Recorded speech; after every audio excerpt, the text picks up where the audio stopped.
Good. Good morning, everyone. And thank you for joining us. I think today may be our first occasion to use this new process we're having of technical conferences and asking people to come in so that we could do fact-finding. And I really appreciate the involvement, the presentations that we've seen. I think they're all going to be posted, and I want everyone to understand that today we are in the process of gathering information. We will have an opportunity, and we'll invite you to write additional comments, thoughts after hearing the presentations today. And all of the presentations are going to be online. Before I begin officially, Secretary Burgess, is there any additional changes to the agenda for today? There are no changes to the agenda, but if I can just go over the guidelines for the presentations for this morning. Sure. Just so you know, there's some guidelines that we have in place because the presenters will be providing a wealth of information, so we want to make sure there's adequate time for all the presentations and also time for the commissioners to ask all their questions. So with respect to the time limits, the presenters were made aware of the time periods that they have. For our initial panel on background, each of those panels will have about 15 minutes. The first panel will have 6 minutes, and then 10 minutes for each presenter for each of the remaining panels. I'm going to be using this lighting system. When you're speaking, the green light will be on. When you have 1 minute left, it will be flashing, and when your time is up, it's going to be very red. I'm going to ask you to please be mindful of that time, just so there is adequate time for all the presenters to present, and so the commissioners do have time to ask their questions. There will be a dedicated question and answer period, which will be at the end of the panel, not after each individual speaker. So after all the presenters have finished their presentations, then the commissioners, the chair will begin the conversation, and each of the commissioners have opportunities to ask questions. As the chair mentioned, all of the materials are posted now on the website, all these presentations. If you go on the Commission's website under the webcast session schedule and look at today's date, there's a box there where you can click on, and all these materials are available now for you to view as the presentations are going on. And finally, as the chair mentioned, there is going to be a 30-day comment period. I will issue a notice tomorrow, and that will set forth a process for submitting comments on any issues that are discussed today. I just ask you to include the docket number for this case. The matter number is 14-00933. That will be included on the notice tomorrow, but please make sure that you include that. Thank you. Thank you. And if you do go over, there will be electric shocks underneath the table. Before we begin, first of all, I want to make sure that we are setting the stage in the right way. This is for myself and my fellow commissioners really a fact-finding inquiry. Clearly, this past winter's cold weather, the polar vortex, created high prices responses in the market. And our concern, of course, is moving forward is really two of our major pillars of things that we get concerned about. One is reliability, trying to understand if there's a scarcity of infrastructure, where that might lie, and what types of things we need to be doing to change that. And also in terms of reliability, if there are operating changes that we would ask that the ISO or the generators or others to make, that we work with with FERC and see that those changes are being made. And on that note, I would want to note my appreciation in advance for the FERC. Commission Chair LaFleur has graciously allowed us, answered our request to have Jeffrey Dennis join us today from FERC. And we're very appreciative in advance of the work that FERC is doing already to start to address these issues. Today is really the focus on what we should be doing at the state level, what changes we should be making as we move forward. The other piece of course, our concern is prices and price volatility and its effect on consumers. And that really gets to the heart, which is, I'm looking forward to hearing from the consumer panel but really thinking in terms of what we can do, because there's always going to be volatility in this market. That doesn't mean it's a problem. It's the nature of the commodity we're dealing with. But in fact, we need to think about how do we protect consumers who otherwise can't protect themselves because of, particularly residential in the mass market, to make sure that they're appropriately hedged, and to think about what policies we might put in place going forward to address that type of situation. Again, one of the things I do want to note, though, that, one of the things that we did see is that despite the polar vortex, and I think you'll be hearing about this today, the system performed. We didn't have blackouts. We didn't have brownouts. The generators did an excellent job. The ISO did an excellent job. The transmission owners did an excellent job. That is important. But nonetheless, when you see prices like this, these are siren signals.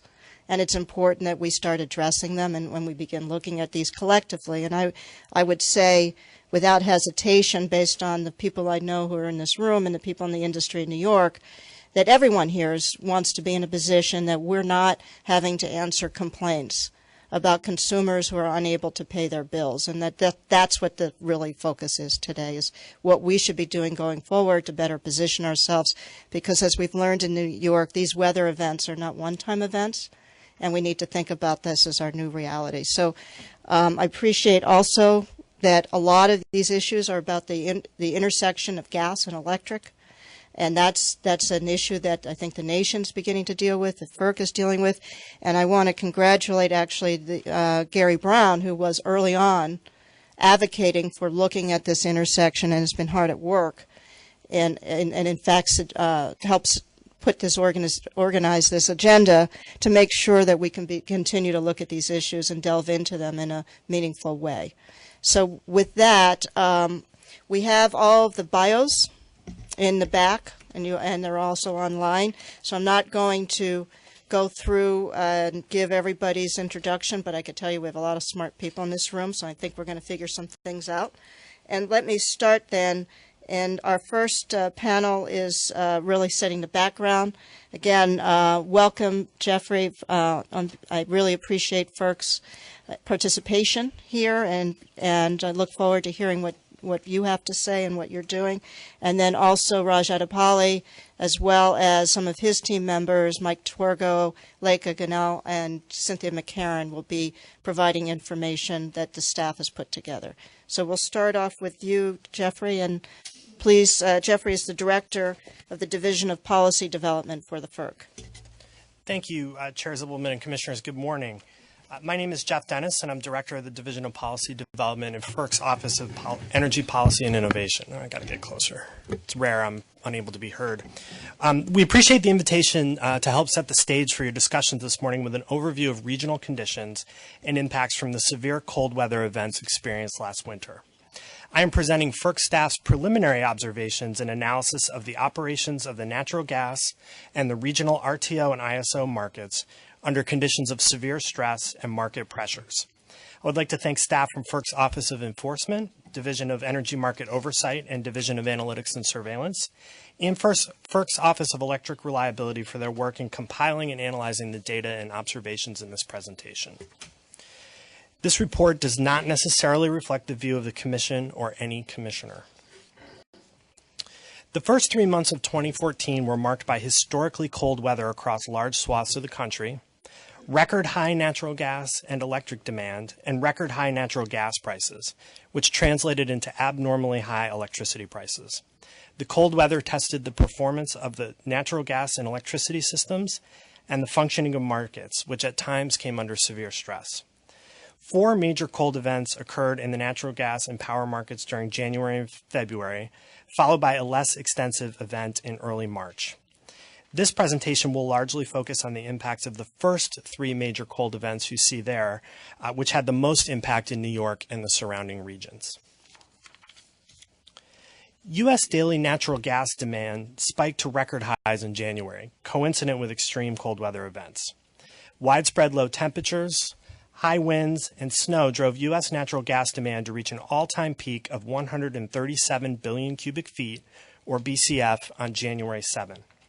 During the later January events, U.S. natural gas demand topped out at 132 BCF per day on January 27th, compared to the 86 BCF per day 5-year average for that date, but did not breach the peak set earlier in the month.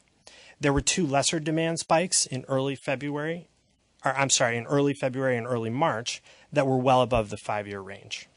Overall, U.S. natural gas demand during this period increased 8% over last year, averaging 96 BCF per day, a record for the quarter. Residential and commercial demand was up 15%. Industrial natural gas demand was up 2%, while power burn fell 1.5%. The notable decline in power burn can be attributed in part to increased reliance on fuel oil generation, discussed in greater detail later in this presentation. Natural gas supply, including strong production from shale resources and imports, averaged 72 BCF per day, up 3% from last year. The gap between natural gas supply and demand was filled by storage withdrawals, which set several records during January and February, and left U.S. natural gas storage depleted at an 11-year low of 896 BCF for the week ending March 21st. For the week ending May 2nd, U.S. natural gas storage had recovered to 1,055 BCF. The three major cold events that stressed natural gas and power markets during January and early February were spread across a large portion of the eastern United States, resulting in coincident peak demand conditions in the Northeast and Southeast. During the early January event, Northeast natural gas demand spiked to 42 BCF per day, the highest since 2009. Record cold blanketed the Southeast as well, and natural gas demand there reached an all-time high of 25 BCF per day.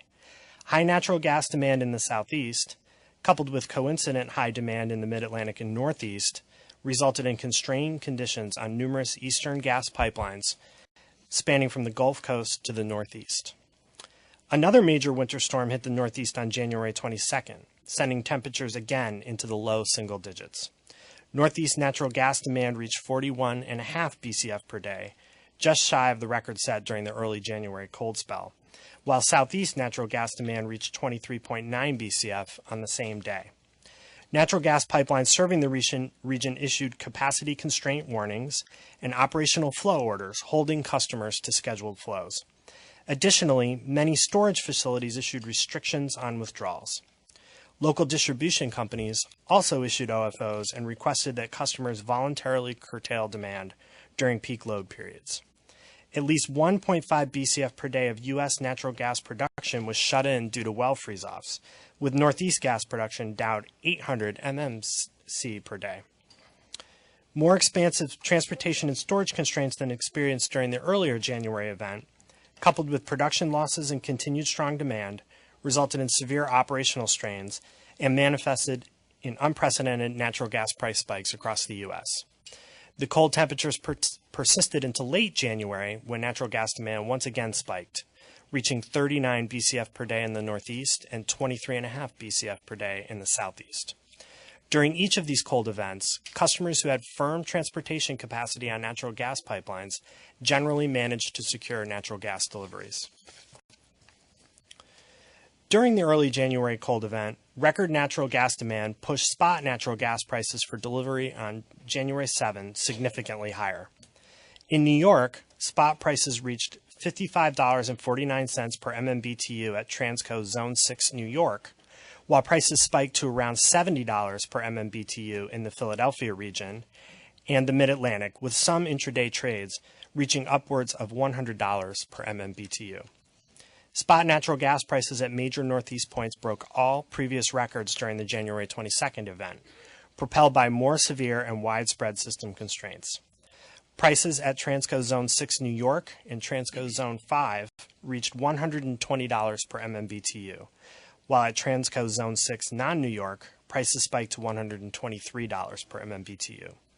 Those active in the natural gas spot market were at times exposed to these record high prices. Similarly, as discussed in detail later, customers purchasing in the RTO energy markets were exposed to dramatic price spikes driven by high natural gas prices. A week later, on January 27th, Northeast prices again spiked to almost $100 per MMBTU. However, this time the effects were more widespread, and the spot natural gas prices in the Midwest reached over $50. Use of backup fuel oil by generators, liquefied natural gas from the Canaport LNG terminal in Nova Scotia, and slightly higher temperatures than experienced in New York and the Mid-Atlantic helped ease conditions in New England. During the early January event, prices in Boston reached $34 per MMBTU at the Algonquin city gates, while during the later January event, the price peaked at $73 per MMBTU. Most other U.S. gas trading hubs traded below $6 per MMBTU during those cold spells, with Henry Hub reaching $7.92 in February, the highest since Hurricane Ike in September 2008. The electric markets in the East were stressed during each of the cold weather events. During the early January event, electric demand was at historic levels due to the extremely cold weather. New winter peaks were set in NYISO, PJM, MISO, and SPP. ISO New England reached a peak just short of its historic peak. In the cold weather events later in January, regional demand in the eastern regions was high, but not at the level set in early January. However, the later periods did experience stresses, primarily because of historic natural gas prices, fuel delivery disruptions, and generator outages. During the cold weather events, the historically high peak demand combined with high levels of generation outages placed the regions near their capacity in meeting system demand.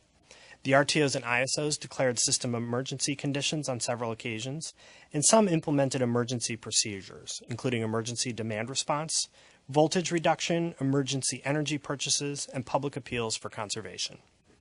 They issued several maximum generation warnings and some maximum generation actions during the period. It is important to note that the RTOs and ISOs cut no firm load during this period. Where voltage reduction actions were taken, service to customers was not noticeably affected. Demand response resources were activated to help manage the emergency. NYISO requested voluntary reduction from about 900 megawatts of its demand resources on January 7th. Demand resources were notified of possible deployment on January 28th, but were not activated. PJM activated about 2,000 megawatts of demand response for several hours during the morning and evening peaks of January 7th, and it activated over 2,500 megawatts of demand resources during the January 23rd and January 28th events. Mechanical failures in generation systems, fuel deliverability, and fuel handling problems in the extreme low temperatures experienced this winter led to high levels of forced generation outages. These levels contributed to the stress conditions in the markets that led to emergency actions and higher prices. During the early January event, the RTOs estimate generation on forced outages and derates ranged from about 7 to 30% of load on the peak day. Significant portions of those outages were related to fuel issues, including gas curtailments, no fuel, oil delivery, and frozen coal. New York ISO experienced a high level of fuel and cold weather-related outages on January 7th, which declined significantly during the later January and early February events. PJM estimates that about 1/4 of the forced generation outages on January 7th were fuel-related. In addition, 5,000 megawatts of combustion turbines failed to start when called. During the later January events, gas curtailments declined in PJM, as did start failures for combustion turbines. ISO New England experienced a lower level of forced generation outages on January 7th relative to other RTOs. However, all of the outages were attributed to intraday natural gas procurement difficulties. FERC staff continues to examine the causes of the forced outages, including ascertaining the extent to which the fuel issues were supply or delivery related. Coal and natural gas generally maintain their shares as fuel for electricity generation during 2013. Preliminary data for January 2014 indicates that the sizable increase in electric demand was served from mostly coal-fired generation, while natural gas-fired generation actually declined slightly between December 2013 and January 2014. Oil-fired generation increased from 1.3 to 5.7 gigawatt hours in the same time frame, although the January total only amounted to about 2% of the total generation nationwide. In New England and the Mid-Atlantic, however, the proportional shift was more dramatic. New England saw 12% of its electricity produced from oil-fired generation in January, up from 3% in December, while in the Mid-Atlantic, which includes New York, almost 5% of electricity was produced from oil-fired generation in January, up from about 0.3% in December. The oil-fired generation replaced natural gas-fired generation due to a combination of high natural gas prices and stable, but now relatively lower oil prices, particularly at the end of January. In other cases, oil-fired generation was used because non-firm transportation service was unavailable to many generators. The output from other fuels, not shown on this graph, was relatively flat for the period.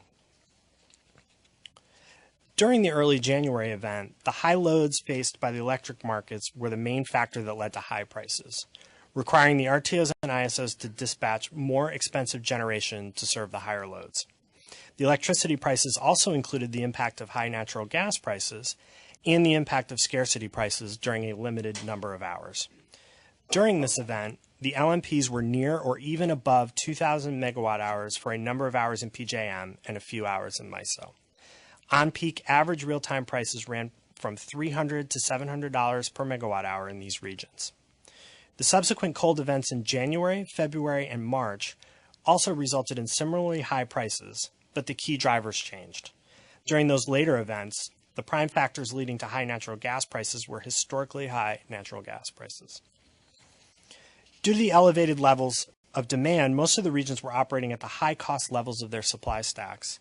And in many cases, this meant oil units that are not often used because they are not in economic merit order.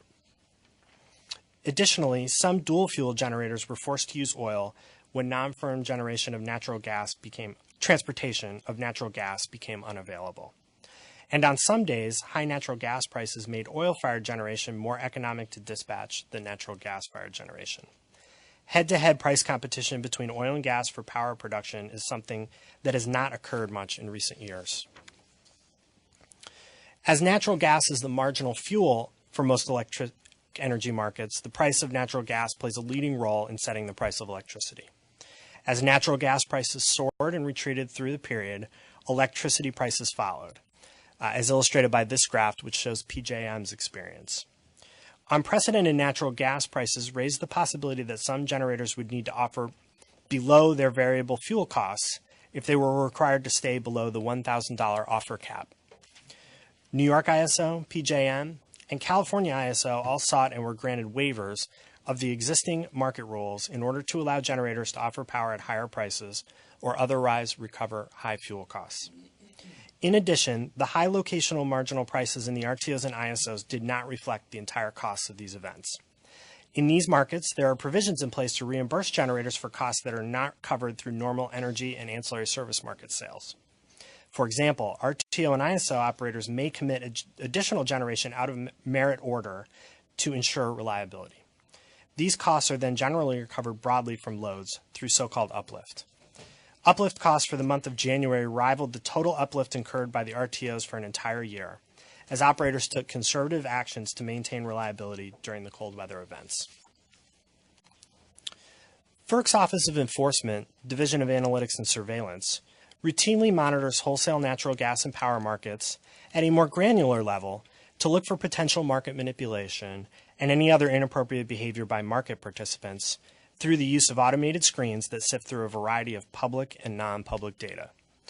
The screens were built by division staff and based upon known manipulative schemes, market rules, behavior that could constitute manipulation, statistical measures that help identify market anomalies, and persistence measures. Analysts regularly review and analyze the output of these screens to determine whether the behavior identified by the screen requires additional analysis or follow-up. This routine screening initially revealed the unprecedented volatility in the natural gas markets. At the time, staff wanted to determine if these prices were the result of market scarcity and whether any market participants were engaged in market manipulation. Some of the initial data points were screen alerts for natural gas market participants with high market concentration, seeming to purchase at ever-escalating price levels, primarily in the East and the Mid-Continent. Following their normal process, Division of Analytics and Surveillance staff followed up on these screen alerts. Staff interviewed natural gas suppliers, traders, and generators, coordinated with system operators and market monitors, and reviewed available data from RTOs and ISOs and other sources. In terms of preliminary observations, natural gas prices were high and deliverability into market areas was a concern. Although shale supplies are plentiful, some gas did not make it to market demand centers in the east due to pipeline constraints, contributing to the extreme basis differentials in price. Some counterparties sold physical options, often to natural gas utilities, and then had to scramble to fulfill those obligations with the commodity when they were called or pay high financial penalties. Going into the winter, many market participants expected plentiful supply and pipeline capacity, consistent with recent market conditions. When the prices for bid week trading for January came in so high, almost $22 per MMBTU in New England, for example, some companies decided to go into the month in a short position, thinking prices could only go down. When January prices began to spike, entities that took this approach stood to have large losses as they entered the spot market to obtain needed supplies. Generators were hit particularly hard by market stresses and high spot natural gas prices. Market stress was exacerbated by operational logistics, in particular requirements that generators consume gas on a 24-hour ratable basis due to pipeline operational restrictions. Some generators found it difficult to accommodate dispatch directions that required them to buy intraday gas. System operators managed the high demand periods and generator inflexibility with conservative operations that, as noted earlier, led to high amounts of uplift. Examples of this conservatism include earlier than normal commitment of generating units to ensure gas availability and not committing fuel oil units that were economic, instead conserving them for an anticipated peak, thereby putting more pressure on the gas market. The Office of Enforcement has not seen indications of market manipulation thus far, but their review is ongoing. FERC held a commissioner-led technical conference on winter 2013-2014 operations and market performance in the RTOs and ISOs on April 1st, 2014. In the morning, the commissioners received a presentation from FERC staff summarizing overall market and system conditions during periods of extreme cold temperatures last winter. Each FERC jurisdictional RTO ISO then provided presentations discussing, among other things, the impact of the cold weather events on operations and market conditions in their region, how they prepared for those events, and the steps they took in real time to manage any operational impacts. In the afternoon, a panel of stakeholders, including electric utilities, electric generators, natural gas pipelines, natural gas LDCs, and consumer representatives, discussed the operational and market impacts of these events from their perspectives, and offered views regarding lessons learned from these events that could be applied in the future. Finally, the FERC commissioners and state commissioners from several regions, including Chair Zibelman, concluded the day with a roundtable discussion reviewing what they heard during the day and lessons learned. Post-technical conference comments are due today, May 15th, 2014. Thank you very much. Thank you. Mr. Adipali. Good morning, Chair Zibelman and Commissioners. In addition to me, I have staff who helped put together this presentation. Michael Twergo, our Chief of Electric Rates and Tariffs, Lekha Jonai, our Supervisor in the Bulk Electric Systems, and Cindy McCarron, our Deputy Director of Gas and Water. Jeff just presented the regional views. I'll focus more on New York specific and try to tee up some of the issues associated with both the supply and price and see what lessons learned and what we need to focus on for the next winter and beyond. So looking at New York specifics, as Jeff said, it was a cold winter, as all of us know. How cold was it? One metric that is pretty typical that we look at to assess how cold it was is the heating degree days. What we show you here on this chart is for the last decade or more, how many heating degree days were there in New York, in both Albany location and in New York City. If you look at the last bar, 2013-14 winter, that's the coldest or one of the coldest winters in the last number of years that we have seen. On the next slide, as a result, and partly due to that and other reasons, as Jeff said, the prices have gone up significantly, the gas prices, natural gas prices, and this shows you for the last number of winters, the natural gas prices at different hubs, the Transco Zone 6, Iroquois and Algonquin, City Gates, and plotted against the heating degree days. The more heating degree days, the higher the prices are.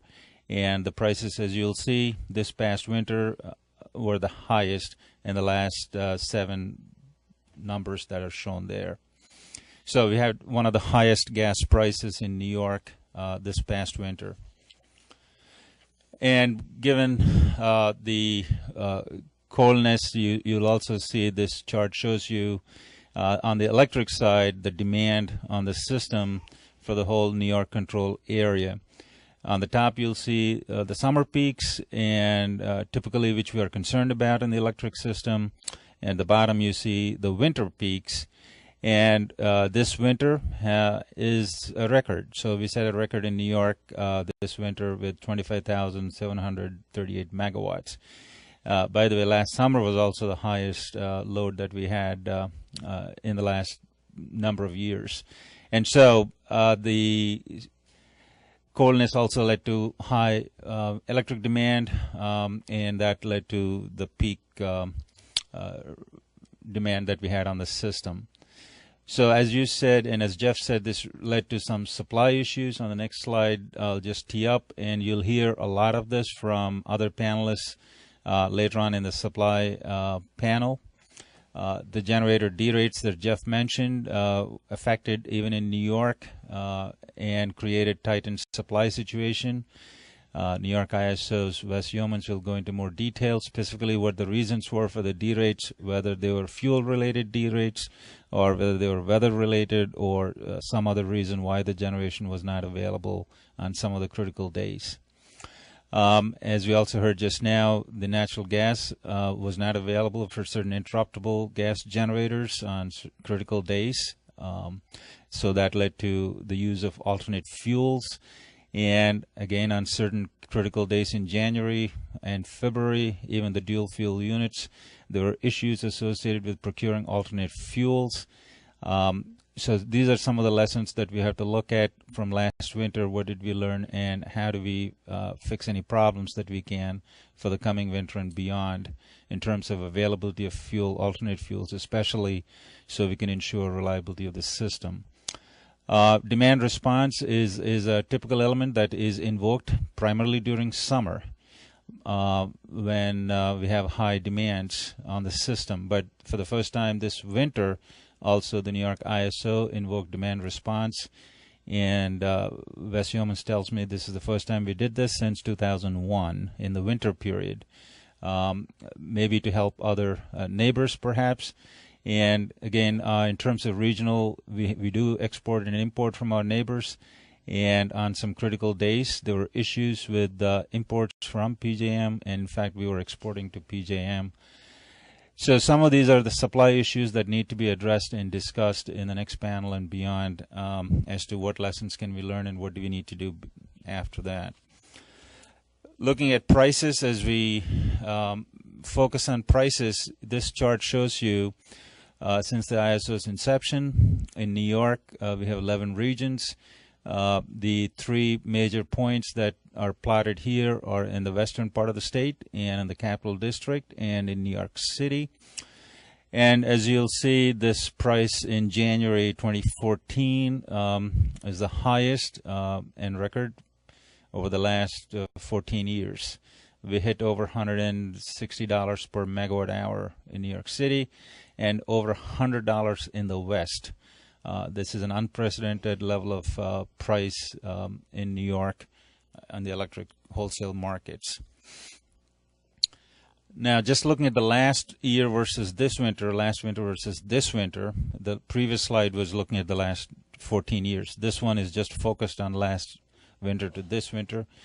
Again, West, Capital, and New York City, the prices escalated significantly, almost 2 to 3 times, especially in January and February. And again, the high prices in West and New York City and Capital have affected consumers and their bills, as we'll see in a minute. On the next slide, as Jeff said, there's a high correlation between natural gas prices and electric prices. This shows you last winter versus this winter in New York.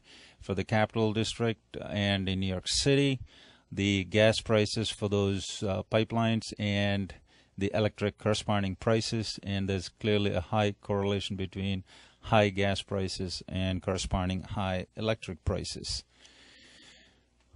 This one is an interesting chart that shows you there was a price separation between the western part of the state and the capital, and this will become relevant as we look at utility hedging practices, as you'll hear in the price panel later on. This chart shows you for the last 8 or 9 years the difference between the price LBMP West and in the central region for those hours in those 2 months, January and February, about 1,400 hours in those 2 months. So what this shows you is the bluest bar on the top is the last winter, January and February, price differential was the highest for among all those years by almost a multiple. So there was a huge difference between the West and Capital this winter, especially. And the price panel will explore some of the reasons why. On the next, this is a different way of looking at the same information, but just for this last winter versus this winter, those 2 months again, January and February. If you look at those 1,400 hours in those 2 months, in how many hours was the price spread over $150 between these 2 points, West and Capital? So in 2013, there were only 9 hours out of those 1,400 hours that the price differential was over 150. But in 2014, that price differential existed for 114 hours. Clearly a huge multiple compared to last winter, showing that there's a huge price spread, sustained price spread in those 2 months between West and Capital. And the next slide, please. Another interesting observation on this slide that you'll notice is, as we said before, we do trade with our neighbors, ISO New England and PJM and HQ and Ontario. Here, this shows just the New England. As we import and export, the more we export to New England, the price spread increases significantly. So what you see in that red line is the price spread between Zone A West and Zone F Capital, and the blue bars are the levels of exports. So the more we export, the more the price spread is pronounced. And so what does this all mean to end-use customers, these high levels of electric prices? So we show you Con Edison in the city, typical customer with 350 kilowatt hours usage per month, and in the Niagara Mohawk National Grid customer in the West and Capital, a typical usage residential of 600 kilowatt hours per month. Clearly the prices went up from November and December to January and February, January especially, and so much that in the Capital District, National Grid predicted a huge impact and asked the Commission to suspend that increase for the month of February and spread that increase over a number of months to ameliorate the bill impacts. And on the next slide, as a result, as the chair said at the beginning, we have received a huge number of complaints at the Commission. Just looking at the high bill complaints last year versus this year, it's almost 3 times as many complaints that we received as a result of high bills. So on the price, some of the observations are these are some of the highest prices that we have seen, the electric prices this winter, clearly driven by high natural gas transportation costs to generators. That's what goes into their marginal price that sets the electric price. And so we need to look at what solutions would be needed to address this concern. As the chair said, this is not going to be a one-time event. This may be a recurring event in the future. So we need to find solutions to address this problem. Second, we also see the spread between West and Capital perhaps due to electric transmission congestion, while the first one is gas transportation issues and pipeline congestion. The second one is electric transmission congestion, and we need to address that as well as to how do we reduce that congestion. And the third is an observation that the more we sell to our neighbors in New England, the higher the capital district prices. Clearly, New England is taking actions based on the lessons learned for them, and we should be monitoring and seeing what else we can do here in the capital district to address the concerns. So that's a very high level teeing up the issues for you to consider as we go through the remaining panels, and we're available if you have any questions collectively. Thank you for both the presentations. Obviously, highly informative, and I appreciate the analysis both done at the FERC level and by staff and backcasting and trying to look at trends and information so we can start grappling with what's happening. Mr. Dennis, just a brief question for you. I think post the April 1 session, FERC has also initiated some dockets, and it may be that there are people in this room who are not aware of that there are other proceedings that FERC has now started. I'm wondering if you wouldn't mind just summarizing some of the additional proceedings that FERC has begun to begin tackling these issues.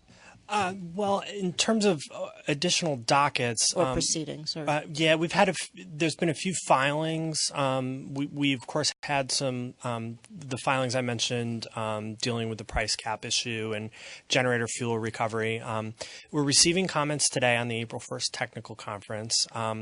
The chairman kind of asked folks to look at both what are the near-term things we can be doing before next winter, what are the things we could and should be doing, versus what are the longer-term things we need to look at. So that's kind of where we are now.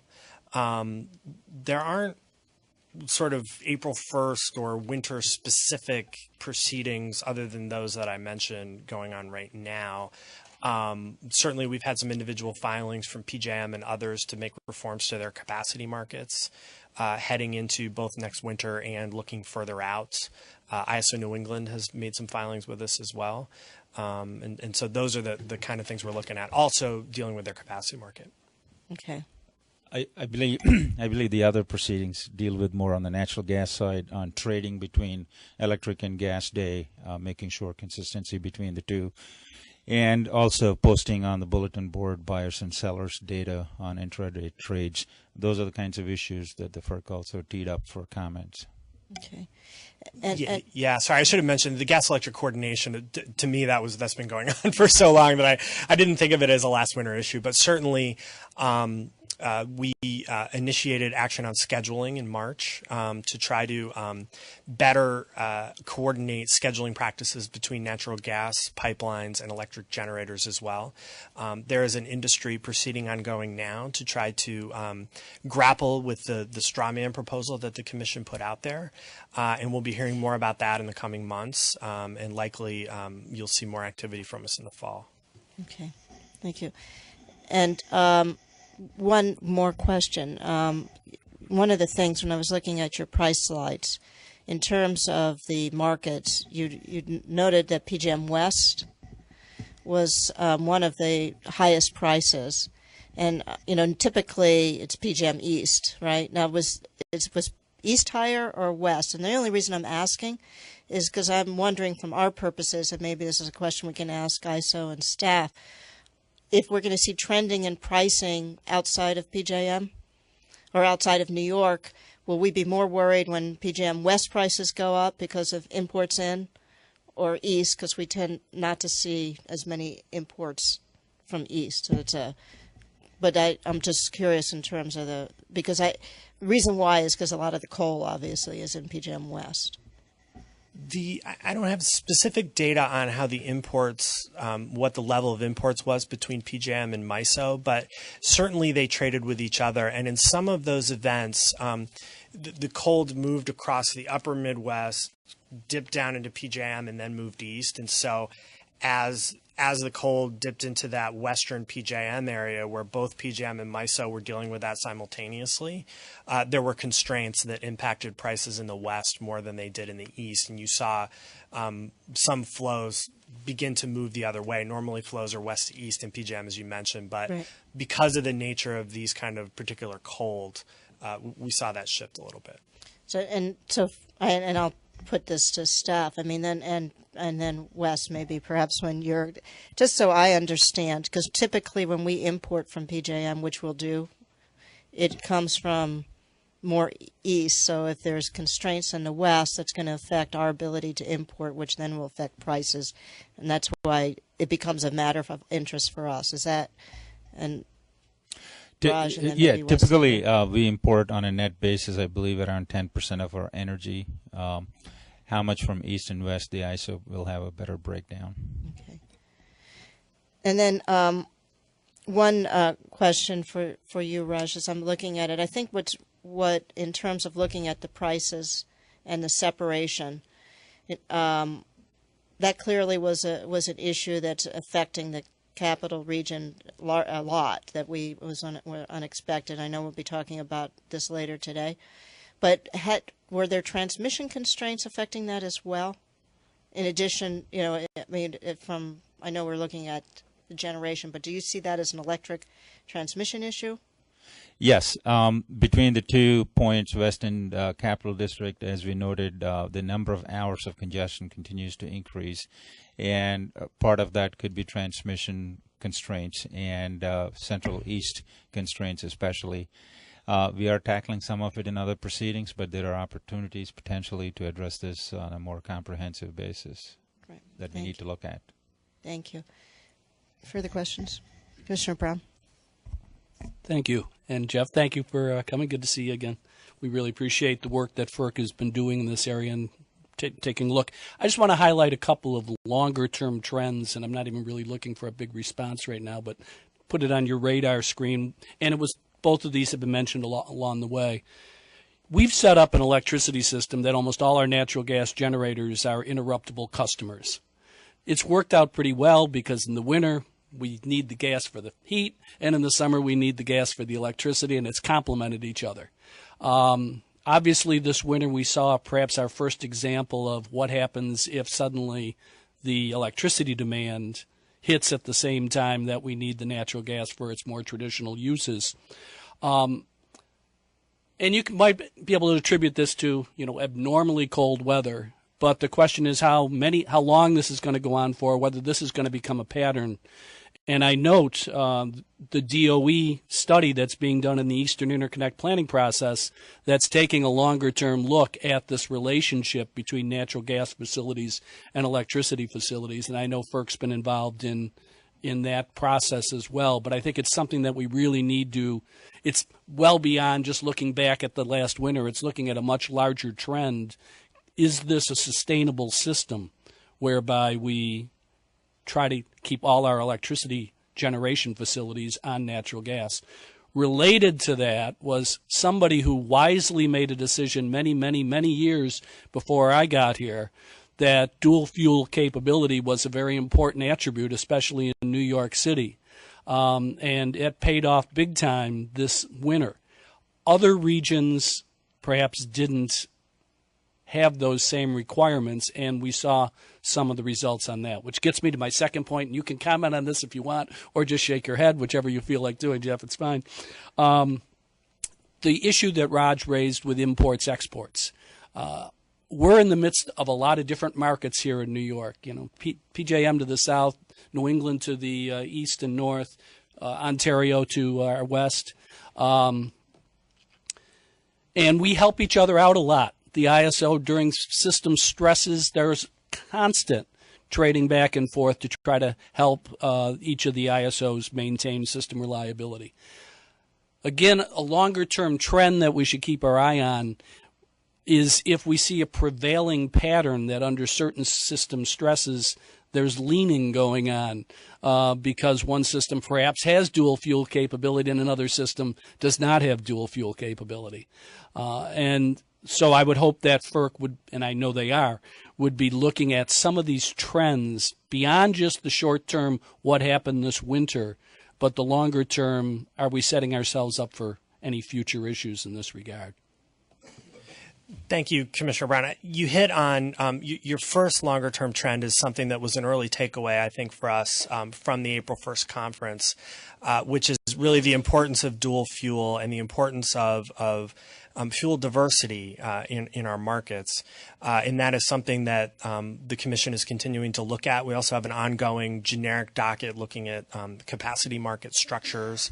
And that is certainly an issue that's been teed up there as well, is how do we ensure that we still have that diverse set of resources and diverse fuels for these kind of events. In terms of the second issue with regards to imports, we look at, we call them seams issues, and we look at them all the time. And I know that New York and New England and PJM have done a lot of work around coordinated transaction scheduling and other things.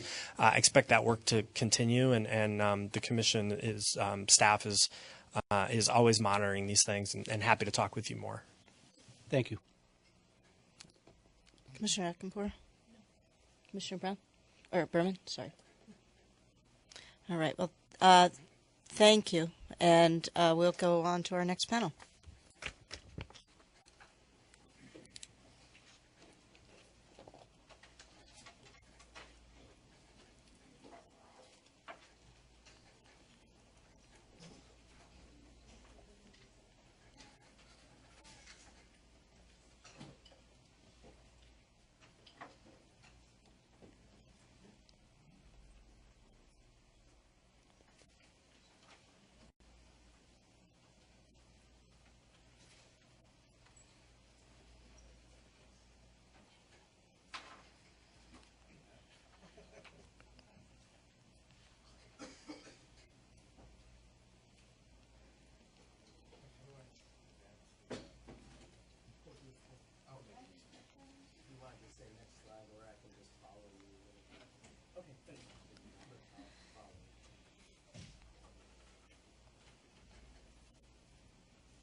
Good morning.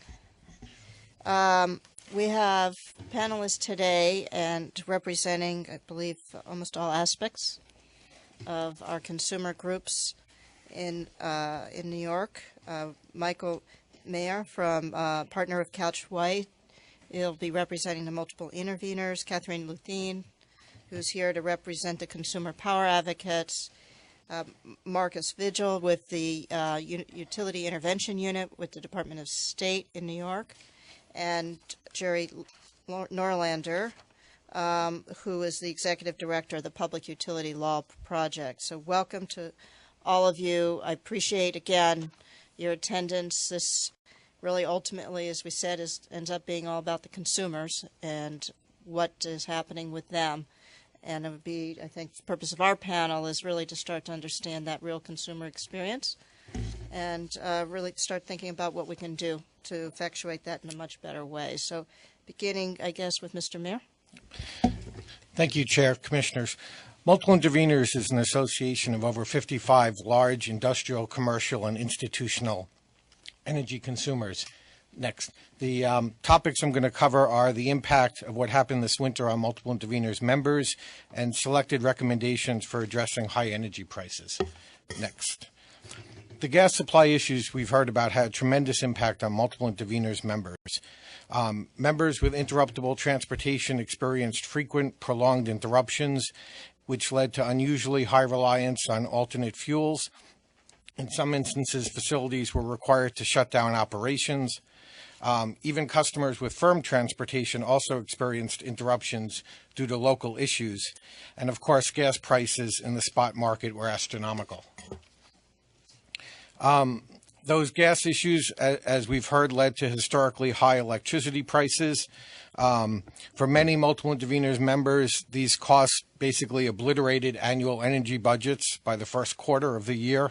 One member reported to us that the entire company lost money because of energy prices in the first quarter, and even largely hedged customers experienced abnormal cost increases. Next. Some representative impacts included, as I mentioned, very high impacts on costs. Capital projects were postponed or canceled. In some cases, internal investments that were targeted for New York were shifted to other regions. So I just want to hit upon three recommendations. Multiple Interveners believes there's a pressing need to, one, increase interstate gas pipeline capacity in New York, two, improve customer participation in and the effectiveness of demand response programs, and three, significantly reduce surcharges to large high load factor customers. Next, I won't belabor this. It appears that gas is the most economic fuel for energy for the foreseeable future in terms of new and recent gas-fired electric generation. Gas-fired generators set the marginal price for energy most hours of the year. The gas problems this winter, from what we heard, were primarily related to shortages in capacity, not supply. It's clear that the state and probably the entire Northeast lack sufficient interstate gas pipeline capacity. One potential concern we have is to the extent the Commission is exerting efforts to expand gas and the state's distribution system, that may exacerbate problems unless the gas transmission system also is expanded contemporaneously. And another concern that we have is absent some affirmative action by the state, new gas capacity may be built through New York, but for the benefit of other states. It seems clear that that pipelines will not expand in New York absent long-term contractual commitments. That's the way it's typically done, and it's our opinion that neither generators nor marketers nor customers are generally in a position to make such long-term commitments. And we also have a concern that if generators are forced to procure firm transportation capacity, it would likely increase electricity prices significantly and result in the inefficient use of the gas system. We have some thoughts on increasing gas pipeline capacity. These are for further consideration only and are not firm positions. One, we could require gas utilities to contract for capacity and then release the excess. The state also could be involved in this either through NYSERDA or the Green Bank.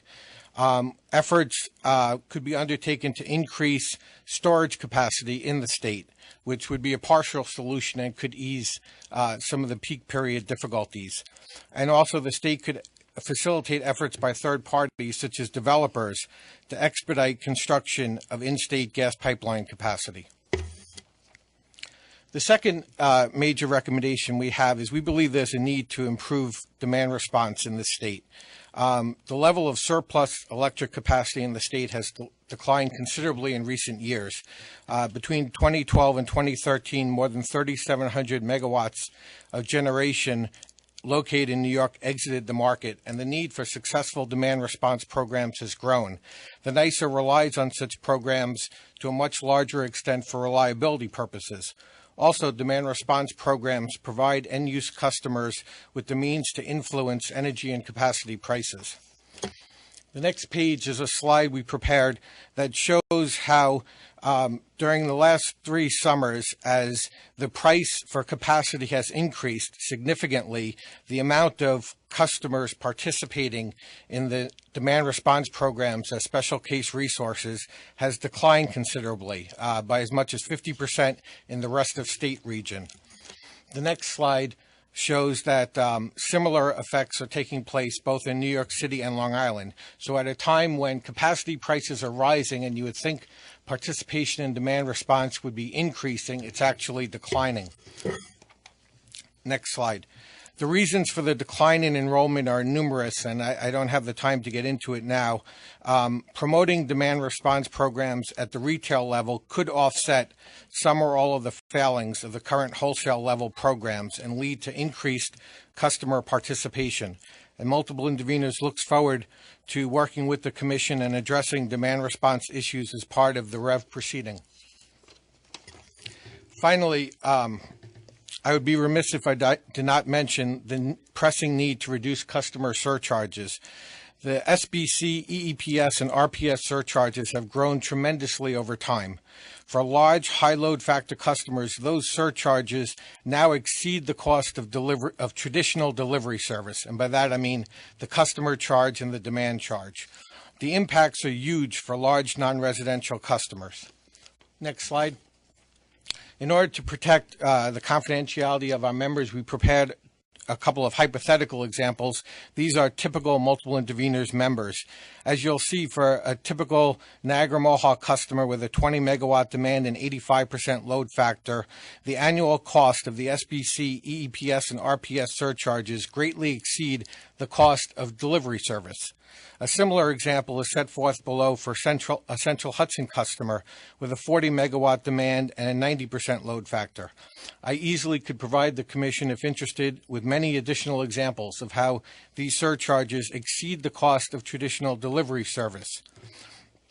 And we note, however, the Commission's newly instituted proceeding on a clean energy fund may lead to steps in the right direction, but we believe strongly that relief is needed now on a more urgent basis.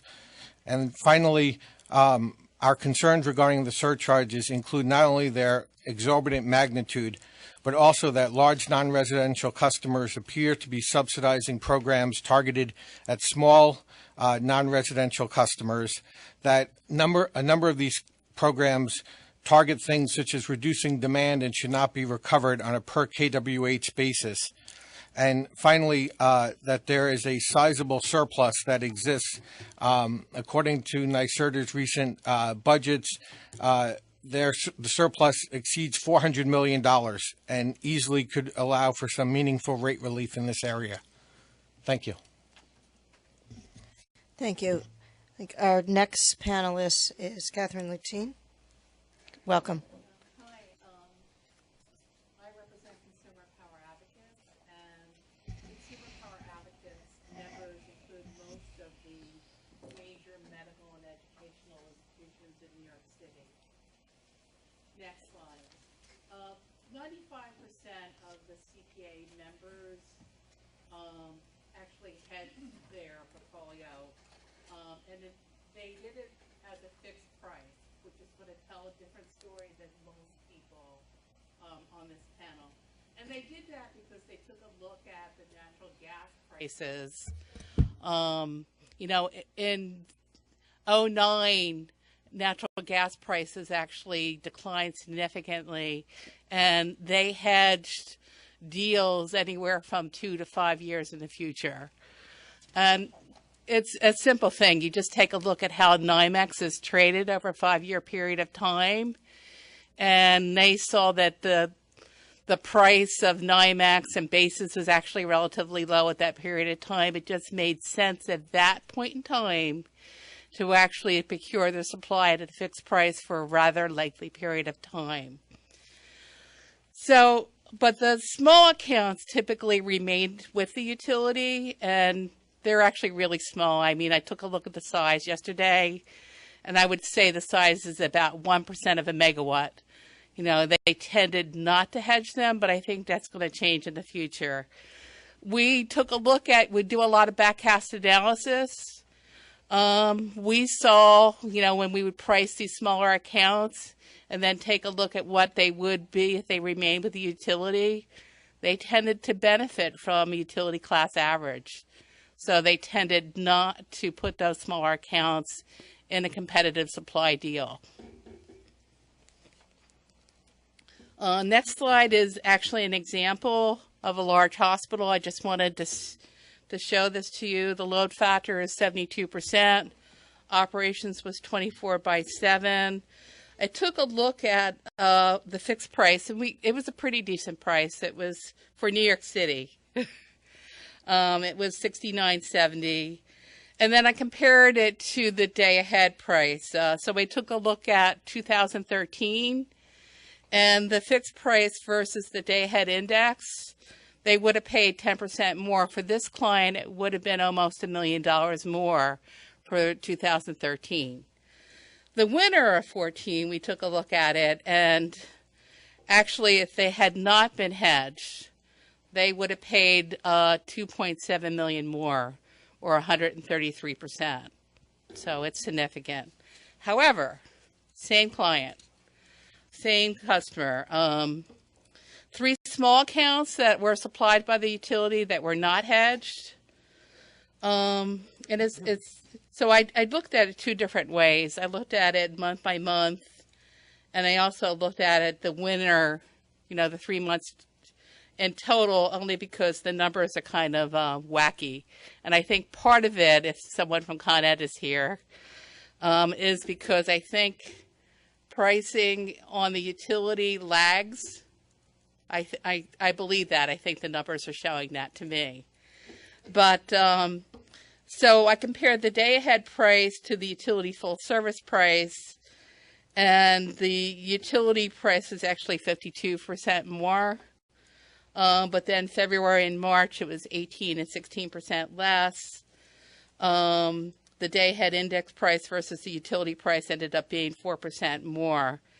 However, if they had been put into a fixed price deal, the same portfolio that for the larger accounts, they would have saved 126%, less than what they actually ended up paying. So it's a problem. And the next slide is actually, why they did what they did. You see the gas prices trending down in 10. That's when the majority of these deals were put in place. And they just saw, the market is just so low. Let's just take it out. Next slide. In general, because they're institutions, they're really risk adverse. They were involved in the deregulation of the electric system. I was with Mike back then. And it was important to have consumer choice. But it was really important for them to be able to budget with some degree of certainty what their costs are, because there's so many other aspects of their budgets that they can't control. So in general, them being able to take a look at a budget with certainty is extremely important to them. So their risk tolerance is actually really low, but they have done different procurement methods at different points in time, and market timing is everything. So we're going to talk about that now. Now we're actually in a rising market. Most of them are actually looking at different strategies because it's a different market completely. So if you go back to that slide that I showed a few pages back, the historic energy prices, you see the prices are beginning to trickle back up. So the fixed price deal that they executed in the past isn't necessarily would be the wisest choice if you take a look at what the risk premium is. So you take a look at different hedging strategies, whether you look at a fixed price deal or a blocker index, or you put a ceiling in, and you figure out what that premium is using a backcast analysis. That's all you can do. So when they executed those deals, the risk premium for a fixed price deal at that point in time versus the other supply strategies was really low. It was 2%, 3%, the cost of living. So they were very comfortable executing those long-term supply deals. That risk premium for a fixed price deal now is different. It's much higher. It's anywhere between 5 and 8%. And I think as the volatility in the market increases, it will be higher. So they'll think about doing that. They'll do some sort of seasonal shaping. They can do that with their supply.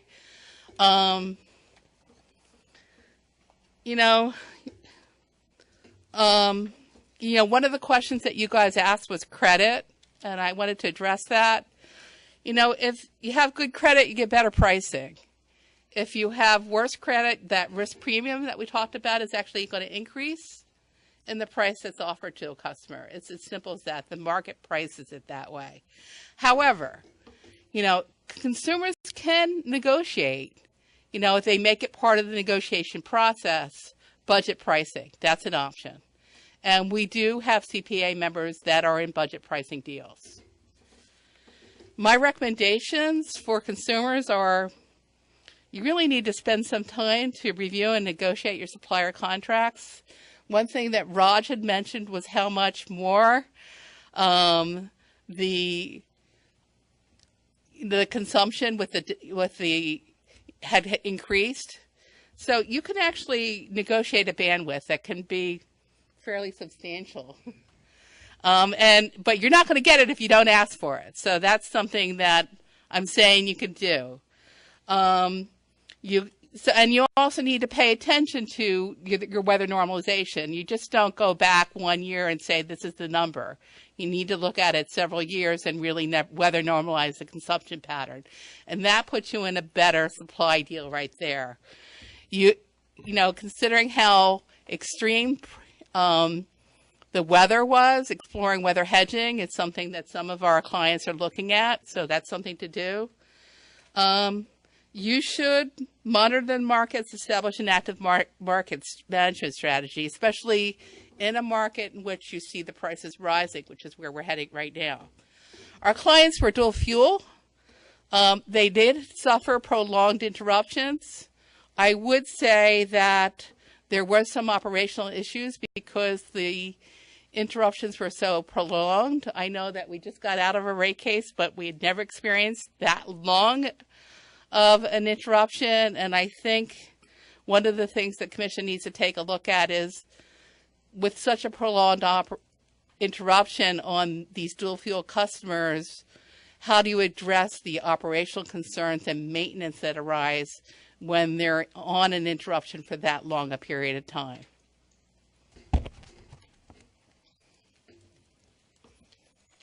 Just wanted to write a note. Thank you. That was very informative. Our next panelist is Gerald Norlander, and welcome. And Chair, you represent the Public Utility Law Project, so thank you and for joining us today. Thank you. Good morning, Commissioners. Next, please. Before the winter price spikes, customers were behind in paying their bills. Customers owed about $652 million in December. That represented about 6% of the trailing 12 months sales. Next.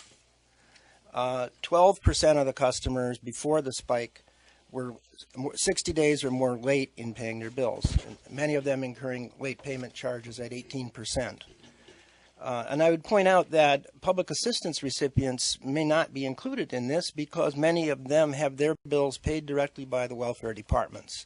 And then the welfare departments reconcile at later times and reduce the future welfare grants to adjust for the higher prices.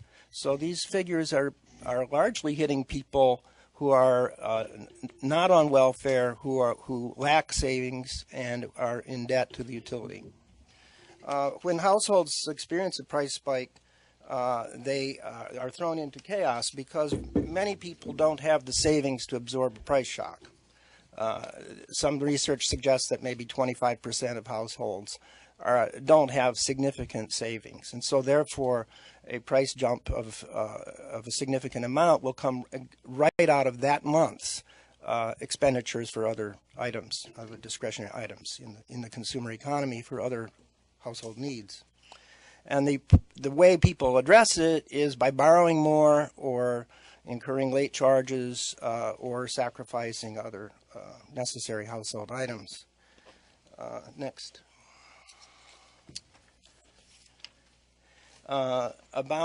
Before the spikes, about 590,000 final termination notices per month were being issued by the investor-owned utilities. That does not include LIPA, PSCG.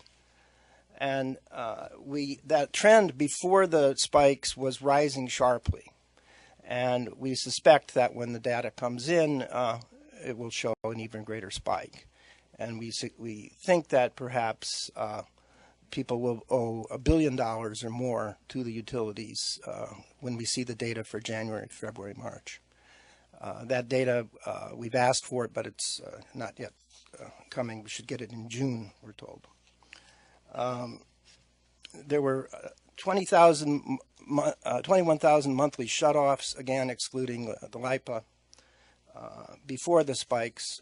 And this is the key month. April, May, June are very high months for terminations because some companies forbear. The data here is a trailing 12-month average, so it is dampened. We'll see a large spike in shutoffs this month.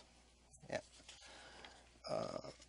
On the pricing trends, we know that the FERC has allowed market-based rates.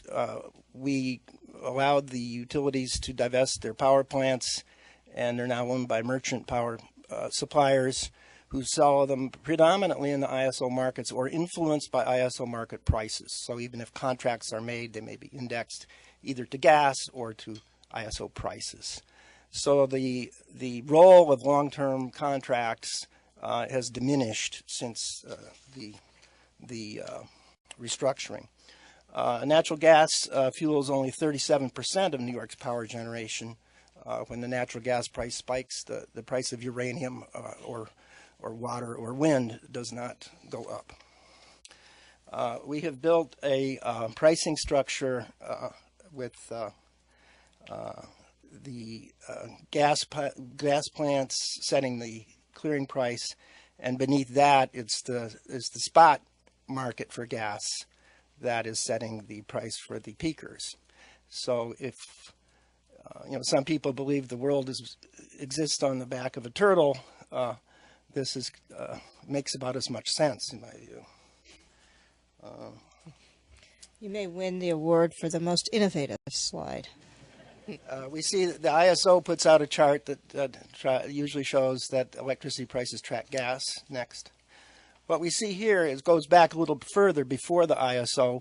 We see on the left what the typical bills were for residential customers in the years before the ISO, and then we see the effects of the restructuring. These are typical bills, snapshots for January and June or July of each year, and they don't capture volatility in other months, which didn't used to happen before this, because we used to have summer and winter rates, and that's what the little ups and downs were on the left before 2000. We see the red line on the right axis. That is the arrears of residential customers. And we just, the data that we had was limited. We couldn't go back further. But I think we see rising arrears with the rising prices and rising volatility. The state law favors stable pricing. It has been a long-standing rule that we don't allow major price increases without an ordeal of 11 months. We have the seasonal rate variation was limited to usage beyond the first 250 kilowatt hours. We don't allow mandatory residential time of use rates. And originally, the fuel adjustment clause was used to true up changes in diverse fuel costs, blended power generation costs. And now that has been used to flow through true-ups of the prior month's ISO prices, basically, as modified by some contracting. Our recommendations: we need low-income rate improvement. We need a universal service fund to support it. That should be at ISO level. We need to create some performance incentives for continuous rates. We should look at long-term contracts requiring the utilities to provide a fixed price option, and that we should look at some of the generators that are setting that clearing price to see if they're financially creditworthy, and whether perhaps the Power Authority could take some steps, as they did in 2000, if there are problems with the viability of the peakers that are too dependent on next day prices. Thank you. Thank you very much. And our fourth panelist is Marcos Vigil. Marcos, welcome. Thank you. Good morning, Chairperson Sievelman and members of the Commission. Here in my capacity as Deputy Secretary of State, overseeing the portfolio for the Division of Consumer Protection, and also participating as Interim Director for the Utility Intervention Unit, or UIU. On behalf of Secretary Perales, I thank you for the opportunity to speak to you. First, I want to say that the UIU supports the Commission's request for FERC to review the natural gas markets during the winter weather events. New York consumers experience extraordinary charges for gas and electric service this winter, as we all know. And also, the Commission recommended that utilities ensure that customers at risk of disconnection were aware of the availability of deferred payment plans and budget billing. So utilities responded a number of different ways to this recommendation, including issuing press releases, running advertisements, disseminating email blasts, posting messages on social media, and inserting messages in bills to consumers to explain the options available to pay and provide for general information about the energy supply situation. However, our experience dictates that these warnings were insufficient to forestall the effects on consumers. In January, for example, Con Edison suggested that its typical consumers would experience a gas bill approximately 16.5% higher than the prior year, and an electric bill about 21.6% higher. And they encouraged the customers to make use of the level payment plans. Also in January, National Grid requested and received approval from the Commission to defer upcoming increase in electric supply prices for upstate New York residential and small business customers. National Grid also requested and received approval to provide incremental assistance to its most vulnerable customers. What the company proposed was 2 emergency programs that would enhance both its arrear forgiveness programs and its electric low-income discount program. These emergency programs provide for an additional one-time bill credit for customers. In addition, they requested further relief for the vulnerable population, stating that it would make a shareholder contribution of $1 million to reopen its Care and Share program, providing bill credits up to $250 for HEAP-eligible customers in arrears. In February, Central Hudson advised that its customers would experience a gas bill 25% higher than last year and an electric bill 38% higher than last year. They also encouraged them to enroll in a budget billing plan and to enter into deferred payment agreement and payment extension plan. From January 1st to April 30th of this year, the Consumer Assistance Unit, which is another unit within the Division of Consumer Protection, received about 35 complaints from consumers specifically about higher electricity bills. Despite unit notifications from the utilities, DCP fielded complaints from consumers who were unaware of the rise in energy supply services and believed that their respective utility company had unjustifiably raised the price for their services. About 25% of these customers complained that they were on a fixed income and had difficulty paying these higher bills. Many refused to believe their utilities' explanation that market prices had increased during this period and demanded that their company be investigated. About 10% of these callers wanted also to know why the government was not doing enough to regulate utilities.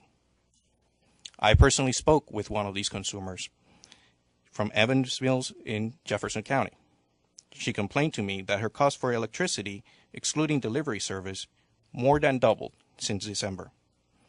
In her complaint, she wrote that her cost from December to January jumped to about $238. Then her January-February bill again jumped to $332 for her February-March bill. I was able to provide to this consumer some information regarding the spike in prices, and it was readily apparent to me that, explanations aside, the price spikes had a very real and detrimental impact on this type of resident around the state, many of whom lived on a fixed income and had no means to cope with their higher bills. The Commission, obviously, as was shared earlier by staff, dealt with much higher volume of complaints, 3 times higher than last year. But I am sure that the customer service representative who handled most of these calls heard the same lack of understanding about the wholesale energy supply markets evident in the ones that we received. As stated earlier, the utilities did reach out to their low-income customers and explained options available to them. such as low-income bill discounts, HEAP, emergency heat benefits, and NYSERDA's Empower program, which makes energy audits and energy efficiency measures available to low-income customers. In the future, however, we believe that utilities should also reach out to the community action agencies within their territories to provide further assistance to customers who are having problems with their utility bills. This is something that we do at the Division of Consumer Protection, given our interaction at the Department of State with many of these agencies around the state.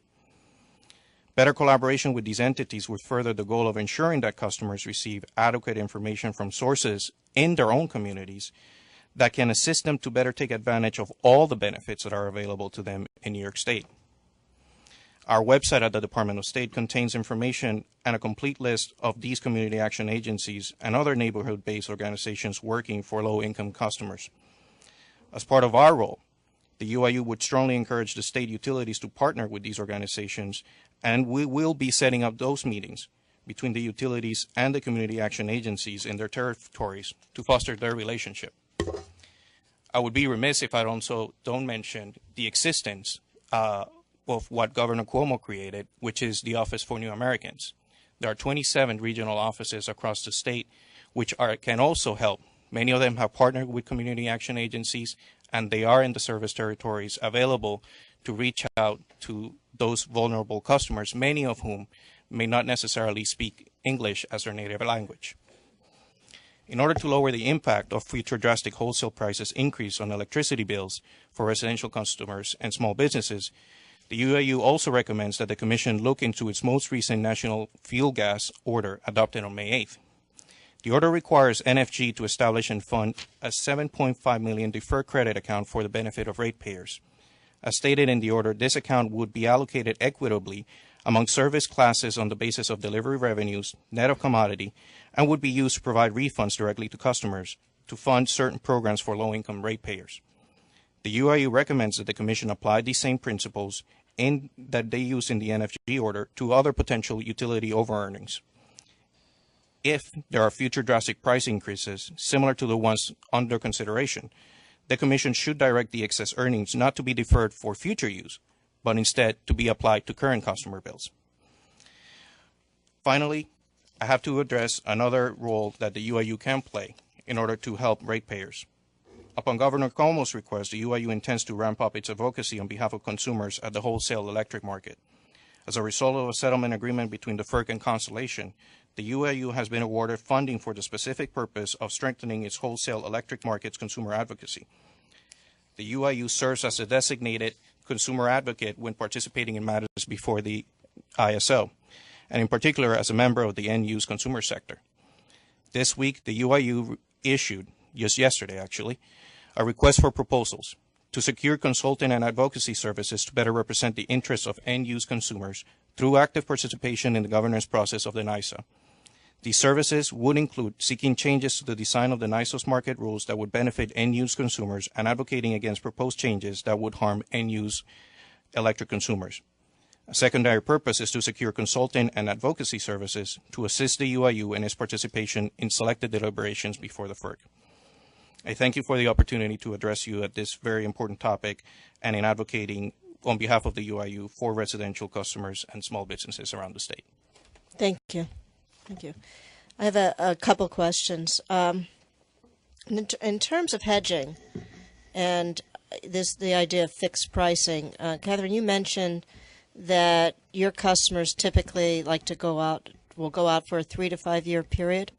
No, it just made sense during that period of time. Okay. Do you envision that if, a question I had is, are there products that are available for longer term, sort of traditional 5 to 10 or 10 to 15? Not that I'm aware of. It was really hard to actually execute that 5-year term, but we did achieve that. But 5 to 10 year, no. And it made sense during that period of time, the market timing for that long of a hedge in terms of the experience of the market from the previous 5 years made it made sense. And Michael, what? Yeah, I would give a similar answer. I don't. Most of our members, to the extent they hedge, it's more shorter term in the 1 to 3 years range. There's very few options for longer term hedges, and also, I think part of it is the risk adverse nature of longer term hedges for large companies. The people who are responsible for energy, it's the biggest or one of the biggest costs for a lot of the multiple interveners members. And if you enter into a unfavorable long-term hedge, it's a good way to be unemployed, frankly. So there's a risk-adverse nature on the customer side in terms of hedging. So no, there's nothing. Very few members have anything of a longer-term It's a bit nature. of a chicken and egg. There may not be a product because there may not be a demand. Yes, as well. I mean, I sense one of the issues is there's not a lot of bilateral contracts, certainly at the wholesale level in terms of voluntary, and there's not. I mean, customers constantly look for hedges, but more of a short-term nature, and usually it's not taking out 100% of the load. They'll take out pieces of the load over time. 25% hedge or something like that. Yeah, I mean, Audrey, years 4 and 5 had more of a risk associated with it. You can't account for the, where the capacity market's going to be that long a period of time, or what regulatory change may occur. So there would be more of a risk premium built into a longer term hedge too. Okay. And let me ask you another question.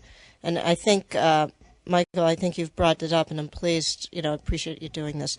I think that, we're hearing, we certainly heard in the first panel, and I think we'll hear throughout the day that there's a scarcity now. It's not of supply, but actually of pipeline capacity. And one of the things that you've brought up, and I would ask the other panelists to talk about, is a specific issue, is that in our restructured environment, where is that demand for fixed transportation capacity most effective and most efficiently lies? Because in an odd situation we're in, right? In that the demand for the fixed capacity may be coming out of the power customers. And the question is it, who would then purchase that fixed demand, the fixed supply on the delivery sector to drive that so that it helps reduce volatility in the prices? And your thoughts, and I would be interested to know, you observed that you did not think it would be efficient to put it on the generators. Could you elaborate on that? Certainly. We have a couple of concerns about the idea of forcing generators to buy firm capacity.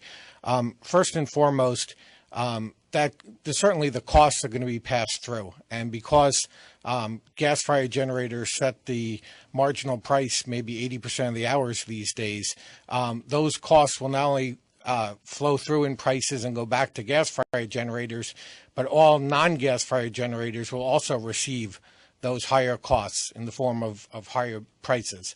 And also, I'm not sure that's the most efficient use of those resources for gas-fired generators who may only need it for certain amounts of time during the course of the year to lock into long-term arrangements for firm transportation on a 12-month basis.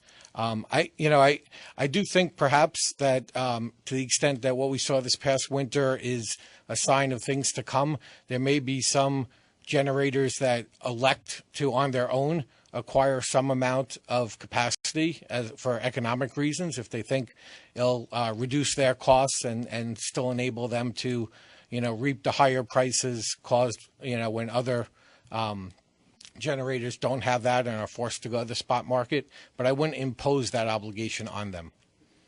Okay. And then my other question is with respect to the residential markets. Are you seeing any increased opportunities absent from the utilities, from the retailers, around offering fixed products coming out of this winter? Do you see anyone? Are you hearing from your customers or clients? It could be either Jerry or Marcos. No, and we have no data on the percentage of customers who were on fixed prices versus variable prices. And I think the experience of customers, as far as we know it, is that over time people pay quite a bit more for service from third-party sellers. And with respect to the UIU, usually our interaction would come in every so often receiving a complaint actually on about practices within the retail market, and it's recently. With respect to this particular situation, we didn't get any communication as to what was the particular situation of these low-income customers. Okay, thank you. And then just one, Michael, thank you for mentioning the REV docket. I think I agree with you that while we're talking about supply in this instance, there's a lot we can do on the demand side, and both at the commercial and residential level. And a big piece of what obviously the Commission wants to do moving forward is make sure that we're managing the demand so that consumers who can respond are advantaged in terms of being able to both reduce their prices, but potentially, I hope, get into structured products that give them some price certainty and allow for that. So more to come on that, but I agree with you. There's a lot of work that we can do there to improve it. On terms of, I think the comments around disconnections, Jerry, your concerns, and it's certainly a concern of all of ours, is that when you have people on low incomes and fixed incomes, having these types of price changes are particularly hurtful, although I would say on the commercial sector, it's also hard because energy plays a very big important part of cost. But certainly appreciate the work that the UIU is doing, and I would encourage continuing to look at ways that working both with our staff as well as with the utilities to see what vehicles we can put in place moving forward to both provide the information and then potentially greater certainty or greater avoidance of harm. So I appreciate that activity and look forward to continuing to work with the new ramped-up UIU as we move forward.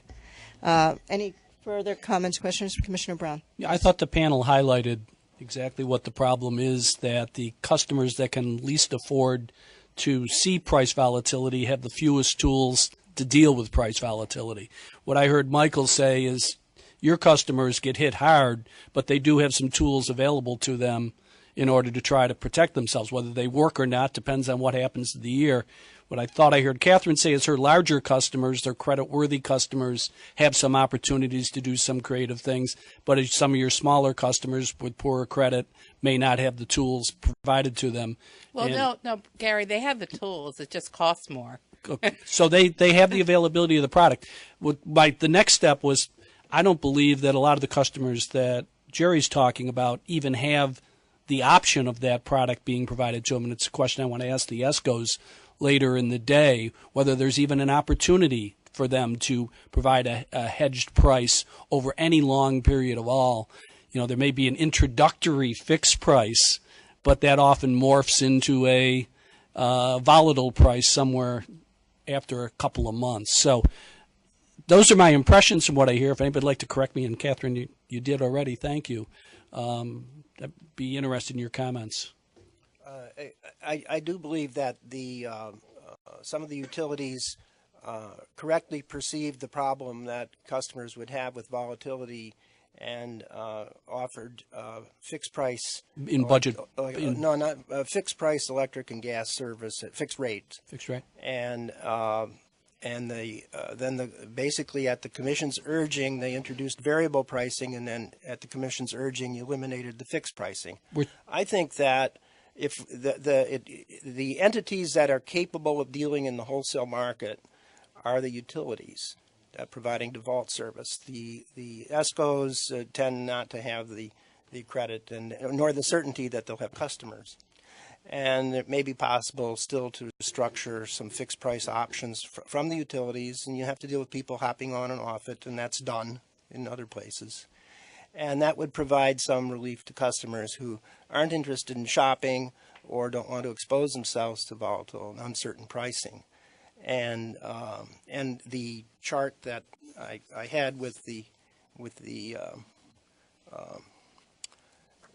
different utilities and what their typical bills are, clearly indicate that the utilities that were slowest to accept the Commission's urging to sell their power plants and that entered into long-term wholesale contracts protected their customers better, and that would tend to be RG&E and NYSEG and Central Hudson, and I think that if we look at the information, we see that there have been ways, even after they sold most or all of their power plants, for them to provide better and more stable prices to customers.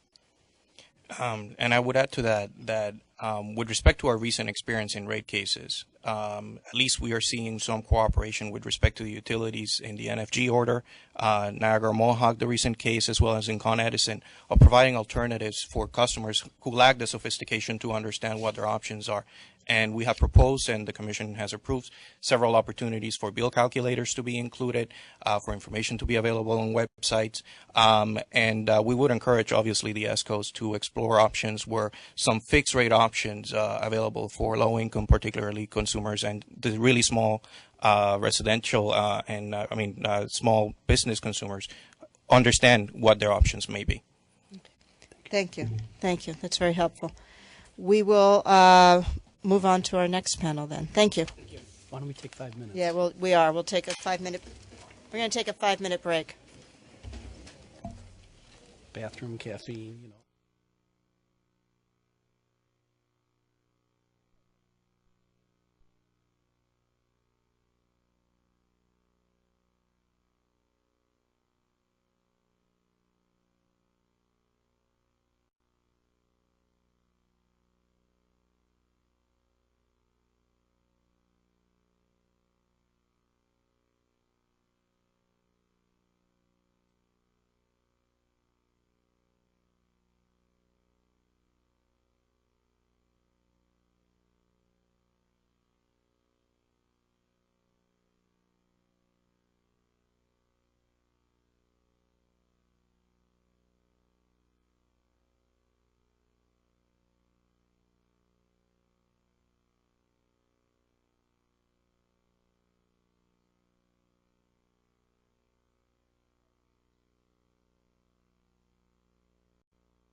Now we're back.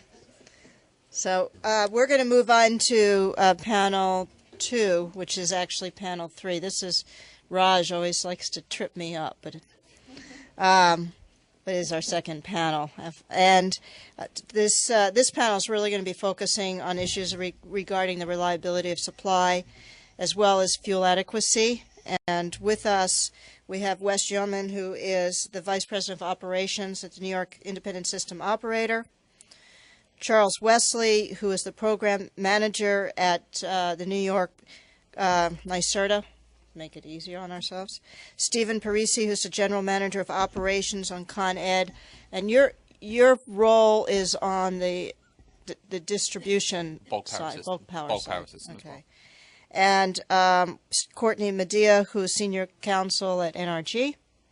Richard Truxell, who's the Manager of Pipeline Control at Transco.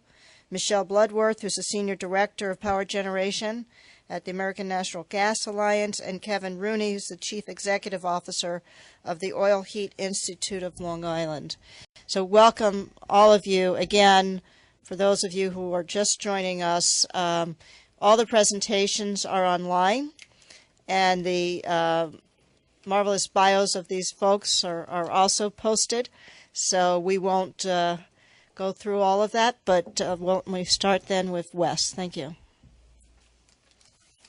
And thank you all for joining us today. Okay, thank you. The New York ISO certainly appreciates the opportunity to be part of these very important discussions, especially in the areas of bulk power reliability and reliability to customers, market outcomes and efficiency, and planning processes. So we really are happy to be part of these discussions and hope to be helpful with these initiatives going forward. This presentation will talk a little more about pricing outcomes. I know the audience has seen some slides on pricing outcomes, but we'll go into that a little bit in my presentation. Also talk about the operating performance of the power system this past winter, especially during these cold time periods, and then talk about next steps, at least at the New York ISO, in the areas of improved coordination, markets, and planning. Yeah, everyone's aware of how cold it was this winter. We think we measure it as 5 major cold snaps across the winter. Seems like it was just cold from December 14th to the middle of February. 3 different polar vortexes that extended across much of the country. On January 7th, as Raj mentioned, the New York ISO did set a new record peak winter load of 25,738 megawatts. Later that month, we had a forecast to even beat that and hit 26,000 about the last week of January, but that did not happen. We were close to that. The prior record was set 10 years ago at 25,541. Quite frankly, I didn't think we would ever beat that again, and we went flying past our design peak forecast of 24,709 megawatts. While the regional, and you think about these cold snaps, they extended across the country. These were very wide geographically in nature. So we've had cold snaps before, and we've had cold weather in the Northeast, but as everyone knows, these really extended across the South and much of the Midwest in the country. And the sustained nature, these were not 1 and 2 and 3 day in length cold snaps. Really at the end of January, it seemed like it was about 2 weeks or 11 days. But the regional and sustained nature created tremendous demands on the gas and electric infrastructure systems. Reliability was met for millions, and quite frankly, several millions of retail gas and retail electric customers, consistent with Commissioner Zibelman's opening remarks. In New York, we still generation fuel diversity, dual fuel capability, and efficient market signals all contributed to maintaining uninterrupted gas and electric supply to New York customers, in both electric and gas customers, and millions of them, and reducing even higher consumer bills, really as a result of the diversity, the dual fuel, and the market signals. Next slide. Raj went through this. I'll make 2 points. Again, we hit a new winter peak after 10 years. And when you think about the initiatives in the efficiency area and the initiatives with real-time pricing, you know, you can get to a place where you think you may not ever hit another peak. But even with those very good and strong initiatives, we did hit a new winter peak, and just on the heels of 6 months ago, hitting a new all-time summer peak. And so this is showing that. And the other point I want to make is New York, for anyone that doesn't know, is still greatly by about 8,000 megawatts a summer peaking entity, not a winter peaking entity. I'm actually, this slide is a set of oil and gas prices, and I'll go through this slowly in a minute. This was for December, and I'll just make the quick point for December that we had 8 days where gas prices exceeded oil prices, at least on the Tennessee pipe, and it was pretty close on the rest of the pipes. But if we turn the page, we'll go to the very significant January. This is a busy slide, so let me do this slowly. The black horizontal line at about $17 is the MMBTU cost of oil when oil's at about $100 a barrel. The many colored lines are the different gas prices at different gas trading points in the Northeast. We won't go through all the colors, but the significant ones are certainly the green, which is Tennessee, which crosses upstate New York and goes into New England, and then the Transco Zone 6, which is New York City. If you add up the times where the colored lines go above the black horizontal line of oil prices, you get about 22 days. So the point is there were about 22 days out of 31 where the gas prices were higher than the oil prices. And so we can turn to the slide. And then if you look at the electric marginal prices, and we picked 3 points. We picked Western New York as Zone A, Albany, New York as Zone F, and then New York City as Zone J. The black line is the Zone A Buffalo prices in Western New York, and the x-axis is 2 months. It's the month of December and then the month of January. And you can see that, the solid blue line is Zone F, which is Albany, and then the wider blue line is New York City. So essentially, to the extent that the two blue lines are on top of each other, that essentially means that the price was about the same in Albany as it was New York City, and that kind of indicates that there were not transmission constraints between the Albany or Eastern New York to New York City, whereas where you see gaps between the black line and the blue lines, that's where there is an electric price separation between Western New York and Eastern New York. So you see the first part of the separation on the left side of the curve is middle December, when prices first went high and gas prices went beyond oil prices. And the question was asked earlier, and this is related to the Central East transmission constraint for about 5 or 6 or 7 days. And then it became mild again. Prices went low everywhere for a while, and then it got cold in January. And you see the separation come back really between Western New York and Eastern New York, bound up for two things. It was the pipeline system was constrained, so the marginal price of gas in Eastern New York was significantly higher than the marginal price of gas in Western New York. And on the electric side, the marginal cost of electricity was higher because of the electric transmission constraint at Central East in Eastern New York versus Western New York. So then just quite frankly, it's as simple as where it became mild for some time periods, they kind of come back to converging, and then when it got cold again, then you see, first of all, in late January, you see it's very cold, and now gas prices were even higher in late January than they were early January, so marginal prices everywhere, including Buffalo, went up, and then you see the separation where there's either a pipeline basis or an electric basis. This slide just kind of grounds the oil and gas price is grounded for the last 14 years. Or said differently, this is the last 14 years of oil prices, which are the darker blue curve, and then gas prices, it would be the green curve.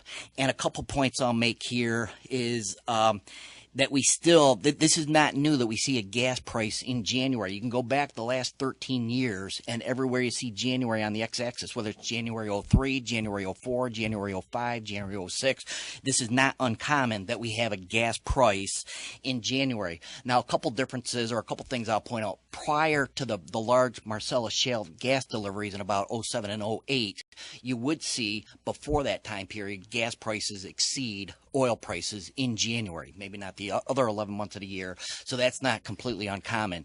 Since the discovery of the Marcellus shale gas, while we still see the gas prices in January post 06 and 07, you see the spikes on the right on the lower curve, it still didn't get as high as oil.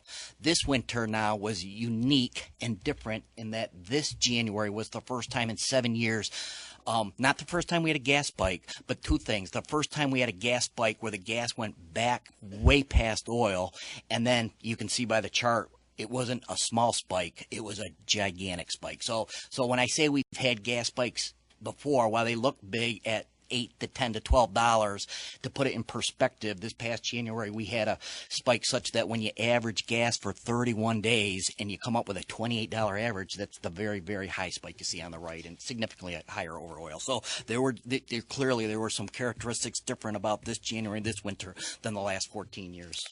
And then of course, and then of course, I hope it's obvious, really at the point where the Marcellus and Utica shale discoveries were made and the drilling happened and all of this excess inexpensive gas hit, that's where now you finally see a huge separation between gas and oil starting in about 2008, whereas the 20 or 30 years before that, gas just kind of traded at 90% of the oil price, which you can see on the earlier part of the chart, or if you took this to the 1990s and the 1980s, that's what you would see. So we really, this is just a good thing that the gas is so much cheaper than oil for the last 5 or 6 years, at least in total, maybe not last January. Okay, trying to beat that yellow light, or trying to beat that red light. The preparation, the ISO did do a lot to prepare for this winter, so that we were not surprised. We spent a lot of time with fuel surveys, with generators, talking to them about what type of gas service they had. Was it interruptible? Was it quasi-interruptible? Did they buy capacity releases?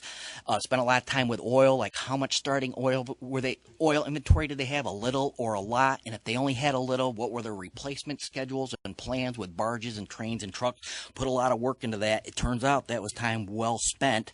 We always knew for a short duration cold snap, there's enough inventory on site to keep things in good shape from a reliability perspective. We always did know if it was a long sustained cold snap, we'd have to be involved watching this and maybe helping generators manage this fuel with bids or with reliability commitments, and it turns out there was a fair amount of that. Each day before the cold snap, we would get updated fuel inventory and gas nomination information from the generators. That was helpful for us to manage reliability and come up with least cost solutions. Let's see. And then, as I say in the very bottom little bullet, and this is important, toward the end of January, and so now I'm talking about like the third week of January, with sustained cold snaps, and now a forecast for it to stay cold a whole nother week, the oil depletion concerns led to increased ISO efforts to manage projected unit capability on alternative fuels. So it was a lot more monitoring and managing reliability by picking where other types of fuel resources were available at higher prices, so we wouldn't run out of fuel at any of these locations. The next slide, the operating performance and characteristics in early January were different than late January. Early January did seem to be characterized by a high level of generator D rates, and later on I'll talk about that's where we're trying to go with our market design improvements. On January 6th, we did have a significant transmission cable trip and lockout for a couple of weeks. On January 7th, a very important connection with Ontario trip, but fortunately came back at lunchtime. I'll talk about the D rates on another slide, and as someone said earlier, we did activate demand response on January 7th, which was our peak winter day. We did do public appeals early in January, and issued a NERC emergency alert 1 on January 7th when we were very close to meeting reserve requirements. Then the next slide is talking about the second half of January, which with a talking point I could say was more, the generator outages or D rates were not so significant. But with these longer sustained cold snaps, it was just tougher monitoring and managing the fuel, and generators were having trouble to keep up with the oil. And is what was interesting is in the past many winters, gas has been the fuel of choice. Gas has been cheaper than oil. Generators try to maximize that, and our market systems maximize that for a least cost solution. And then where there's a gap when the pipes are constrained, we just meet that with more expensive oil. This winter was different for 22 days in January, and that oil was the fuel of choice, and we were trying to maximize oil. Our market systems were bringing on oil units. Generators' preference was to burn oil rather than gas, and then gas was used to make up the difference when oil inventory became tight. So just a completely different characteristic and nature. In the interest of time, we'll go to the next slide. This is quickly the generator D rates. These are as defined relative to after we made commitments for generators for the next day to what the D rates were in real-time operation, not to be confused with what was the amount of capacity that maybe bid in the day-ahead market and was not accepted. And there was a lot of generation committed that at a lot of gas units that would bid high gas prices, but our market systems chose the cheaper oil, brought on the oil. We met load with oil, reliability with oil, and actually didn't schedule gas. But not counting the set that wasn't even scheduled, this is the amount of D rates that then were committed and then didn't make it. Okay, I've got 60 seconds. Let me see. I do want to get to next steps. Yeah, we'll give you special dispensation. Okay, all right. Well, if I'm not going to be electrocuted, We're running out of time. let me. All right. So, slide 12, observations. These are important. I said that this winter was characterized of many days of gas exceeding oil prices, and people ask me, Wes, were the generators able to get gas? And for the dual fuel, and I'd say, well, I don't know. I don't think they were trying that hard. If they had oil capability and dual fuel, they weren't trying to get expensive $80 gas. They were trying to burn their $17 oil, and that made sense for customers, made sense for reliability, and made sense for the market systems. So it resulted in high levels of the market systems, economic scheduling, and dispatch of oil-fired generators. As an example, the load-weighted LBMPs for January across New York State were $183 a megawatt, or 18 cents a kilowatt. That was 176% over the December electric prices, which were high. But if you look at the gas prices on average for the month, it could be Transco Zone 6, but it could be anything. It could be Tennessee. It could be Algonquin. They were all the same. That was $27. So, I mean, that's just a high gas price on a cold day. This was the average for the month of January, 27. And so there's the average of the 60s and the 80s and the 100s with a bunch of days at 5 and 10. Still a very high average gas price. So the gas prices were 400% higher in January than December, but mercifully the electric prices were less than half of that increase. Electric prices increase at less than half the natural gas prices. Okay, next slide. Dual fuel observations for cold days. For short duration cold days, so this would be a 2 or 3 day cold snap, oil fire generation was capable of receiving deliveries at a rate close to their burn rate, or at least have enough starting inventory, even a small number at that. So short duration cold weather events were fine. For longer, like 2 weeks or 11 days, sustained cold, there were instances where delivery rates for oil could not keep up with oil burns, and for many days oil was economic relative to gas. So it's just the economic systems were running these things at full load, and that was just a difference in past Januaries, or a surprise. Now on to next steps. There's 3 categories of next steps. We have a category of improved coordination, our category of market design, and our category of planning and reliability. Under the improved coordination, we want to continue to improve our operator awareness of the fuel status of all generators and all fuels, in addition to the improved awareness of pipeline conditions. The better our information is for reliability, the better and the least cost solutions we can come up with for managing reliability. So it's just a matter of getting the best information, then we can make the best least cost solutions. Continue the seasonal fuel assessment, improve the daily fuel monitoring, and then the FERC is helping us with an order last November that really helps solve some of the confidential issues between the gas and electric industries trading valuable reliability data. The next bullet, request that OFOs, or operational flow orders, are posted before the day ahead postings. The better information the gas generators can get, the better information they can get in their bid curves, the more accurate their costs are in the bid curves, the better our day ahead marginal electric prices can be, our market results. Coordinate electric and gas infrastructure maintenance outages. At this point in time, it's very important we don't have a significant gas pipeline maintenance outage at the same time as a significant electric transmission outage. So we're getting much better at working with the gas industry and coordinating these and not having two critical outages at the same time. We're working with industry to develop gas balancing improvement, and a lot of this is going on with the recent FERC NOPRA, and then promote RTO-like services in the gas industry in the areas of improved gas transportation service transparency, so that generators can see what is available on the pipes and what are the different ways they could schedule to get gas in a more transparent way, and what anything that can be done to make the gas supply more liquid. It is a very large bilateral market today. There are some trading platforms, but we greatly support and promote anything that can be done to get the gas supply to be more liquid for the New York generators. Next slide. Markets. Explore potential market rule changes to better value fuel assurance. The two areas of concerns we have are significant generator derates, as we saw in early January, and then limited fuel supplies during long sustained cold periods.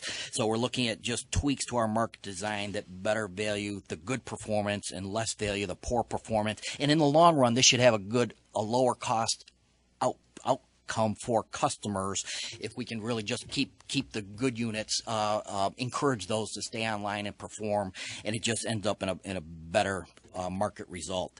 The next bullet: consider improvements to allow generators to more accurately reflect their fuel supply constraints in the day-ahead bids, because the day-ahead market just has a better opportunity to come up with a least cost solution than if you give that bad information and then have to solve it in real time. And then the third bullet: coordinate with PJM and ISO New England if either RTO considers modifications to their energy bid cap offers. And then the last slide, and I'm sorry I went over, in the areas of planning and reliability, and I think Commissioner Brown mentioned this. This is probably the most important thing, and that is really what's going to happen in PJM over the next couple of years. What's going to happen in MISO the next couple of years. It's definite that Vermont Yankee, a nuclear facility in New England, is going to be offline December 1st of this year. They have another 500 megawatts of non-gas in New England retiring, so they have another 1,200 megawatt gap just to the east of New York, and so those things are definite. But even the EPA mercury MATS emissions requirements will hit May 1st of 2015, and that could have a 7,000 to 9,000 megawatt impact on coal retirements in PJM. So as Commissioner Brown mentioned, it's important we do this regional study and not just look at New York and say what are the implications of the regional changes. And because if 7,000 megawatts of new gas-fired generators in PJM are going to compete for that scarce gas pipeline transportation system, that will have implications in New York. And so I think with that, I'll conclude, and I think there'll be questions later. Sorry I went over. Thank you. Thank you. And then our next speaker is Mr. Wesley from NYSERDA. Thank you. Welcome. Thank you very much. NYSERDA appreciates the opportunity to address the Commission.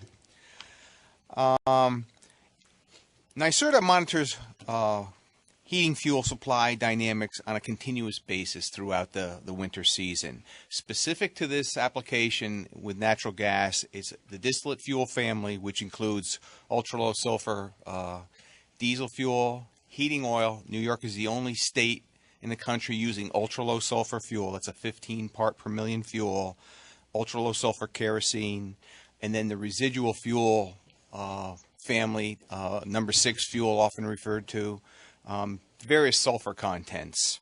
I will discuss the interaction of the petroleum supply industry with the natural gas industry as a backup fuel supporting natural gas interruptions. This first slide you're looking at is distillate demand, and it shows the historical perspective to frame where we are today. 50 years of data on that slide. You can see that we peaked in the whole distillate fuel family for all the economic sectors. Peaked in 1973.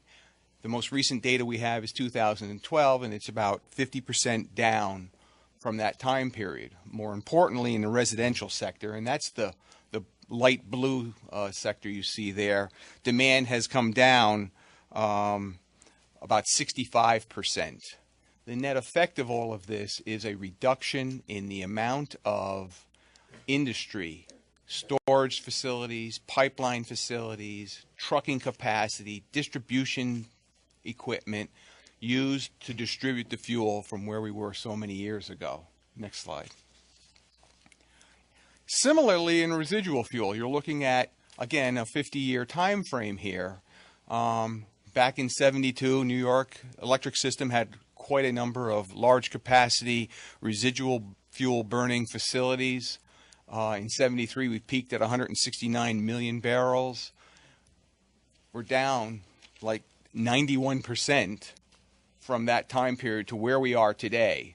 The green area you see on that slide is the electric sector. One of the takeaways from this particular slide is, what is the petroleum industry, the supply industry, thinking as they look at this type of slide? And they're thinking, this is a business that's going away. I have no reason to invest in the facilities to store fuels that no one is really using. And lack of steady, consistent demand tells the big supply industry, there's no reason to commit facilities for this. There's no reason for me to stockpile inventories. Someone comes and has a contract and say, I will need a specific amount of fuel. That's fine. I'll dedicate fuel capacity to this, storage capacity. But if it's just maybe we'll show up and maybe we won't show up, this is not going to happen. And you can just see the enormous decline in demand for the residual fuels. Next slide. Taking a little bit closer look at this, these are the these two slides show the petroleum fuels used by the electric sector. The red is the distillate family, home heating oil perhaps, ultra low sulfur kerosene, ultra low sulfur diesel fuels. You have a 50-year slide on your left. If you move over to the right slide, I've taken the same and just took a look at that quick little last 12 years. The peak occurs in 2005, which is actually a hurricane impact year. That's the year that hurricanes came ashore, tore up the Gulf Coast gas distribution and processing systems, and we used a lot of residual fuel in the fall of that year as we waited for the gas distribution and supply systems to recover. But you can see over the last 3 or 4 years, it's just been no demand at all by the electric sector. Next slide. Refining capacity in the Northeast. This is a cluster of refineries just south of us. They're in New Jersey, they're in Delaware, and they're in Pennsylvania. Again, this is going away. Not economic for a number of refineries to operate. They've closed. I can think of 3 in the last roughly 12 years that closed and went away. So our capacity to produce refined products moved from 1.7 million barrels a day down to 1.3 million barrels a day. These refineries are concentrating on gasoline and diesel fuel. That's where the money is. That's where the 365-day-a-year demand is. This is what they work on. Replacing these facilities, when these refineries are taken out of service, their parts are sold or cannibalized or whatever occurs to them, they have been turned into import terminals. The tankage is still there in many applications, but they don't have the ability to manufacture the fuel, as much of the fuel that we use. So as a result, our fuel is coming from ever farther away. United States Gulf Coast, and from European or world markets. Next slide. This slide illustrates this. You're looking at where does our fuel come from. The blue on the bottom is the East Coast production. The red are imports, and the green is from other pads, and generally what I'm referring to there is the Gulf of Mexico production area. And you can see, let me catch up with you, that we're down to about 1/3 of our supply that we use for distillate fuel oil.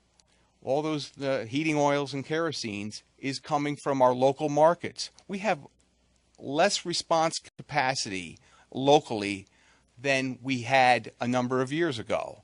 We are dependent on economic signals to world markets, the Gulf Coast, to bring fuel to us as needed. So when there's a serious increase in demand as a result of cold temperatures. The net effect is the market says with price signals, we need more fuel. Unfortunately, this fuel is 3 to 4 weeks away. This is the time period it takes to secure capacity to bring fuels back to the Northeast. So we've lost some resiliency here. We've lost the ability to respond rapidly to immediate needs. Again, here's your picture of historic distillate inventories. We're looking at from 1998 through the current year. The color sequence you see is the green is home heating oil, high sulfur fuels. The red is a 500 part per million diesel fuel, which is what the transportation sector would have been using during those time periods.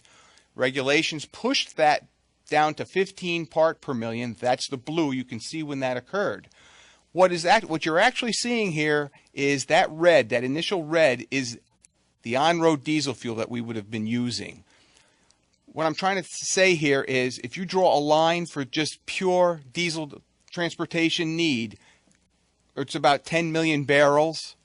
You draw that across, there was almost nothing in storage, a very limited amount of storage capacity in January 2014, early December, that type of time period, compared to what we had as recently as 2 years previous.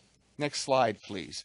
This chart illustrates all of this. On the left, you have 12 months leading up into the winter season, and you can see that we are 43% below the 5-year average on inventories ready to go during a winter.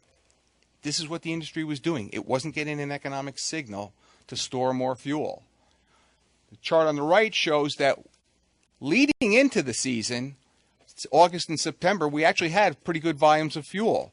But, again, the economic signal was future prices were more costly than the fuel I had in inventory. So as we entered the heating season, the economic signal was use the fuel in storage. And we did. And then, when the cold weather hit that Wes was referring to, our inventories really were in no good shape to handle this.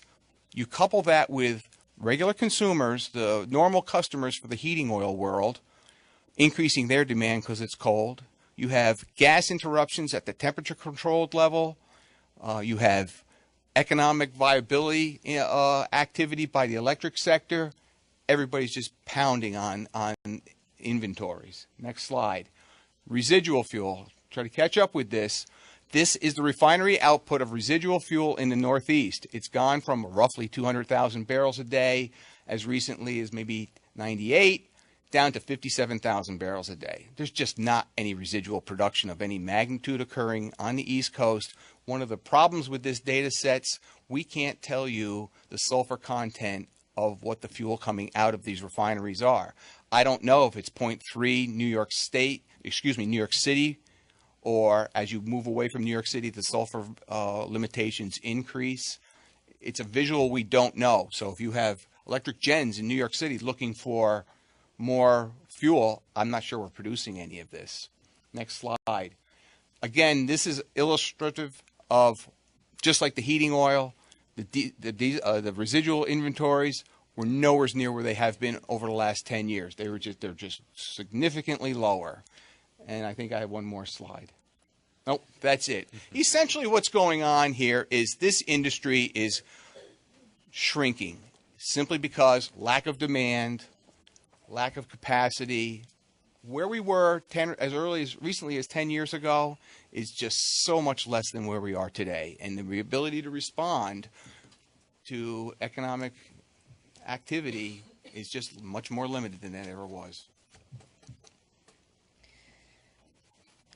Thank you. Let me just, because of the size of this panel, maybe we'll just ask a couple questions because I'm concerned that by the time we get through the end of the panel. But, Charles, and this is just sort of what you were just leaving off with and what you heard Wes say.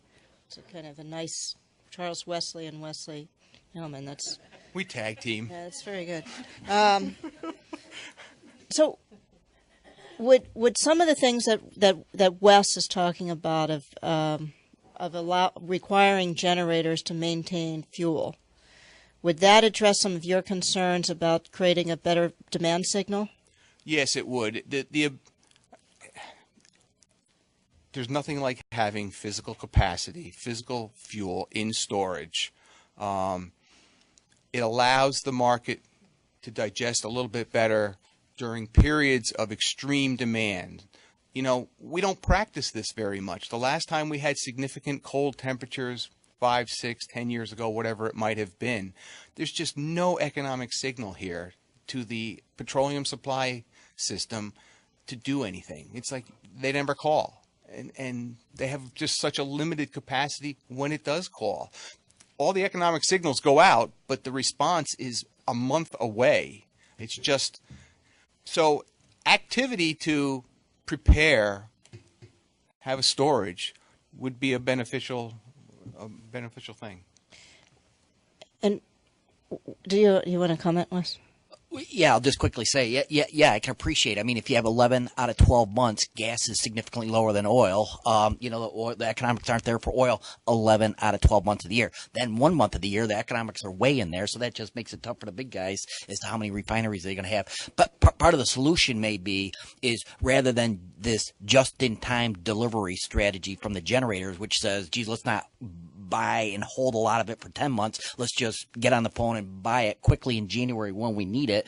To Charlie's point, if the refinery capability isn't there, it's just time to come up with that. As opposed to if generators have storage and can buy a little bit in April, a little bit in May, a little bit in June, as these small number of refineries can produce it, and then have a significant amount of inventory going into the winter. That's an approach to try to solve this problem. Okay, and then my follow-up question, and by the way, for the rest of the panelists, as you're talking, if you want to comment on these, please feel free, because I know these are important issues. You know, I think as Commissioner Brown noted, and as you noted, Wes, this was not just a New York issue, this was a national issue, a regional issue, and it's potentially an issue that's going to get worse as we see more non-gas retirements, and also just increased pressure then on the pipeline. Here's my it's more, I think it's an observation, but it's also a question, and I'd be kind of interested in hearing everyone's response. So here we are in New York requiring dual fuel capability in the city. You indicated it's not required in New England, and we are seeing gas generators coming on. Aren't we in a potential risk situation of you're going to have more pipeline demand, but if we in New York continue to look at dual fuel capability for reliability, which means in a way, aren't we then backstopping our regional neighbors who may not require that, because now we're fighting for gas scarcity, and if we, as you say, monetize the value of this inventory, we're effectively raising prices in New York to provide a reliability backstop for New England, PJM, and others, right? Is that my understanding this right? From a fuels perspective, yes. Yeah, I just want to understand. I'm not sure requiring some oil inventory is going to raise prices. Hopefully, then the economic process. Well, no. What I'm saying is that what will raise prices is that if there's gas pipeline scarcity, and we're able to reduce that pressure because we have dual fuel units that are being dispatched. Essentially, our dual fuel units are supporting PJM in New England as well, who may not have that same requirement, so therefore their customers are not bearing those costs. Yeah, that may be. If you think about the market system, when we compare our price to PJM price for scheduling interchange and our price to New England, yeah, I think that would be a fallout of that. Okay, and it will have. Can I answer one thing? Sure. This is Michelle Bloodworth with America's Natural Gas Alliance. I think I'm on. Am I on? Can you guys hear me? I know you can hear my southern accent. I haven't noticed. I'll try to tone it down, as my taxi driver told me. One thing on the flip side, though, I would think about is there's a lot of discussion related to the retirement of older coal and even some nuclear plants. And although we support fuel diversity, I would also look at it as you look at what's needed to build new infrastructure to get more firm capacity to take advantage of all this prolific natural gas, the more those units are run, the more it also justifies the cost. So I think you need to look at both sides, the cost of mechanisms and market rules within New York ISO to allow that recovery, because once those units operate more in baseload capacity, you're amortizing that cost for that infrastructure over a lot more volume, so that cost goes down. I just think you have to look at it as a portfolio of options versus one versus the other. Thank you. No, I agree. And there any? I have. Yeah, and then I may have more, but I just go ahead, Gary. Just one question for Charlie, who's gotten really smart over the last 30 years. Was there ever a time where somebody couldn't get delivery? You said, man, it's tight. Man, the inventories are slim. Man, we were right on the edge. Were there instances where people said, I need it, and they said, no can do? Yeah, this past winter, some of West's generators have difficulty getting the specific quantity and sulfur content fuel they needed. Okay, and on the distillate side of the family, on a regular daily basis, I had terminals. I was in contact with terminals, heating oil terminals, that were saying, "I'm dry, Charlie." Now they had scheduled another supply activity in some way, shape, or form, whether it was a pipeline delivery that was anticipated and it would have arrived, or a barge was coming in a couple of days or something. But we had numerous instances where, in the downstate market specifically, home heating oil distribution companies were short loading their homeowners. And maybe you needed 200 gallons, you get 100 gallons, and then you're revisited again later on. But yeah, this occurred this past winter. And one more for Wes, because I know I'll forget this, but I'm fascinated by actually the two slides of you're showing the price increases and Raj's earlier slide showing the correlation between the price changes, separation, and exports into New England, I think it would have been at that point, or PJM. First of all, when New York ISO, when we do this import-export, typically it could be because of price, and sometimes it's because like in these situations, it could be one of our neighbors are into a reserve requirement, and there's a NERC requirement, an agreement that when one region is having problems, the other region will help them out, and I know that was going on this past winter. Is that correct? Yeah.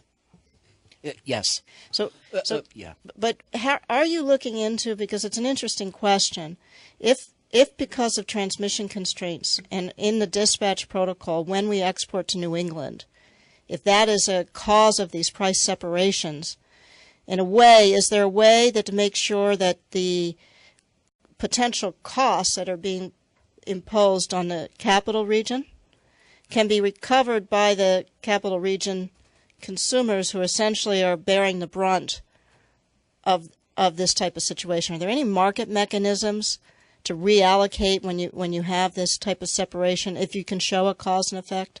Because it's a form of mitigation in a way.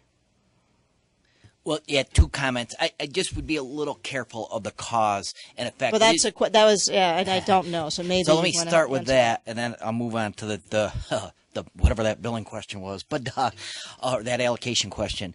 So let me just think about what Raj's chart. He had one that said, hey, when the exports to New England, the volume of megawatts increased, it appears the price difference between A and F increased. It's hard to know. That may have been happening anyways. If transmission is scarce from Buffalo to Albany and pipeline is scarce between Buffalo and Albany, we're getting that price separation for a set of reasons that are correct and make sense. Now, if New England's $1 higher, then the market systems are going to schedule, from low cost to high cost. So if New England's $1 higher than Albany, you'd start to see the megawatt exports start to go. It is true that starts to look like load from a supply and demand perspective east of Central East. When you're exporting to New England, that starts to look like load. But I'm not convinced that's the large driver to the large price separation between Buffalo, and Albany. I think we already had that price separation. It might have increased it a little bit. But in other words, if you were to cancel those deliveries, and let's say it's 1,000 megawatts, that's 1,000 megawatts less than the east, the marginal price in Albany would drop a little bit, but I don't think it would come down to the Buffalo price. It wouldn't be the majority of that price spread. I mean, I don't know. Somebody would have to go off and study that. So I'm not positive there's a strong cause and effect. But the more important point is, that is how markets work, and that's markets working. And the converse example is Hydro-Quebec and Ontario. I mean, if we have a higher price than Ontario and we have a higher price than Quebec, then these market systems that are working on all four seams, whatever those markets are doing between us and New England, they're doing the same thing but to our benefit between Quebec and New England. So if our marginal price is higher than Quebec, the market system schedule some gigantic imports into New York State, which reduce prices, and they import from Ontario on our two sets of connections, and that reduces prices. And if you take over the course of the year, the time some areas are scarce and others aren't, and some are long or some are short, and one day maybe we're exporting to New England and it raises an Albany price. There's another day where we're short and somebody else isn't, and it's coming the other way. And over the course of a year or a decade, those four interactions really come up with a least cost solution for customers. Thank you. Okay, we'll move on. Mr. Parisi, and thank you. Do you have a question? I'm sorry. I'm sorry. I've been listening a lot today, and I just kind of wanted to follow up with a question. Mr. Wesley, you made a statement, and I just wanted to make sure I understood it. You said that the industry was shrinking, and did I understand right, simply because the lack of demand or the lack of capacity? Is that what I understood you to say? The fuels that we're talking about in this application is residual fuel and the distillate fuel family. And yes, that industry is shrinking in size, the amount of fuel being distributed running through their systems for a great number of reasons. Consequently, the infrastructure that the industry uses, the petroleum supply industry uses to manage their fuel is much less than it was. Mm-hmm. It's naturally shrinking also in lockstep with demand. However, when you reach a point in time where in this application, it was a number of polar vortexes, you have a huge spike in demand. Electric sector, residential sector, commercial demand. It's just everybody needs these fuels to heat. The industry has lost the capacity or is losing the capacity to respond to these spikes simply because they don't occur often enough to make the investments necessary to support that. And we end up in a situation where you have a reduced capacity trying to meet all of this demand. It's an abnormal amount of demand, but it's still a legitimate demand. And how would you manage that? And one of the aspects you can manage that with is greater levels of inventory by whomever the participants are that need this fuel. But there's an economic benefit. There's an economic penalty there if they don't need it too. Okay, thank you. I just like other folks to comment on it during their presentations or later with comments, just because my question really is related to what is the driver of what else might be causing that lack of demand or lack of capacity that we as a state might be contributing to. And then the second question is, you had made a comment, I believe, that we didn't know what the sulfur content was. Can you expand upon that? Sure. In the residual fuel family by itself, there are different sulfur requirements for different geographic locations in New York State. In New York City, if you're burning residual fuel, it's 0.3%. As you move away from New York City, it expands a little bit. The data that we have, and it's Energy Information Administration data from Washington, clusters all of the residual production, inventories, imports, just the whole package of information as one thing, residual fuel. So you don't know how much of the fuel you would need, for example, to assist New York City specific generators. I could tell you the inventories are 5 million barrels in the mid-Atlantic region. there might literally be nothing of 0.3. It might be surpassing that level. There's just no clarification in the published data from EIA. The utilities themselves, or excuse me, the generators themselves know what they need, and the companies may have that information. The companies have that in their storage tanks if they have any, but it's just not published for us, the analysts, to see that information. Some of the issues and questions that have been raised here are going to be covered in my presentation. Okay, thanks. I'm glad I teed it up for you then. So Thank you. Just let me note something. We have it's a quarter to 12. We said that this panel would be over at 12, but it's not going to be over at 12. So I want to make sure that all the panelists have adequate. 12:30. Well, okay, then we should be good. But just so we do want to make sure people have enough time. Yeah, and I just on the sulfur content, because I know over the years there have been a lot of concerns about with requirements on lowering the sulfur content, whether or not the state was actually harming, putting ourselves at harm economically with that. And so that's why for me this raises an issue, and that's why I'm just concerned with what have we done. And so that's why you're saying us not knowing what is the sulfur content raised a red flag to me. So thanks. Thanks, Commissioner Berman. So we'll move on to Mr. Parisi. Thank you. Okay. Thank you for having me here today. So in my role with Con Edison, we work in the transmission reliability business as well as on the distribution end. I'll talk mostly about the transmission end of it. It goes very much in line with what NISO has mentioned already, also in the oil industry. I think it'll fill in some of the gaps that the questions had come up about, because we certainly saw many of these instances firsthand, directly talking with generating facilities. Okay. If we could, the first slide. Just very quick recap. So my perspective is looking, at Zone J, New York City area. All of our information comes basically, centered around Central Park. That's where we take our weather information from. I don't want to be redundant, but low temperatures throughout the winter period. January 7th being our big day. That was the lowest temperature, 4 degrees, the lowest since 1896.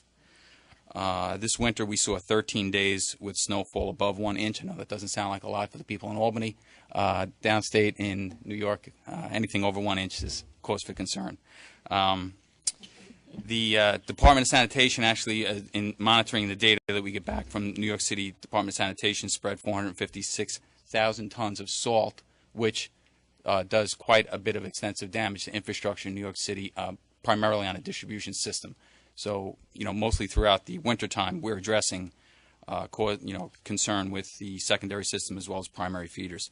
High salt definitely drives impact. The winter, 2013, 2014, December, not a terrible month. January and February, that's our big 2 months with temperatures below average. Even when it says below average of 4 degrees or 3 degrees, those are average numbers. You throw a couple of 60-degree days in there, and those stretches where we were down low, that sort of makes it look like it's not quite as bad as it was. But the cold stretches that we saw were very impactful. And obviously, you see the snow totals down below. These are, up there in the top 10 of snowiest Januaries and Februarys that we've had.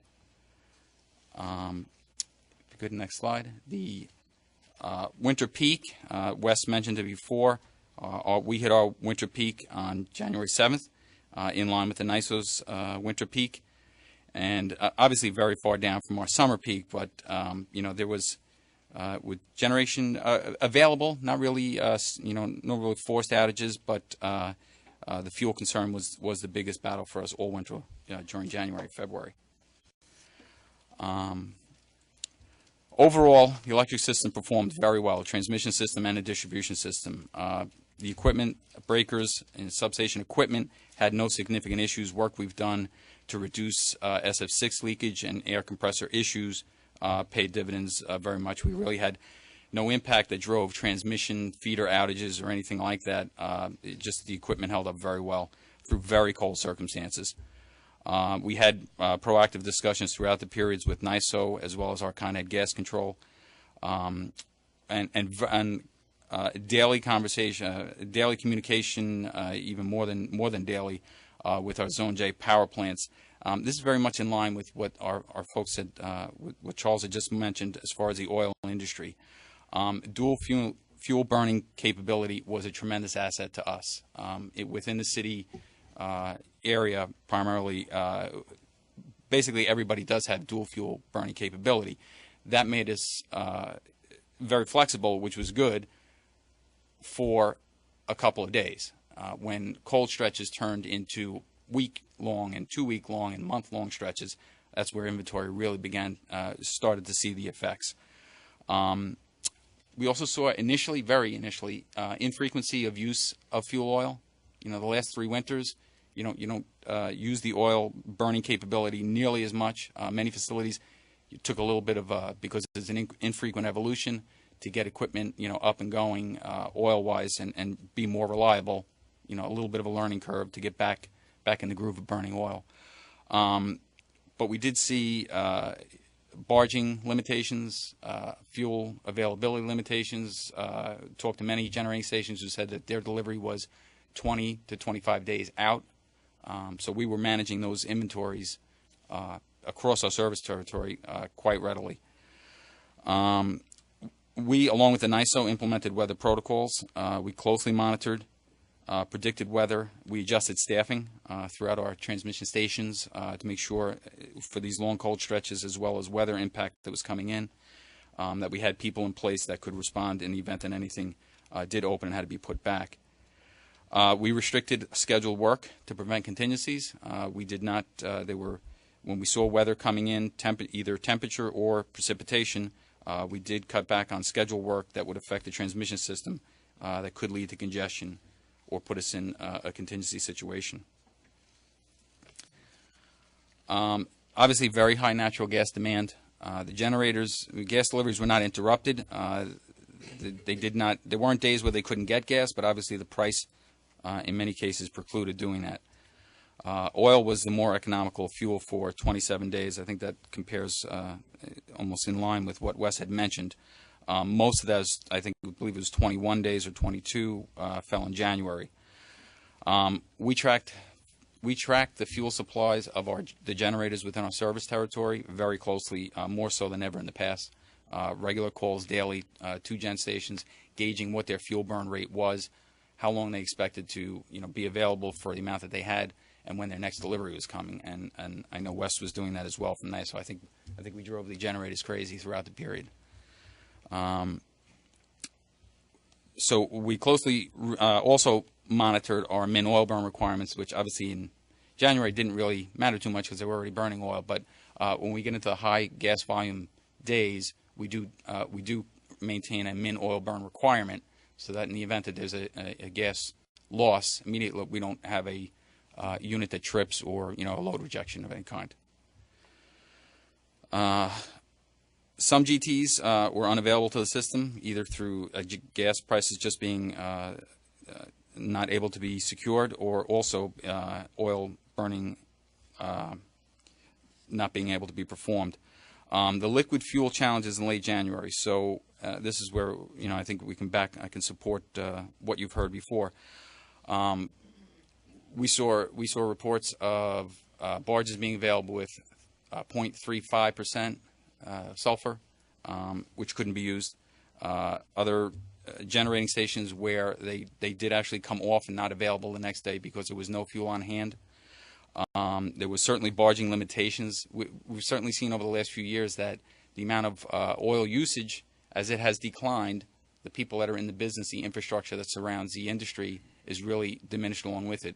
Inventory of tanks, barging availability. Some of the new units that are in our service territory that are, gas turbines, combined cycle, they just don't have the oil tank storage on site. They weren't built that way. It was put to, basically to have a day or two tank on site, which would get them through a cold, a couple of days where there would be a cold weather, but not to the extent where it would be weeks, which is what we were up against. as for Saucony, for our own company, we have the steam system. I'll just go through that really quickly. We didn't have any issues with the steam system alerts or reserves. We had to have very close coordination on gas.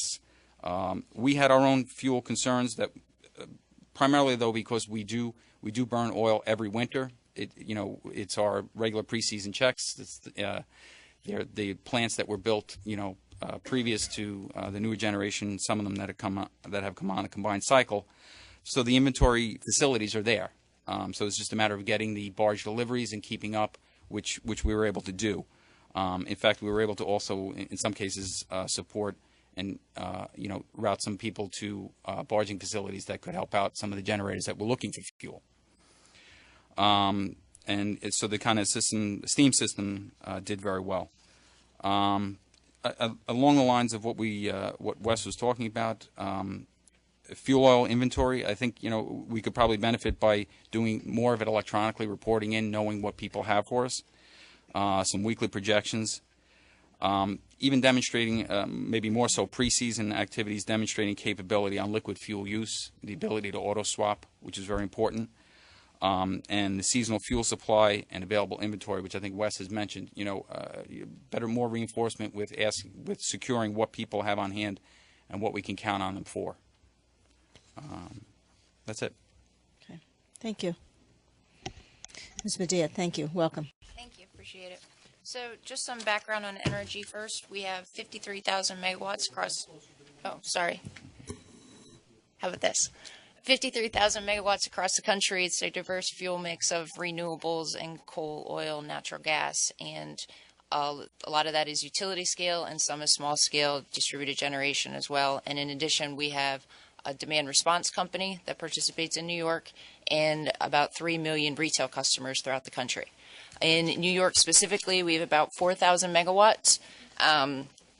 2 of those units are dual fuel units, and one of those is a 1,600 megawatt oil facility. Overall, the winter, the system worked very well. I think what we've been hearing is that the kind of the cracks in the system that have been pointed out are that there's a desire for a higher level of reliability, but that's not what the market's incenting right now. And so I think that's kind of the struggles that we've been hearing. And the market's working to attract the more efficient least cost generation, but there's needs for fuel diversity and storage to address this risk of just-in-time delivery.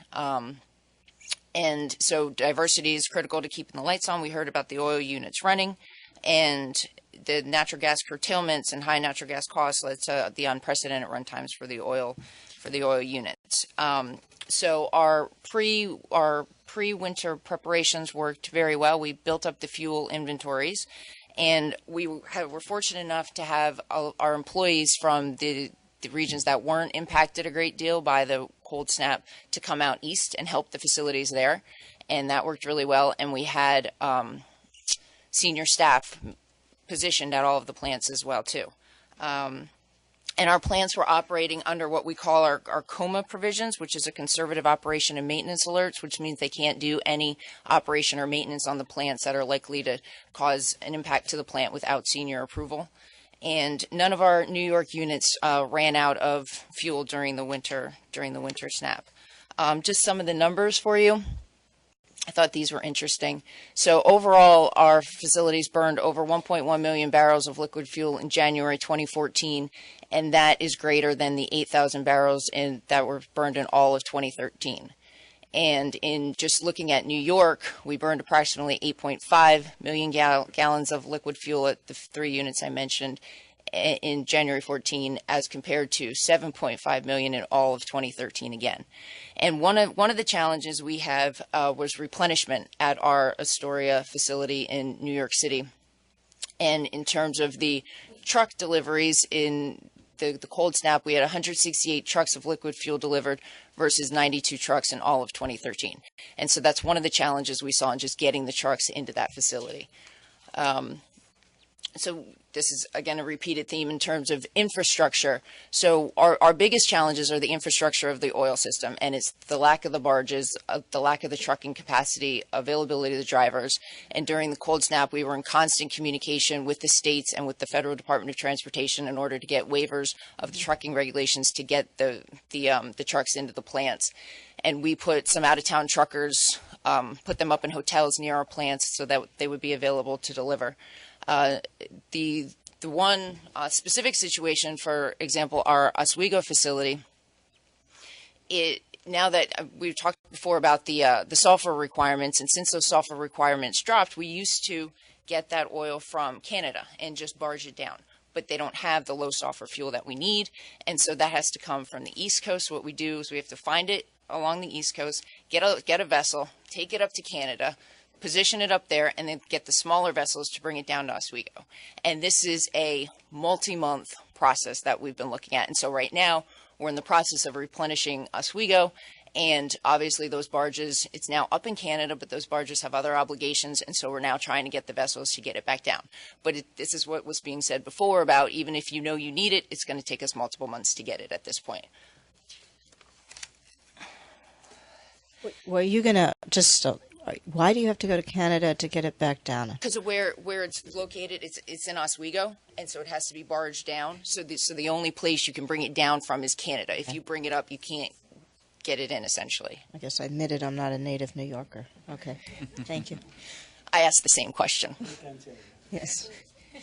So overall, the oil issues that we've been seeing, so the fuel cost is high, the inventory turnover is low. One of our plants this winter, the Bowline facility, was burning 2007 oil that was in its tanks. It's hard for us to predict the necessary levels of oil that are needed, and the utilization of the oil-fired capacity is really high during these narrow windows that we've seen. And not all dual fuel units are created equal. This is something that was touched upon too. The modern dual fuel units have the high environmental permitting requirements and the tight runtime limitations, and so as a result, the storage is sized accordingly. And so those aren't the units that can support winter periods like this. And then in terms of the older dual fuel units, why they have the storage capacity, the issue there is that they have low capacity factors, and so the system, the market to support the running of those facilities has gone away.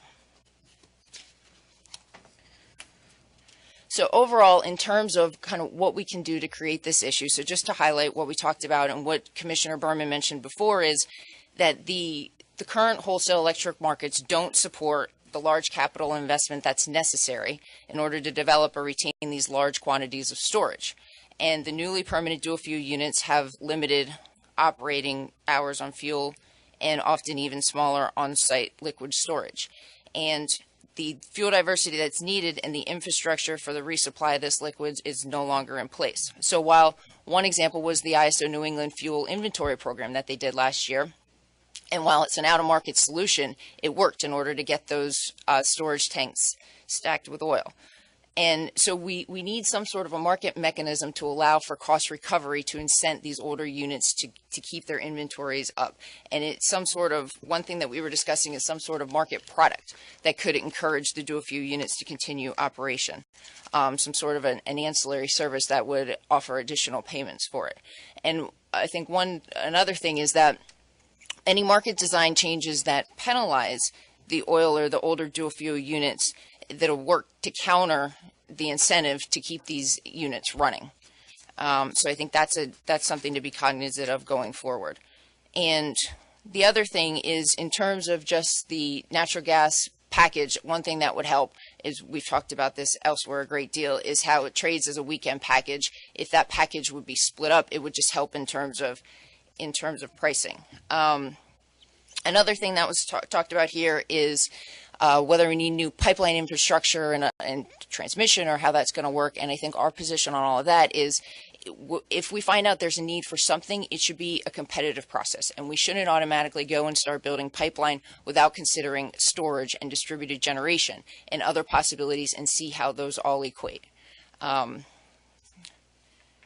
I think that's all I have. Thank you, Mr. Truxell. Welcome. Thank you. I'd like to thank the Chair and the Commission for allowing us to participate today. Thank you. My intent here is to kind of provide the interstate pipelines perspective on this past winter, our experiences. It was, as you've heard, a very challenging winter for a lot of folks. So I guess I'll start off by Transco is a very large, I'll let the slide catch up here.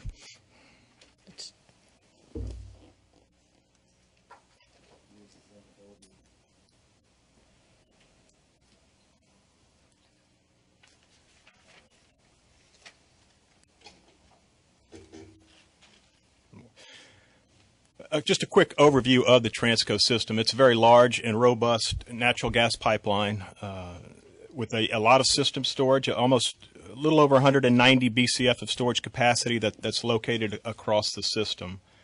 The blue boxes on the slide indicate where that storage capacity and facilities are located on the system. Go to next. Just some highlights from this past winter.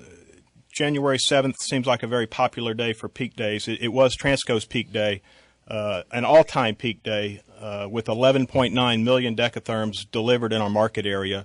And we're defining market area by, Transco has 7 different rate zones, and we're looking at just zones 4, 4A, 5, and 6. So just that part of our pipeline. There were no interruptions, and I'd like to really point that out, no interruptions or constraints of primary firm capacity throughout the entire winter period. And we hear a lot about constraints and curtailments, but really when the pipeline or the interstates are talking about that, we're talking about curtailments or constraints of non-primary capacity, secondary firm transportation or interruptible transportation.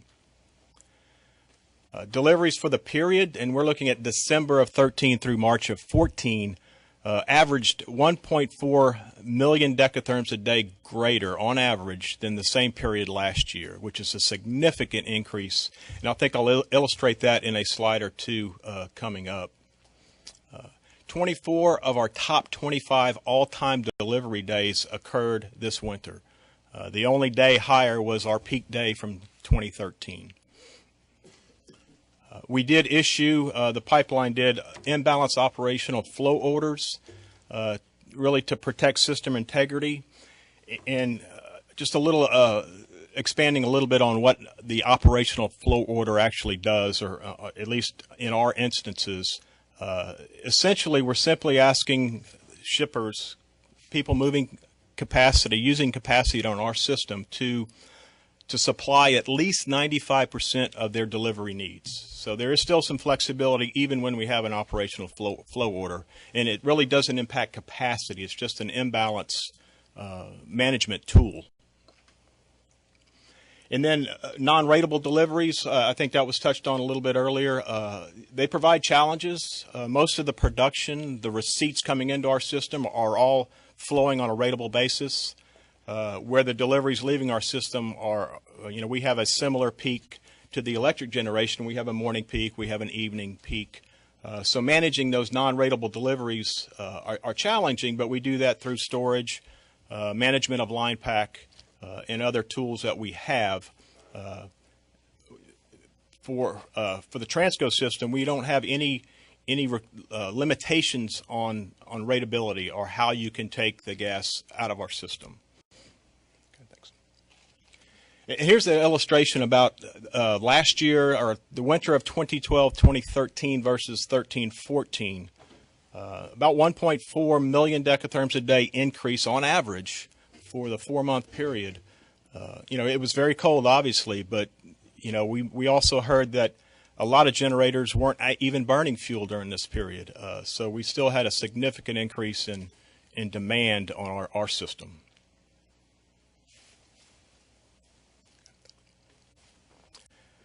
Illustration of our peak days, looking at the last several years.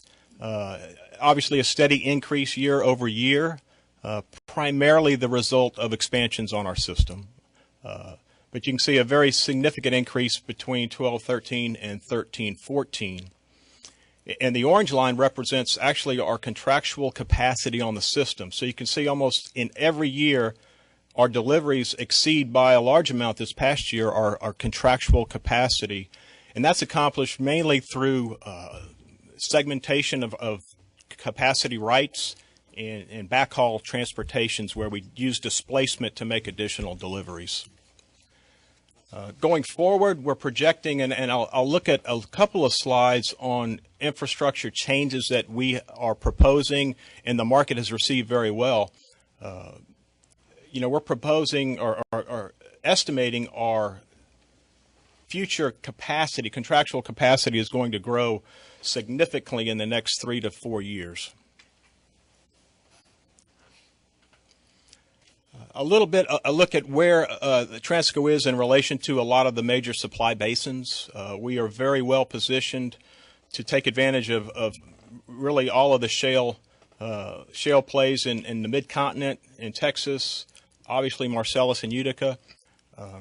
Traditionally, most of our production in the Transco system was offshore Gulf Coast. That's still a major player, but obviously not anywhere near where it was 5 years ago. As I'll illustrate coming up, Transco is in the process of making system changes to allow us to reach back to these supply basins where traditionally we move gas from the south to the north. In 2015 and beyond, we are making significant changes to where we will be a bidirectional mainline system where we can access Marcellus, Utica, any production in the Northeast, and provide transportation as far south as Alabama for that gas. Quickly, I'll take a look at some of the infrastructure projects we are or have proposed. The first one was placed into service prior to this past winter. The Northeast Supply Link project, it brought increased incremental capacity of 250 million decatherms a day, 200 million of that into New York City, capacity into New York City, placed into service last fall. Northeast Connector and Rockaway, it's a 100 million a day expansion from our station 195 into effectively National Grid's territory in New York City, with the major piece of this being the Rockaway lateral. It's a little over 3 mile lateral from our offshore connection, and it will come onshore on the Rockaways and provide essentially new gas service into National Grid's Brooklyn and Queens area. And just for the record, we actually received FERC our certification from FERC on that project this past Friday. So we're full steam ahead on construction there. So Constitution, I'm sure it's probably been a very big topic for many different reasons. It is a proposed pipeline, interstate pipeline, that's going to connect Marcellus Gathering and provide 650 million decatherms a day of capacity into Tennessee and Iroquois at the Iroquois Wright compressor station. Right now, we're looking at a target in-service date in late 15, early 16. We're still obviously going through the approval process on this project. This is one of the projects I mentioned that is going to essentially make the Transco pipeline bidirectional, providing supply from really any location along the way, specifically Marcellus in this case, at 525 million a day of firm capacity with a contract path from our Zone 6 all the way down to our Zone 4. But you'll have delivery rights anywhere along that contract path.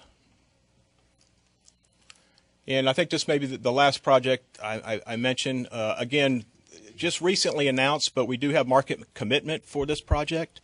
A very large project, 1.7 million decatherms a day. again, from the same supply areas. This one's a little different, where we have some new greenfield construction that will intersect with our main line near Station 195. But essentially, it has a path, again, all the way back to our Zone 4, but it's also going to provide a brand new market supply at our Station 195, and that gas will have secondary rights anywhere in our Zone 6.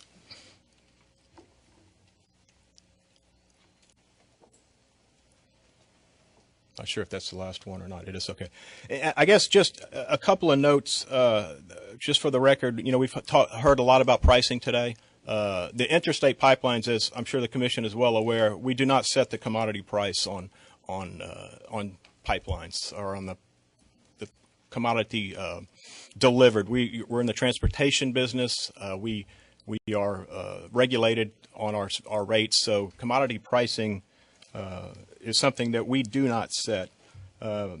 Something that Wes touched on, we are very involved in Order 787, the communications between electric generators, operators, and the gas transmission providers. So, and I think we've made a lot of progress there. I think we have a long ways to go, but we're talking, which is probably the first step. So I think we're well on our way to kind of closing some of those communication gaps that we've had in the past.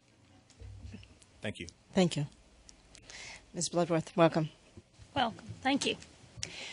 Well, Chairman Zibelman and Commissioners, America's Natural Gas Alliance certainly appreciates the opportunity to speak from a producer perspective. We agree with you, and we do share the concern over the rapid price increases. Obviously not only for New York, but just the economy as a whole. I very much appreciate your diligence and the Commission's diligence in this workshop and the inquiry. What we hope is it certainly will last not to short-term, but more long-lasting solutions. But we definitely hope that one of those is focused on how we can get more infrastructure to really take advantage of the shale gas that is now available. For those of you who may not be familiar with America's Natural Gas Alliance, we do represent the leading independent natural gas producers in North America. Collectively, our members represent 1/3 of all the natural gas production in the U.S., which is about 8 TCF per year, so an important group to the natural gas supply picture. Our association is fairly unique. We're really focused on state, federal, and regional policies, but we're more focused on the market, and by that I mean our overall goal is to increase the demand for natural gas. I never can make a presentation without showing the shale, kind of the shale map. These are all the shale plays in the U.S. The reason why this map is important, because these shale plays, every time I show this map, we're adding a new one because of the economic opportunity or the potential for that basin to be developed. Natural gas is now produced in 32 states. But I think what is important from this slide is when I think about the emergence of the Marcellus and all of these shale basins. I've been in the natural gas industry for almost 25 years. The shale gas revolution has virtually happened in the blink of an eye. And so as we all try to adapt to this prolific resource and the economic and environmental opportunity that it presents, it certainly, even as I look at my role, which is more focused on power generation, our industries certainly are now working together more collectively to really understand both the challenges and the opportunities. And I think the polar vortex, I really want to, give a hats off to New York ISO and many of the ISOs that we work with throughout the country, because the natural gas industry and the electric industry, from a communications perspective, really did make great strides. And I think that's why you didn't see any blackouts. And those that subscribe for firm capacity receive that firm capacity, but we're still learning. And I think that, it's sometimes hard to recognize just how quickly this paradigm revolution has occurred. As it relates, when we think about the shale gas industry, just very quickly, certainly it is a huge economic driver By 2035, the shale gas industry will represent $475 billion to this nation's economy. It will have created 3.5 million jobs, something important for all of us. But the last takeaway on this slide is if there's any uncertainty about the supply and the size of this resource, if anything, it is on the upside. And I'm going to share with you in a minute as we look at just a 24% increase by the Potential Gas Committee in the size of the resource, but just in 2 years. Because the technology that the members that I represent are deploying, it is getting better and better, meaning they're able to produce more and more gas more efficiently. The good news is you look at the Northeast and where you are situated, when we look at, where kind of the largest most emerging shale plays, obviously, certainly the Marcellus and the Utica, with the Utica only being in its infancy. We have yet to develop the full potential of the Utica. But half of the natural gas production is going to come for this region. So you're certainly well situated and close, at least to the supply basins. We know we have to get some more pipeline infrastructure. And one of the reasons why Richard talked about you're seeing movement of the Northeast gas to the Southeast, because as we look at the production potential, there is not enough demand in the Northeast.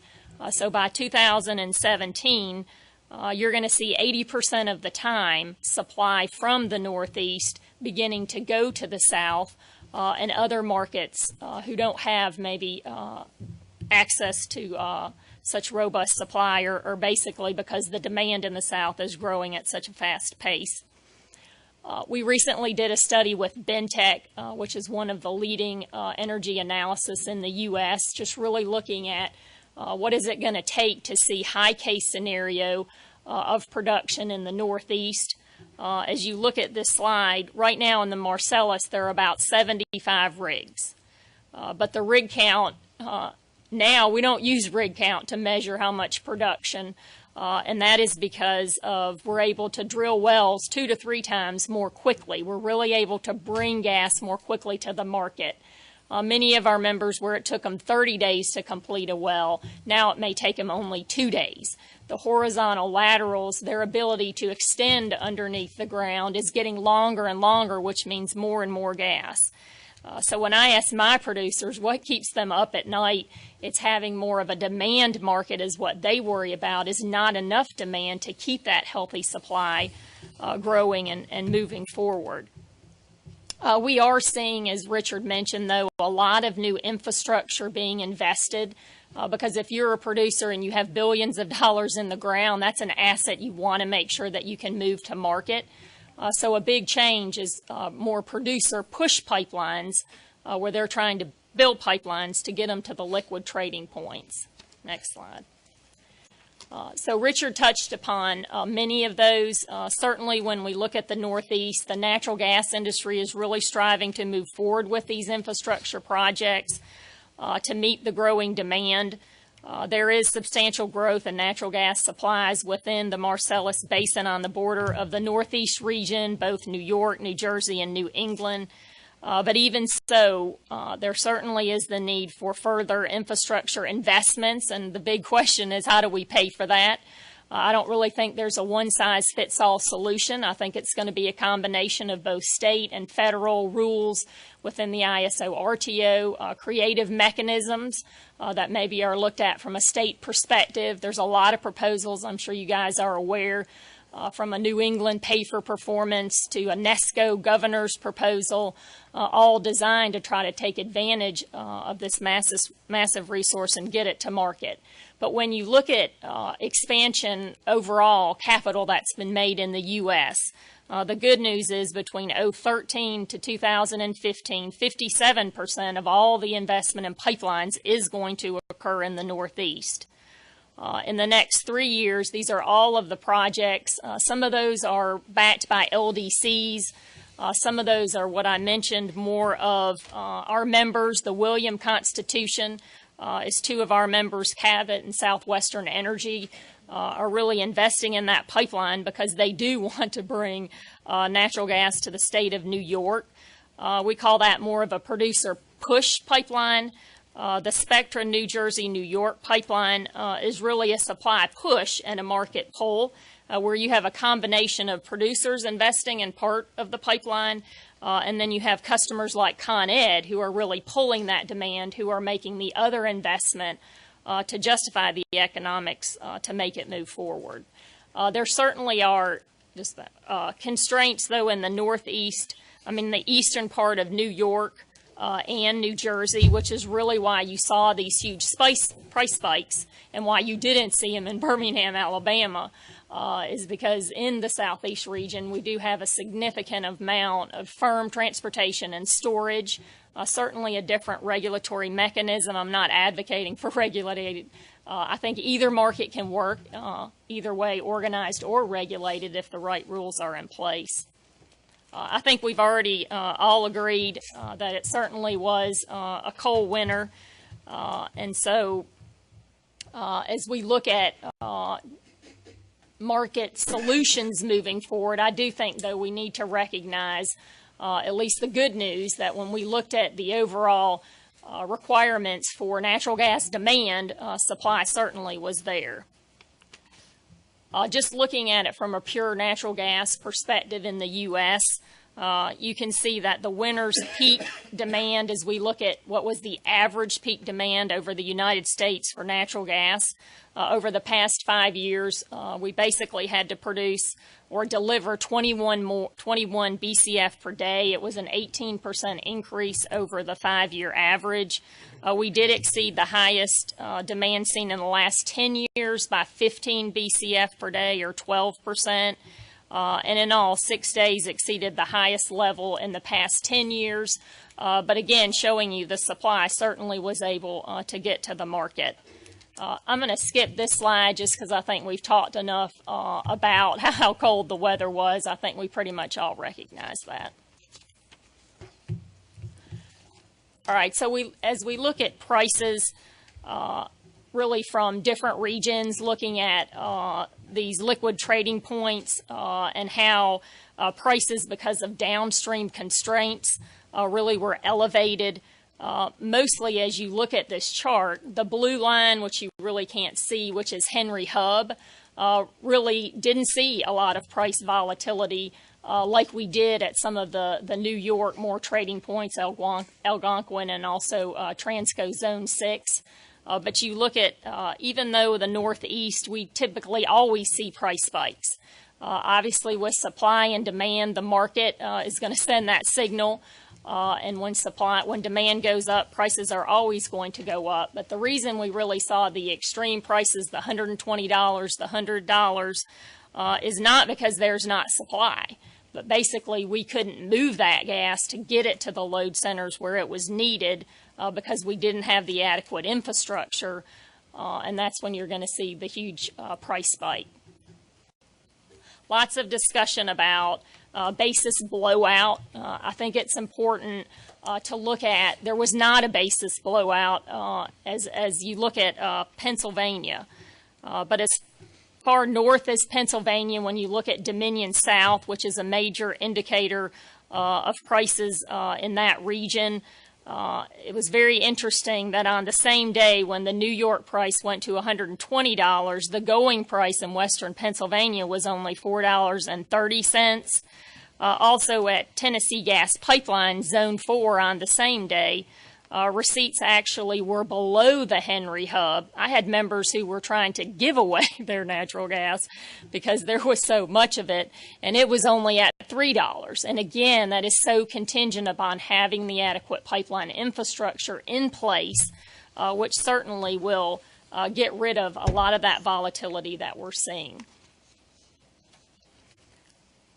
Producers, I think it's also important to recognize that they're hurt by pipeline constraints. And that's why you're seeing a lot of producers really doing these push pipelines because once that well starts flowing, the reason why they have to buy storage is because they're not going to shut in that well. And it is a very ratable flow. And so as demand changes, many of our producers do have storage assets really to manage that imbalance, just like an end user customer would have. So what are the takeaways from this winter? Supply increases are more than keeping up with demand. Obviously not where pipeline constraints restrict the flow of gas to customers. Customers with firm supplies, it's just like insurance. They certainly paid more, but they didn't go without gas. And even on the coldest days of a very cold winter. Power producers in the Northeast did rely on alternate fuels to make it through, but wholesale electricity prices reflected the scarcity of gas supply and the high price for fuel oil in eastern New York and New England. So until we find a way to free up capacity for power generators during those peak times, the situation will only get worse in the coming years. Again, we feel like it's really going to take a portfolio of options. We are finding that customers who purchase their gas on a monthly basis, not totally dependent on spot pricing gas, obviously fared much better. They may have paid a premium overall, but again, did not see the volatility that some customers did who were buying gas on the daily market. As we look at just the pipelines that are permitted or in the permitting process here in the state of New York, we certainly would encourage the state agencies to work as quickly as possible without sacrificing the review of those projects so we can move much of that gas supply to the state of New York. Thank you. Thank you. Mr. Rooney, welcome.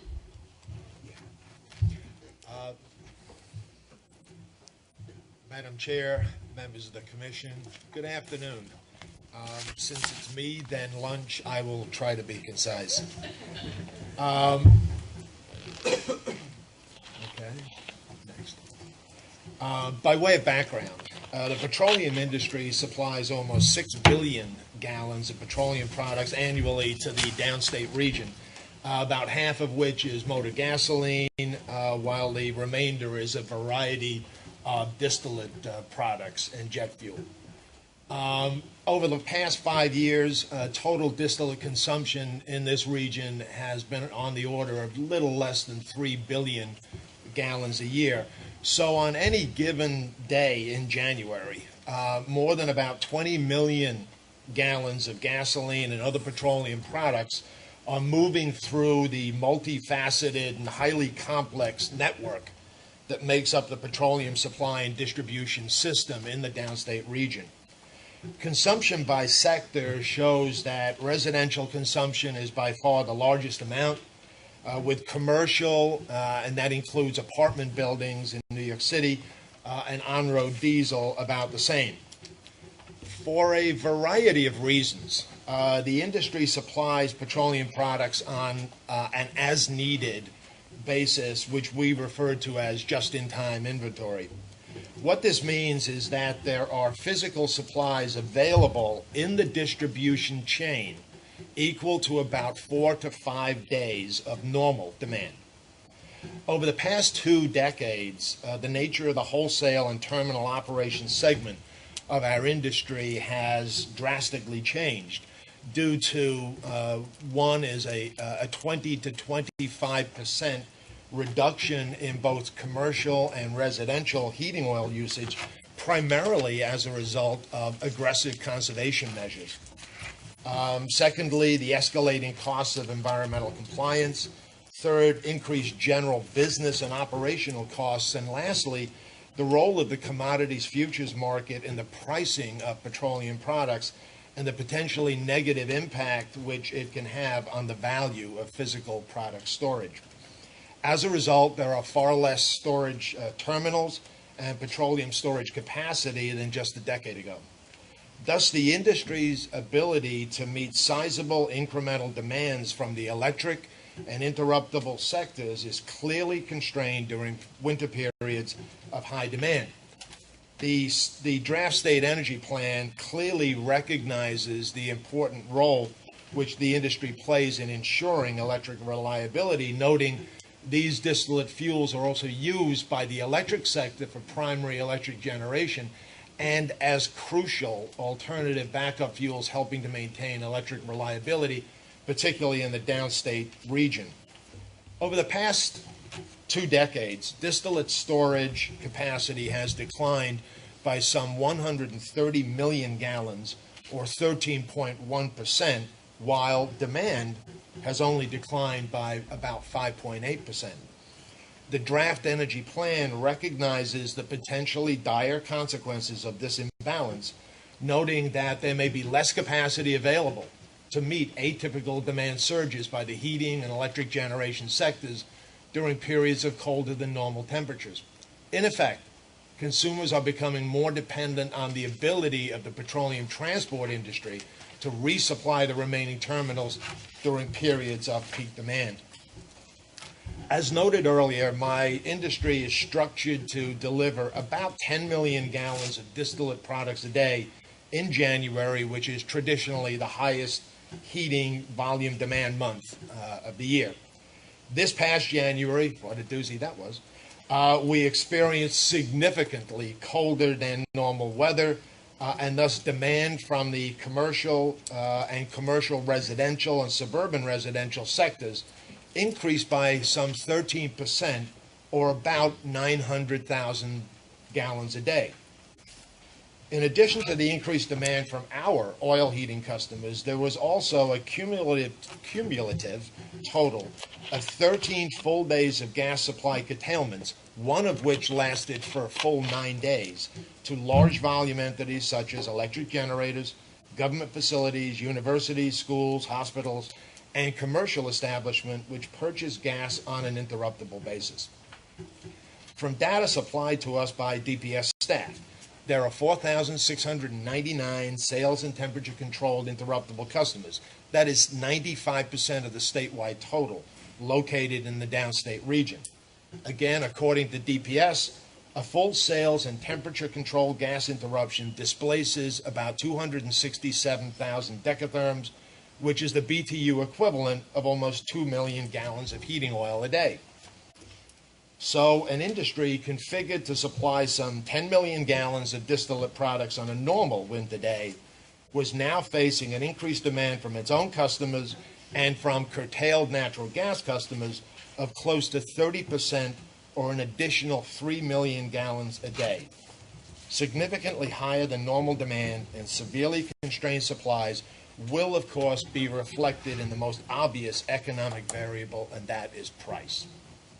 According to NYSERDA, the average residential heating price in the downstate region increased by some 30 cents a gallon from January 1 through the first week of February.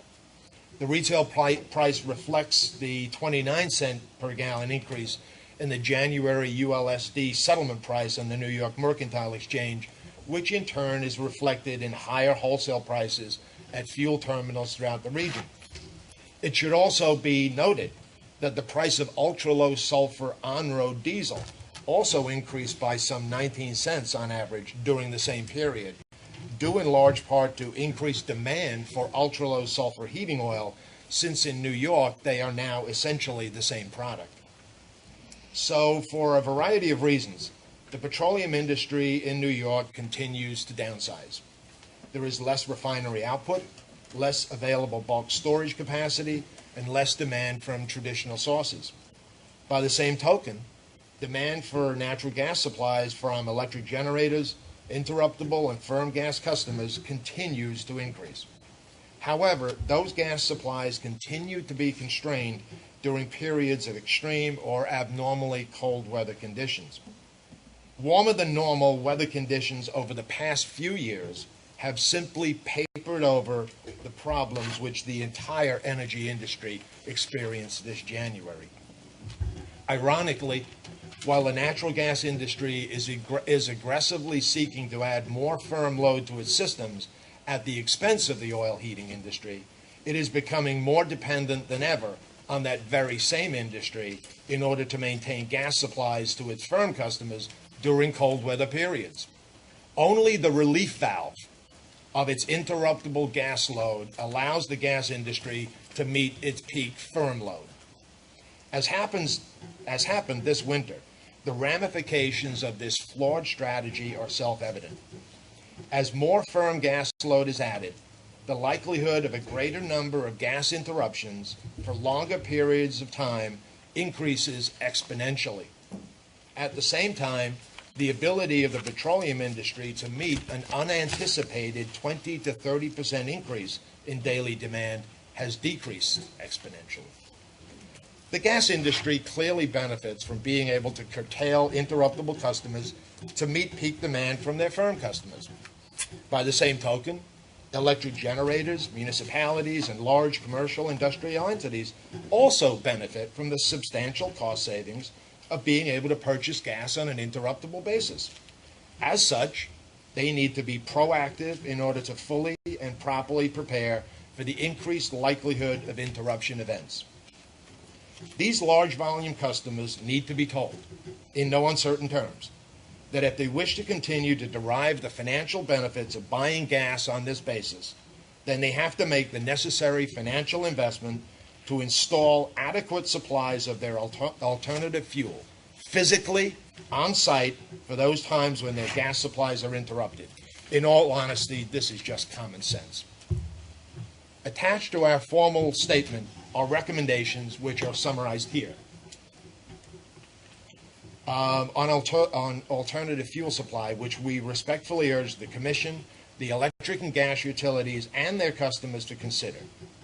Because the ultimate mistake for them would be to do nothing and simply assume that the oil industry, as it is currently configured, will always be around to support a gas supply-demand imbalance which they themselves have created as a fundamental part of their operating system.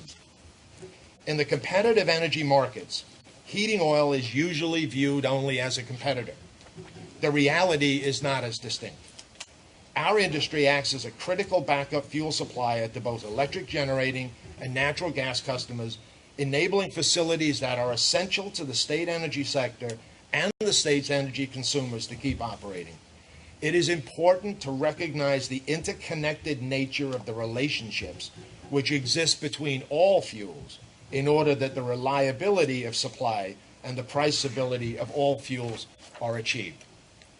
In conclusion, for the regulated gas and electric utilities, when both electric reliability and fuel supplies to schools, hospitals, apartment buildings, and commercial establishments hang in the balance, gambling on my industry's continued ability to supply them and their customers during periods of extreme cold and high demand may well prove for them to be little more than a Hobson's choice.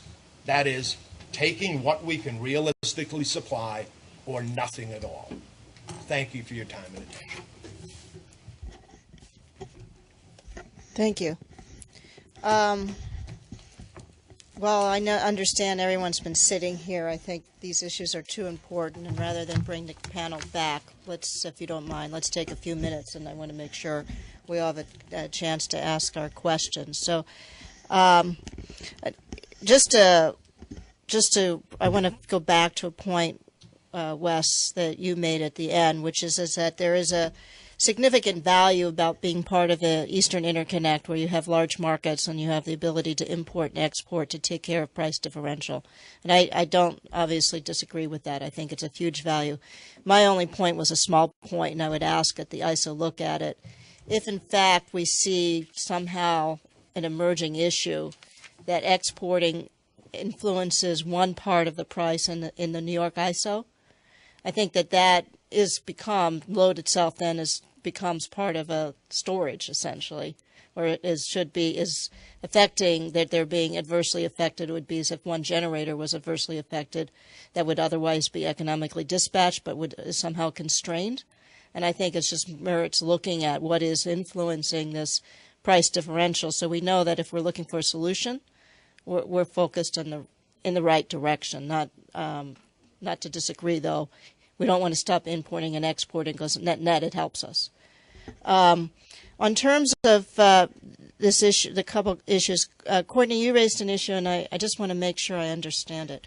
I mean, basically what you're saying is that in order for any generator, a gas generator, to maintain adequate fuel supply, whether it's, and I'm going to ask you this, I guess more of a question, whether it's firm gas or backup resources and inventory, your suggestion is that imposes a cost, and that maybe there should be an additional product that values that in the market. Is that what you're suggesting? Yeah, I was just talking about the oil resources and in terms of their inventory. And so this notion where generators should be somehow incented to keep that oil inventory high. That's what we were talking about establishing a separate New York ISO product where it would compensate it as an ancillary service. And I think would that be a product? I mean, in order to be somewhat neutral in terms of technology, wouldn't that be a product that you would say is an alternative to relying on natural gas? So if it's storage, or if it's wind, or if it's solar, or if it's nuclear, or if it's hydro, they're providing the same benefit. Is that correct? Yeah, I think that could all be fine and would get to the same issue. And I think where that comes from is, Michelle mentioned the New England PI proposal, and there's talk in the New York ISO of somehow penalizing oil generators 1 month's capacity payments if they're not available. And I think both of those things are policy changes that would discourage the older oil units, which are the units that kept the lights on this winter, from participating in the market. And so all we're saying is that we need policies that go the other way. Instead of putting more risk on them and punishing them, ones that recognize the importance of them and keep them around. Provide incentives. I would think, given that demand reductions, the type of things that Mr. Mayor was talking about, would fall into that too, that they'd have a benefit. Okay, and then Mr. Trexel, and I need to understand, because listening to both you and Ms. Bloodworth, what I'm hearing, and I think everyone else has said, that this is not a supply issue. There's plenty of adequacy of gas supply, and we see some of the basis differential in that there is probably people who want to provide gas that just couldn't get it delivered to the points. But you and you indicated, you say, well, as a pipeline, your prices are regulated, right? At least on the firm pipeline capacity. That's correct.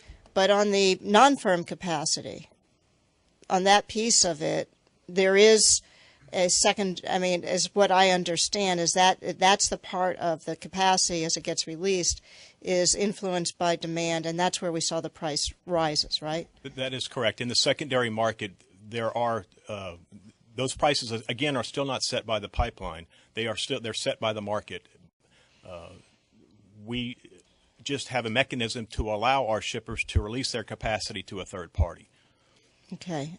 And so if I'm just following the money the correct way, is that then from the perspective is the producers weren't making necessarily more money. It's just the folks, what we call the gray market, the secondary market, where we saw that the ability to profit from the scarcity or the high demand, I would say. Yeah, I would say that is correct. I don't have the evidence of that, but that is essentially how it works, though. Okay. And so then my question comes back then to you, Ms. Medea. Does NRG buy firm pipeline capacity? And I would say, Mr. Parisi, you too. Is it this becomes, I think, the horns of the dilemma.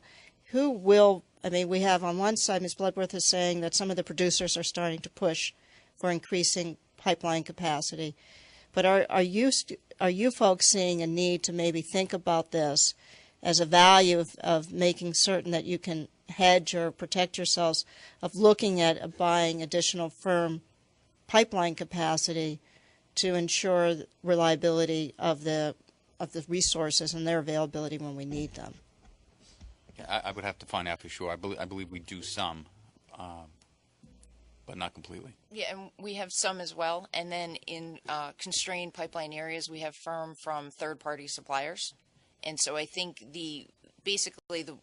from talking to our gas guys, we have the firm that we need in the constrained areas, but this notion of requiring it all across the board, that's just a second step that doesn't seem necessary at this point. Not necessary from the standpoint of required to make keep your units running? Yes. Okay. And the obvious point, obviously, if you're buying firm and others aren't, there's a potential cost that you're incurring that isn't necessary as long as gas is setting the marginal price. So it follows. So then that becomes the horns of the dilemma. Who in the industry and it might be the producers, but who else? And is going to buy it, because obviously if there's no demand, you're not going to be able to build. Is that following this all correctly, right? I'm not trying to cross-examine. I mean, I think that the biggest dilemma I have is who anymore in our restructured industry is the natural entity to create the demand for firm pipeline build-out. Yeah, and many of the projects that I mentioned today are, as Michelle mentioned as well, it's the producers that are signing up for the firm capacity because they want to get their product to market. But let me just clarify, all of our producers have different business models. And so they're going to look at their investment and their return as well. New York, from a producer push pipeline investment, we are seeing more because they feel like the economics are justifying based on the demand different than building pipelines to New England. However, I would caution that, and again, each one of them looks at their business model differently. They're going to invest where there's a lot of regulatory certainty and where they also think, whether you're NRG or Con Ed, that they have the market incentives and the mechanisms to be able to contract and recover those costs for that service. But the producer push pipelines, they're still only investing to these liquid trading points. And so where they're not able to extend is that last mile. And so in order to get it to the load serving entity, the generators really have to have the incentives that value reliability. And I'm very much with Courtney that, you shouldn't be mandating, one fuel option over another. Let the market work, let the fuel options compete. But again, we just have to make sure that those market rules are incentivizing and valuing reliability enough to let that market work, if that makes sense.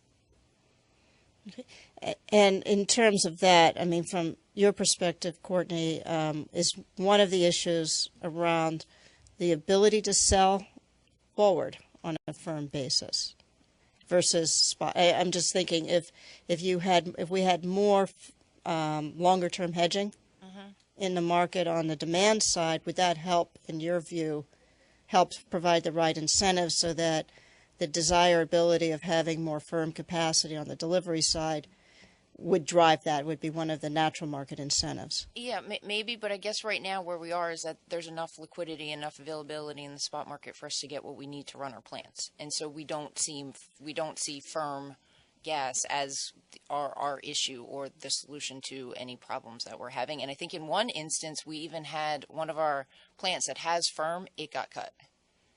So it doesn't get us where we need all the time. Okay. Thank you. Any? Just one quick question for anybody that happens to know. Did any generator require any DEC permit waivers for Air Resources because they couldn't get the proper fuel that they needed this winter? I knew one of the plants was attempting to get that. I think eventually they got their fuel supply straightened out and didn't need it, but there was a barge. So they were trying, but ended up in the end. That's right. Charlie's guys came through. Yep. Okay.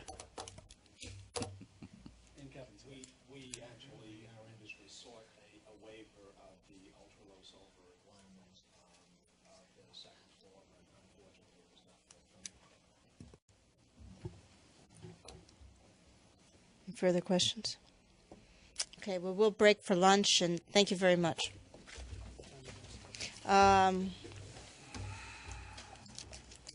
Yes, we'll start again at 1:45. Thank you.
and maybe at 3 o'clock. I know. I steal it all the time.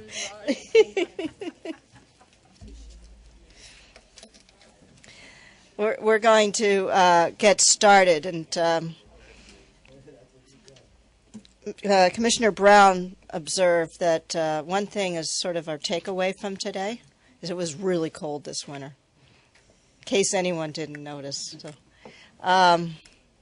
So thank you, and we're going to go on to the new panel. I guess that joke just sort of fell flat, and in the interest of time, we'll want to make sure to try to get folks out of here as close as we can to 5 o'clock. I've lost my sheet. Okay, this is panel 3, and today, we had the suppliers, and now essentially we're talking to the purchasers and really kind of getting an understanding of what's happening on the demand side of the equation. And with that, our speakers today are Patrick Batley, who's the Associate Editor of North American Natural Gas from Platts, King Look, who is the Director of Electric Supply with Con Edison of New York, William Atzel, who is Director of Rate Engineering with Con Edison in New York, Christopher Wentlet, who's with the New York Retail Electric Supply Association, Margaret Jansen, and Pamela Dees. Margaret is the Director of Wholesale Supply with National Grid, and Pamela is the Director of New York Pricing for National Grid. So welcome to the panelists, and as I said, I'm very, very interested in this whole issue of how do we create hedge products, if that's a solution. And I know you've all prepared remarks, but certainly it would be helpful to me to get a picture of what kind of products are out there offered and what better things we could be doing. I know that the utilities already hedge on pieces of it. It would be helpful to understand what they're doing. And then, Chris, it would be also very helpful to understand from the ESCO perspective what's being done and what things we could do or help out and get done better. So with that, we'll start with Patrick. Thank you. Thank you, Madam Chair, and thank you, Commissioners, for having me today. I'll start out just by kind of giving an overview of Platts and what we do and how, the role that we play in these markets. So in our first slide here, just a rundown, we've got 99 pricing points in the daily spot market, and that's including locations in the U.S. and in Canada. In addition to that, we actively track markets to see where new locations should be added, which is a really key issue right now with the onslaught of all this Marcellus production. And in fact, the most recent point, which came just about a month and a half ago, is related to that.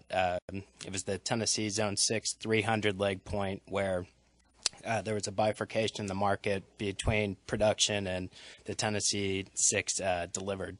So, that's an indication of how these markets are changing and the different kinds of production we're seeing. Next slide. So what we accept in the trades that are reported to us are negotiated fixed price trades in the daily spot market for next day delivery. We receive transactions from the back office of companies, so from risk departments and not the traders themselves. They're given to us electronically, and we have records of those. We have clearly defined price points that are outlined in our methodology, and our independent editorial process requires us to go through those sheets, review the prices, in cases where it's necessary, make sure that they're mapped correctly and that we're speaking with the companies to make sure that there's the correct understanding at all levels of where this price is going, what pricing definition it belongs in. And in our monthly markets, we have trades from this is referred to as bid week, the last 5 business days of the month. Larger amounts of data there, same price analysis process, and basically that covers the baseload gas for next month delivery. In that you also see the low and high range deals, index volume, and deal counts published for each of the locations. So when we refer to basis at those points that are east of the Rockies, we're talking about the basis to the NYMEX Henry Hub contract, and basically the forwards basis references that market as a differential to the Henry Hub. Clearly at congested points in the Northeast, you can see very high positive differentials. Other points you might see lower differentials. The NYMEX covers the following month of the year, which is very closely watched by the market, and also allows hedging for months in current year in addition to the next 12 calendar years. Then you have Intercontinental Exchange, which is a major trading vehicle for spot market trading. There's also forward availability on that. This is a recent screenshot, about a week or so old. If this were in January, we were seeing prices up in the triple digits in some cases, $40, $50. So things have certainly settled down since then, but a very high level of volatility.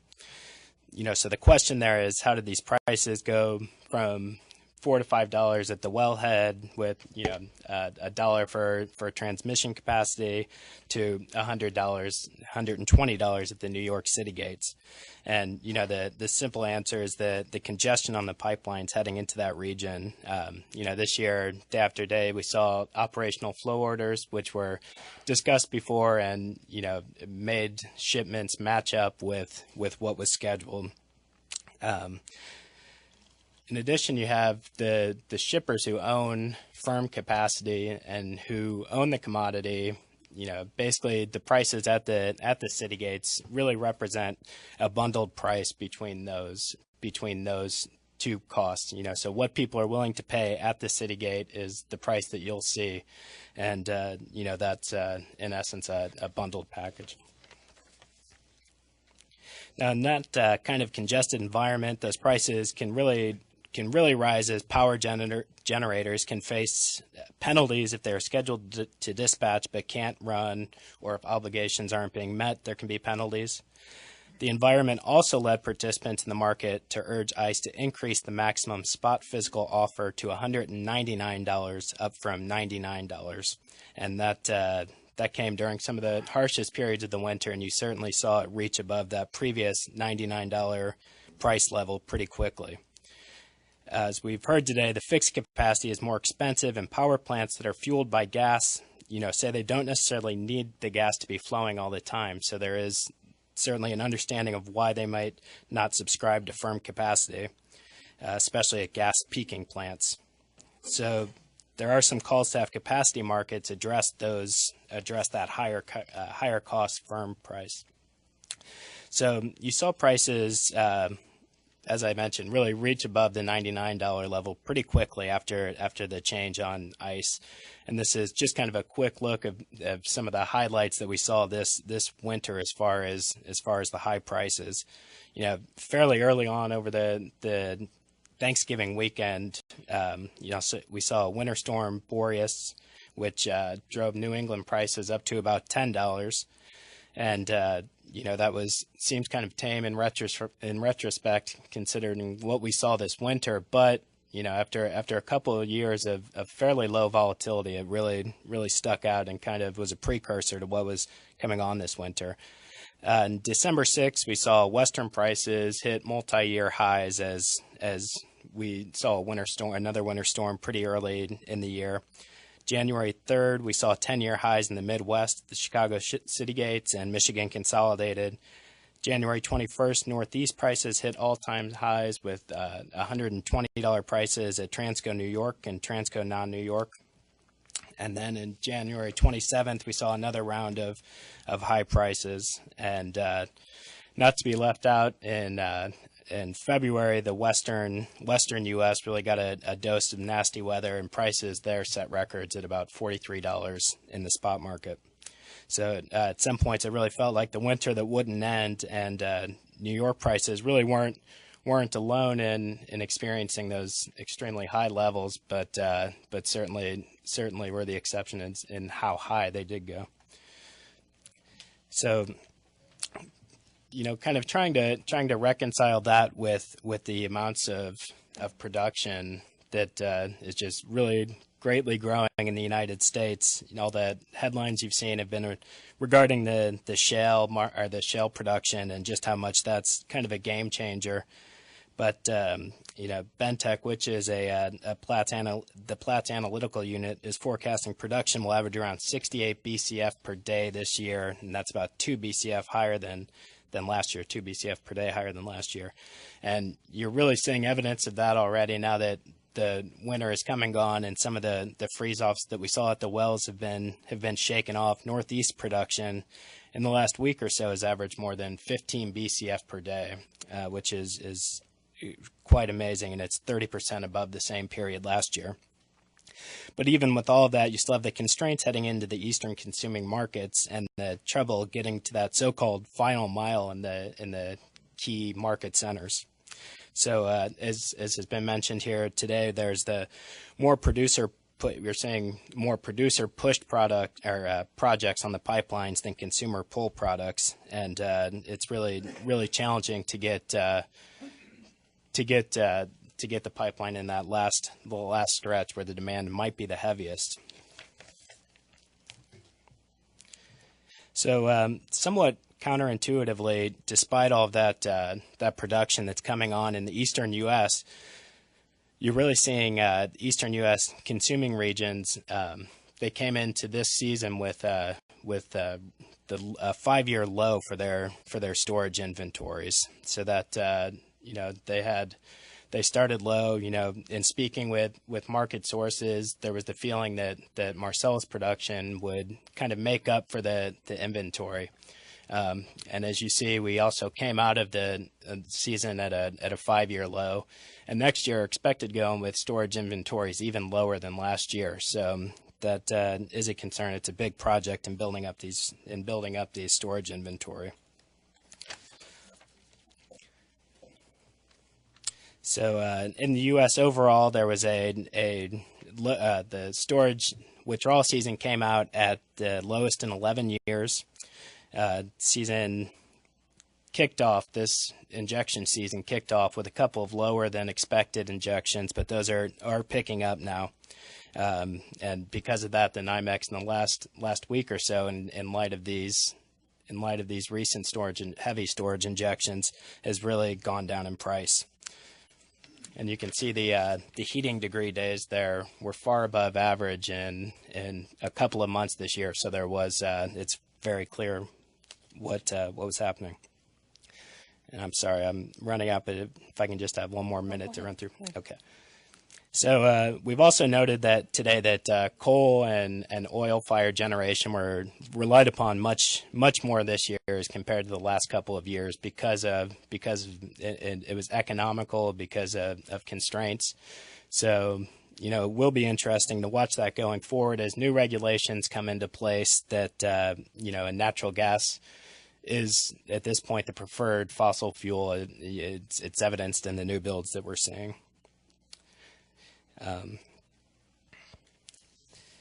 the next chart here, we just give you a quick look at the orange line is the Transco Zone 6 New York price, and it was well above comparable fuels for a good chunk or for several occasions on this winter.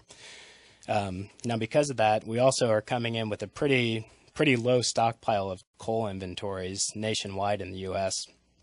And, that really could lead to more natural gas-fired generation this summer, even with prices being at levels above where they were last year. And just a couple more slides here with just a couple of quick look at prices. It's no secret that we've really seen things go up quite a bit, but I think this illustrates, that New York and the eastern U.S. were really quite exceptional on and how high prices went.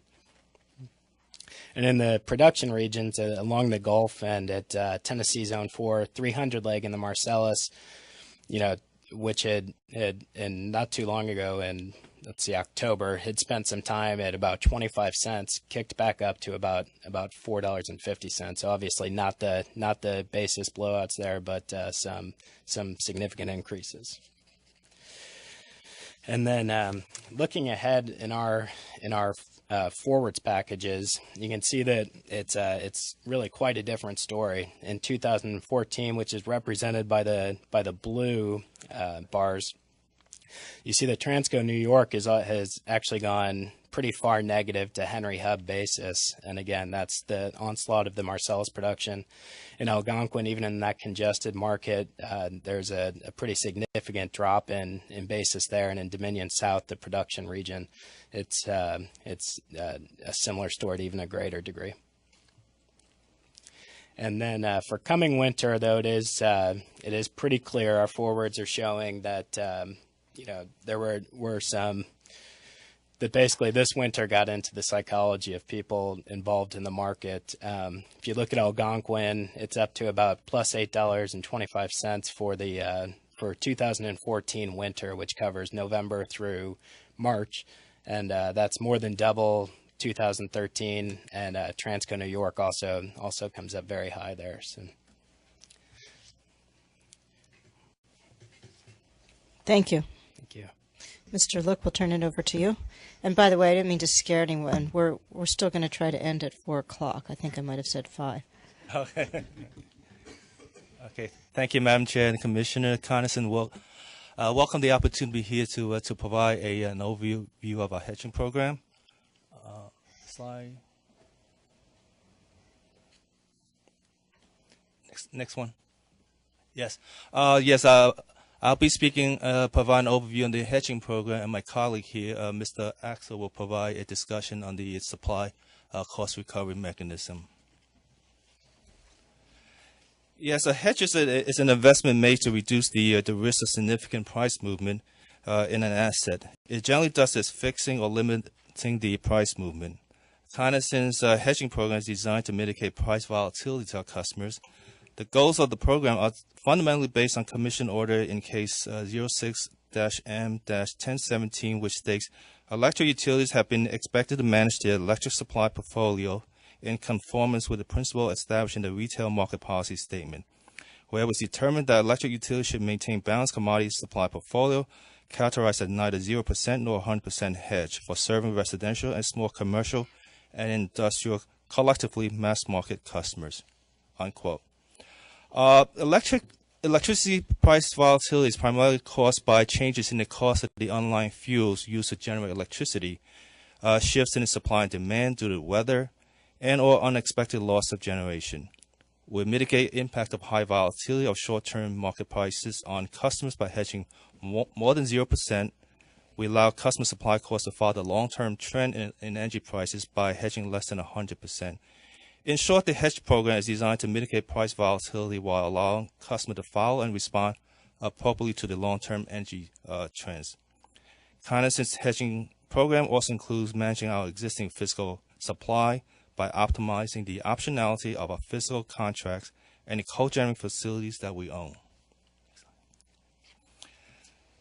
Our physical supply includes our own generation and contracts with generators in upstate New York and in New York City metropolitan area.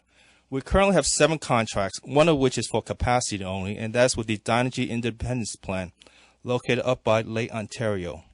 The other 6 contracts are for both energy and capacity, and their energy prices vary with natural gas prices or electric spot prices, or they vary within a floor and ceiling. Depending on which commodity the energy prices are indexed to, we would purchase either electric or natural gas financial hedges to limit our price exposure. In addition, we also purchase natural gas financial hedges for our own generations. We currently have about 700 megawatt of own generation, almost all our cogeneration facility producing steam for our steam system. Since many of our supply contracts are with generating plants that are outside of a service area, which is Westchester County, New York City, we'll also procure transmission congestion contracts, or TCCs, to hedge against congestion costs associated with delivering the energy into our service area.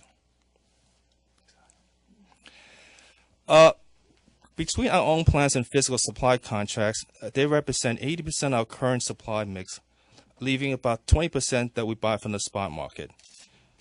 We use both electric and natural gas financial hedges to hedge these supplies. In total, our hedge covers about 60% of our supply mix. On this slide and the next 3 slides, I will go over some hedging basics. There are many different financial instruments that can be used to mitigate price volatility, but I will focus on 3 commonly used instruments: swaps, collars, and options. All these instruments share some common characteristics. They are associated with underlying product, requires little or no initial investment, and can be readily settled. An example of an underlying product is Henry Hub Natural Gas or Zone J Electric. A swap would not require an initial investment, but an option or collar will in the form of a premium, unless the collar is costless. I will go over each of these financial instruments in the following slides. Finally, instruments can be readily settled. In other words, there is a liquid market to support the product. We use all of these products in our portfolio. In this example, it's a payoff chart for a swap. While this example shows the payoff of a power swap and natural gas swap payoff is similar. In this example, if we purchase $100 per megawatt fixed for float swap, and the swap settled against the market at $130 per megawatt hour, our counterpart owes us a difference of $30 per megawatt hour, which is shown by the cyan bar, which when net against $130 per hour supply purchase from the market, our effective supply purchase cost will be $100 per megawatt hour. Conversely, if the swap settles $70 per megawatt hour, which is represented by the yellow arrow, we will pay our counterpart a net of $30 per megawatt hour, which when added to a $70 per megawatt hour supply purchase from the market, our effective supply purchase cost would again be $100 per megawatt hour.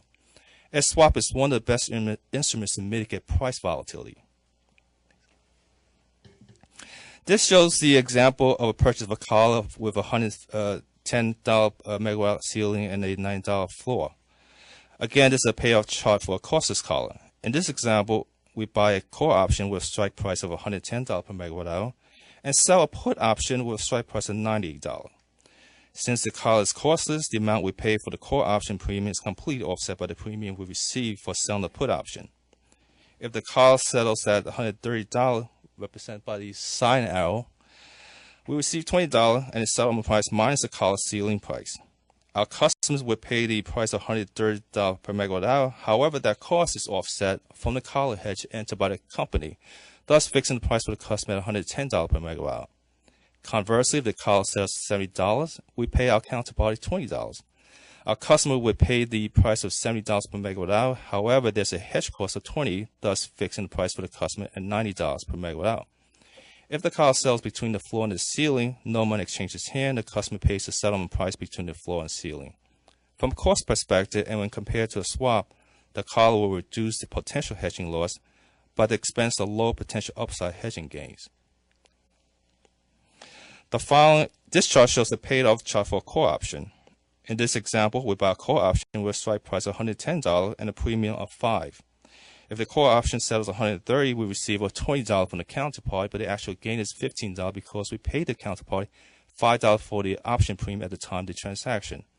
The customer would pay the price of $130. However, that cost is offset from the option hedge entered by the company, thus fixing the price for the customer at $115. If the option settles at $70 or any amount below $110, we do not exercise the option. Our loss is limited to the premium paid for the option. In this example, the customer would pay the price of $70 per megawatt hour. However, there's a hedge cost of $5, thus fixing the price for the customer at $75. From a cost perspective, and like the collar, the option will reduce the cost of potential hedging loss, in this case limited to the premium, but at the expense of lower potential upside hedging gains.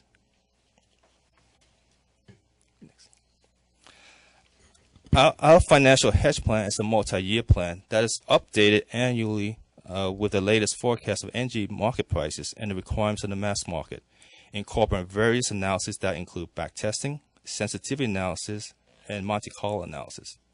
While the primary goal also is considered and is reflected in analysis, for example, as energy prices were coming down over the 2008 to 2012 period, overall supply costs came down, but hedging costs began to represent a larger share of the supply costs. In response, Con Edison adjusted its hedge portfolio to reduce hedging costs while still mitigating volatility. Our hedge plan review, adjustment, and implementation are methodological and robust. The hedge plan is reviewed at least once a year with PSC staff and is reviewed with senior management.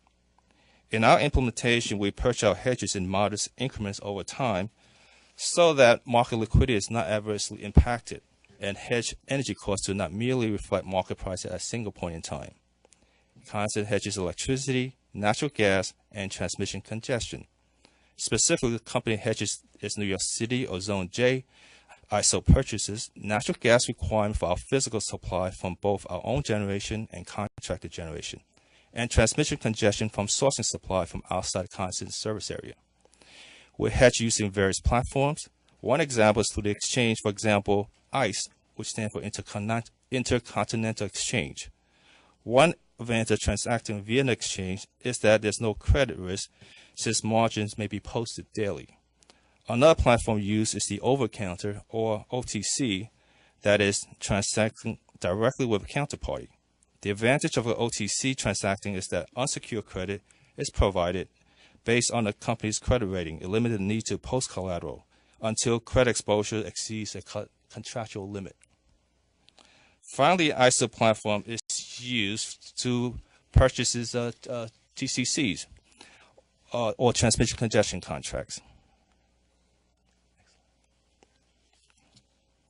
This chart shows our wholesale supply price volatility versus the market price volatility. Based on supply mix and hedging level, as I've described earlier, it should not be surprised why our supply portfolio is so much less volatile than the market. During this past winter, our supply portfolio volatility was 1/3 of market volatility. Our supply portfolio volatility was about 13.5%, and the market volatility was about 42%. During the first quarter of this year, our hedging portfolio provided a $150 million gain, which reduced the energy cost to our customer by more than 20%.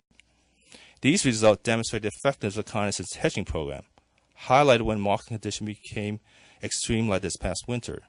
In summary, we believe we have an effective and robust hedging program. We have a process in place to regularly update our hedge plan based on performance and market conditions. And we review the plan with our regulators and senior management. Next, my colleague Bill Axel will discuss the electricity supply and cost recovery mechanisms. Good afternoon, Commissioners. I'll give a brief overview of Con Edison's electric supply cost recovery mechanisms. Those mechanisms are guided by two main principles. First, they reflect market prices to the extent practicable, and by that I mean they reflect market prices recognizing that we do hedge to limit volatility. Second, they pass through actual supply costs to customers. Con Edison does not profit on supply, and its mechanisms are structured to pass through actual supply costs to customers on a timely basis. Con Edison uses three mechanisms to flow through its market costs of supply to full-service customers. There is a market supply charge and two adjustment factors, the adjustment factor MSC1 and adjustment factor MSC2. And I'll describe those in a bit more detail in a couple of minutes. I also would like to point out that in this discussion of these mechanisms that I'm talking about the mechanisms applicable to the vast majority of Con Edison's customers, the mass market customers, not those that are subject to mandatory hourly pricing. The market supply charge is based on New York ISO market prices, and it consists of four components. The energy component is developed for each rate class using New York ISO day-ahead hourly prices and hourly weights based on class-specific load shapes.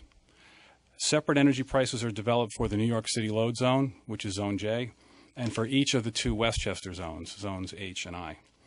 These energy prices are determined for each customer's bill based on the market prices for that customer's billing period. The capacity components of the MSC are set based on New York ISO market prices for capacity for each 6-month capability period and reflect each class's contribution to the company's capacity requirement. Winter capacity prices are set for 6-month periods commencing each November 1st, and summer capacity prices are set for each 6-month period commencing May 1. In addition to energy and capacity components, the MSC includes New York ISO ancillary service charges and the NYPA transmission adjustment charge, or NTAC. The ancillary service charges and NTAC are based on average monthly values of those charges as determined from available New York ISO information. And finally, these components are adjusted for system losses. The adjustment factor MSC1 recovers on a per kilowatt hour basis the difference between the MSC amounts recovered in rates and the actual MSC market costs. This adjustment is assessed in the month following the month in which costs are incurred and becomes effective with the 8th billing cycle of each month. The adjustment factor MSC1 is determined separately for New York City and for Westchester customers, and it is also determined separately for residential versus non-residential customers. The adjustment factor MSC2 is used to recover or refund hedging costs and benefits, including the above or below market cost of purchased power contracts, costs and benefits associated with financial hedging instruments, and transmission congestion contract costs and benefits associated with full service customers. The mechanism is also used to recover or refund New York ISO commodity-related rebills. In terms of hedging, the MSC2 includes an estimate of hedging costs or benefits for the billing month and a reconciliation of the preceding month's estimated versus actual hedging costs or benefits. The MSC2 is determined separately for customers eligible for mandatory hourly pricing and for all other customers, since the company does not hedge on behalf of mandatory hourly pricing customers. In terms of observations, Con Edison supply prices follow market trends closely. The MSC reflects actual day-ahead market prices that were in effect during each customer's billing period, as was contemplated by the Commission in the order in the company's 2007 electric rate case.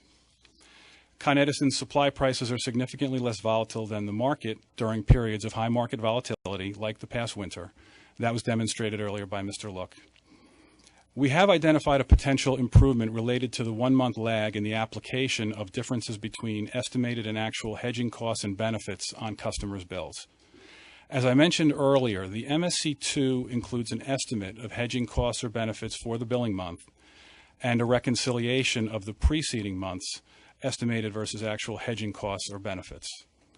The MSC reflects actual day-ahead market prices that are in effect for a customer's billing period, which may vary from the estimated market prices used in developing the hedging estimate in the MSC2. In the case of actual market prices that are higher than forecast, the customer would experience the higher market prices through the MSC in the current billing month, while the benefit of the increased hedging gain is realized on a 1-month lag. So we are exploring alternate methods of assessing hedging costs and benefits that may provide a better alignment between actual market prices in the MSC and the forecast versus actual hedging costs or benefits. The challenge, however, is to do this in a manner that is equitable to each customer billing cycle. Thank you for the opportunity to be here today. Thank you. Mr. Wentland. Thank you, Chairwoman Zibelman and Commissioners. My name is Christopher Wentland, and I'm representing the Retail Energy Supply Association, specifically the electric marketing side of it. RESA represents 16 companies in the energy service sector within the energy marketplace. Our mission is that we support competitive retail markets, that we believe competition also will create additional innovation, and that over time it will lead to other value-added products and services that will be valuable not only for controlling commodity costs, but also controlling the actual quantity consumed. If you could go to slide 4, please. Yeah, let me try that. Is it green? This one's on now. Okay. How's that? Any better? Yes. Okay. Thank you. Slide 4. Just a real quick overview, and most of this has been covered today, but what we think is several things occurred during this January through March time period.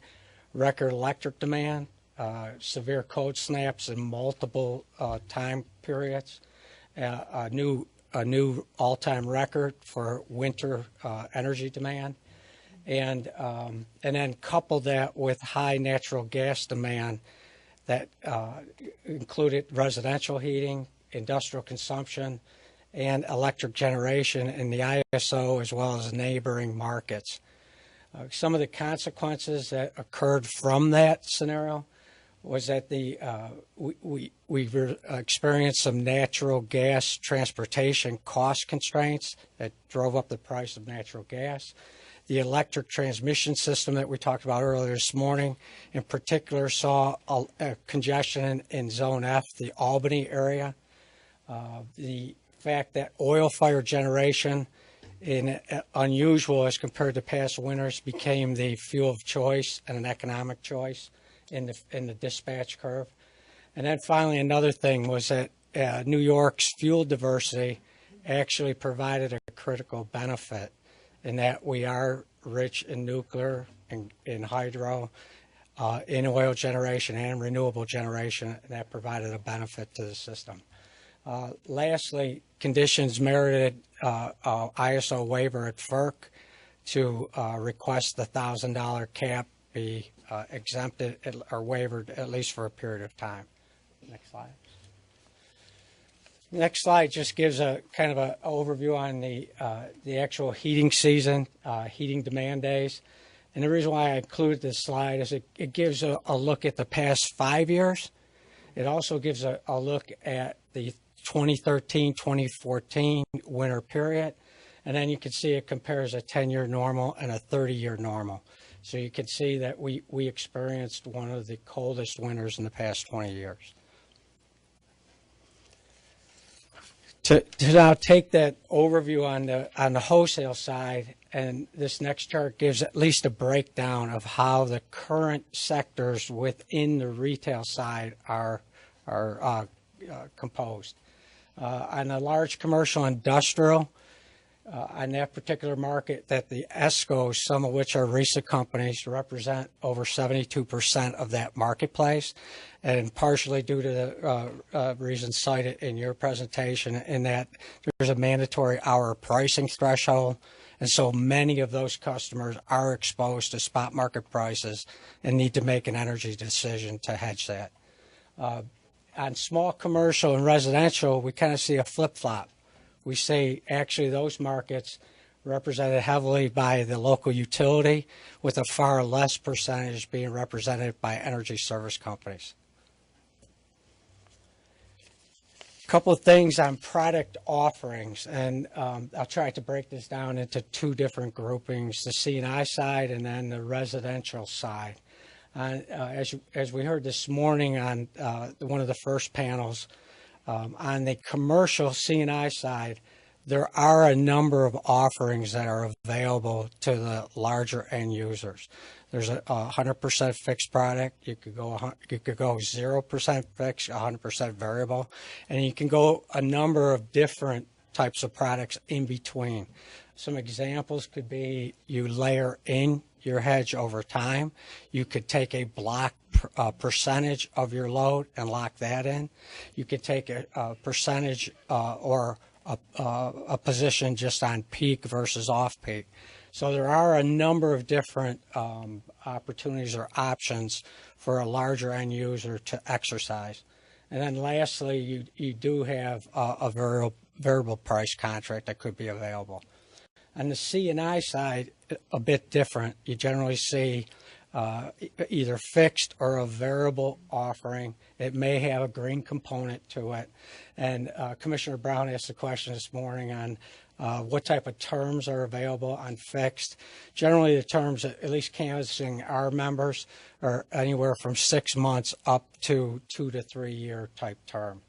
And they did indicate that at least that activity interest into a fixed rate contract has been heightened as a result of the polar vortex. On the utility side, we just heard the presentation from Con Ed. It is a combination of hedging and some spot market, and it is directly the result of a PSC order that occurred back in 2007. Next slide. I wanted to show this slide because I think it shows a tale of two seasons and maybe helps frame some of the behavioral changes that have occurred because of the vortex, okay? In that, if you look at winter 2012, we saw a record all-time low pricing in the New York ISO, driven by unseasonably warm weather that drove natural gas prices low, which ultimately ended up being a low ISO average pricing as well. If you compare that to winter 2014, we see the number for the January through March timeframe of the about $142.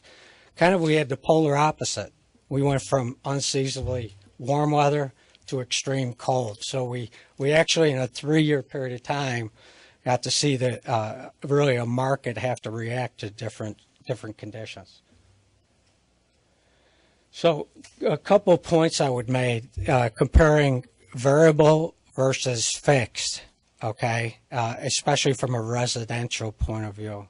In 2012, because of that unseasonable warm weather, if you were in a fixed contract and the market continued to drop, you actually may have given up some energy cost savings because the market continued to drop. If you compare it to 14 and you were in a variable contract versus a fixed contract, what you did is you basically were bought into a lot of price volatility that could have been prevented through a fixed rate contract. So I think the key point I would make is that a fixed rate contract offers a couple of different real benefits to consumers. The first one is budget and price certainty. The second one is that it does provide protection against price volatility. And so even though you could be in a market that's dropping, that individual consumer's need still may be price certainty more than catching that last bit of gain in the market. And then a couple of other items I would really stress, and I think it's pretty evident from the morning sessions.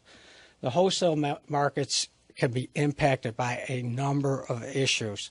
They could occur within New York. They could occur in a neighboring pool. But examples are weather. Examples could be congestion in either the gas or electric system. It could be infrastructure additions. Okay, so it's really important that is factored in. And then lastly, that real-time price volatility is particularly sensitive to the utility default rate to a degree, and then a variable rate that would be offered by an ESCO. A couple of things we've done that our members have done, deferred payment plans, alternative product offerings to absorb and pass through costs to a longer term. And a number of our companies have done education programs with consumers and use consumers to start to plan and figure out their next strategy. Next slide. Okay, a couple of key recommendations we would have. One is there's definitely a need for additional education to consumers, both on the default rate as well as the variable rate being offered by ESCOs. New York needs to remain diligent on its infrastructure initiatives. They're moving ahead. It's a matter of continuing that emphasis.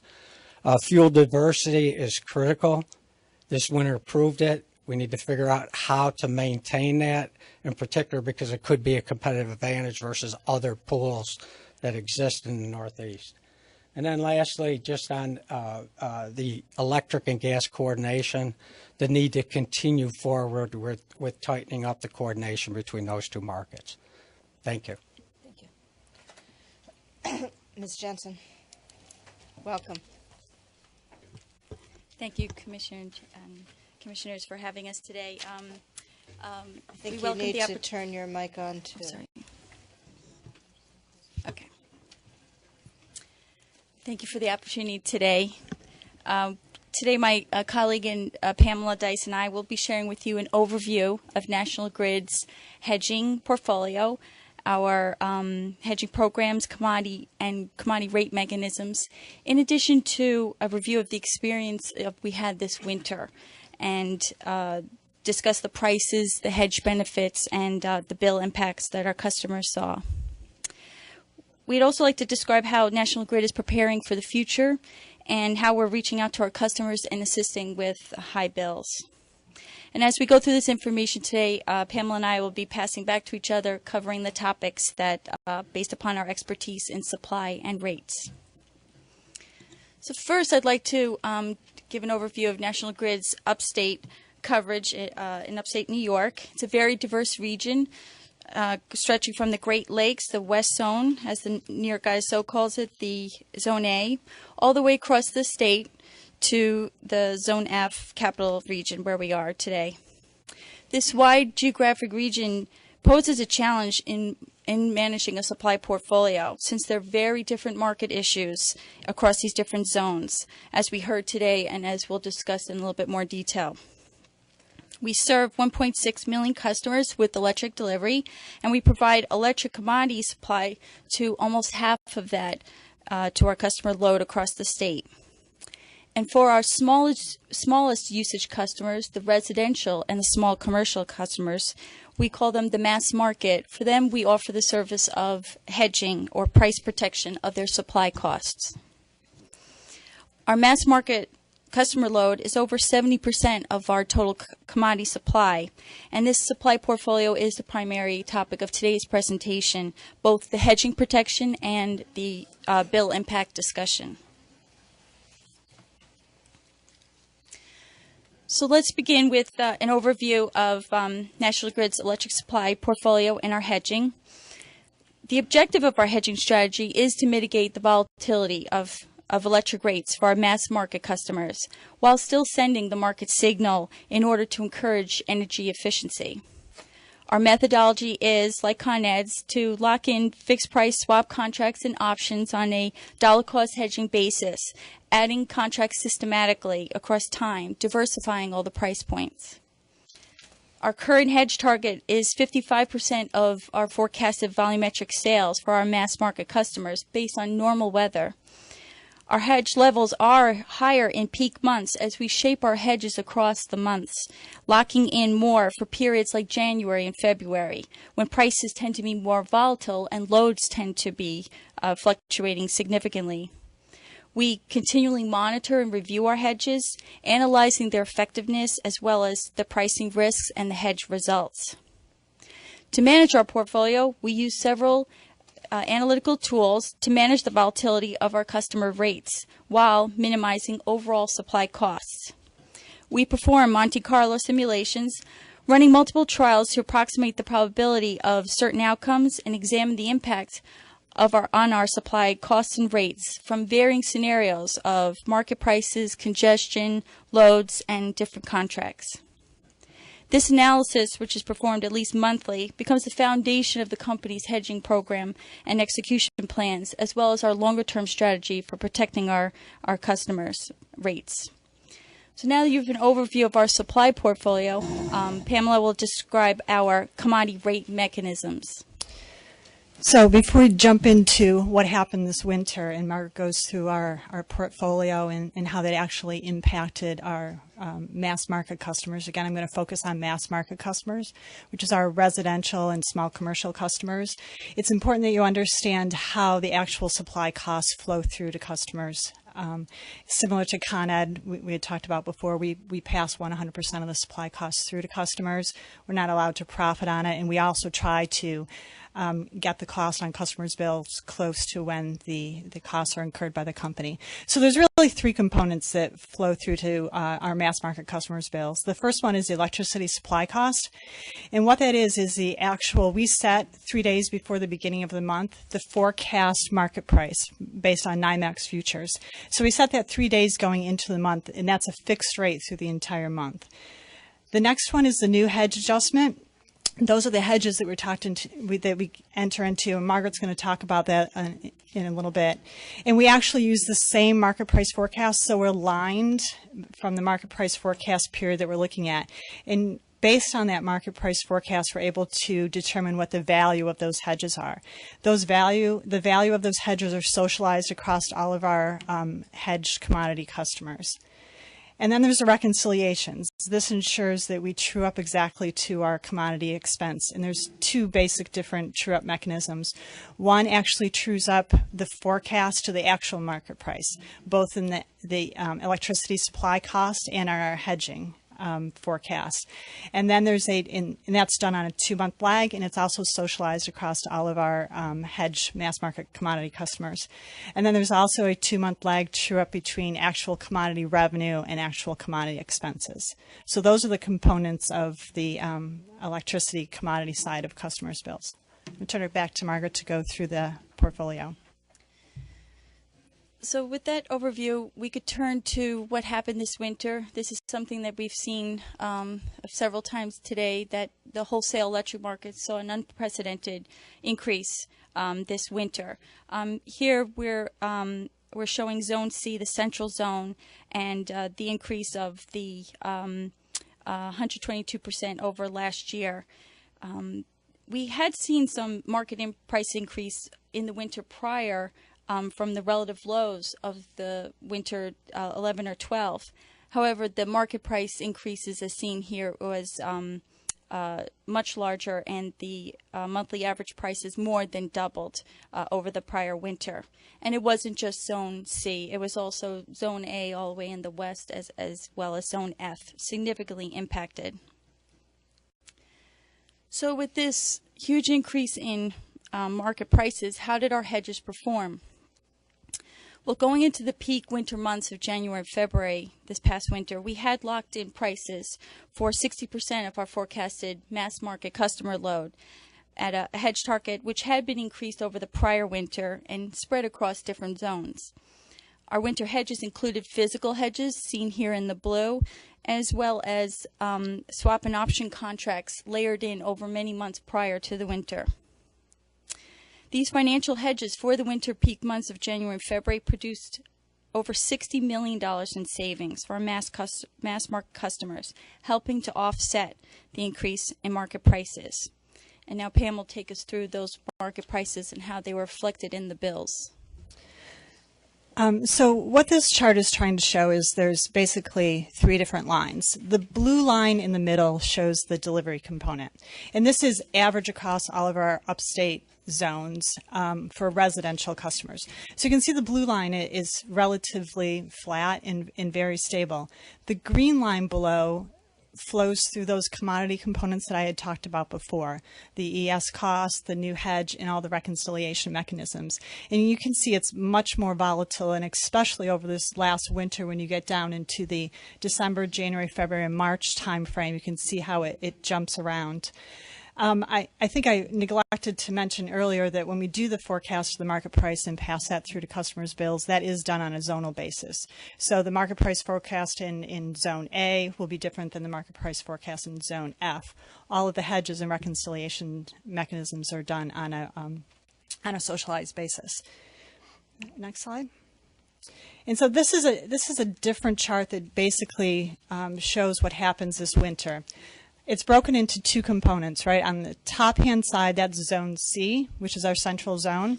Down below is Zone F, which is our capital zone where we are today. And it's representative of 600 kilowatt-hour customers, what we use for a typical customer.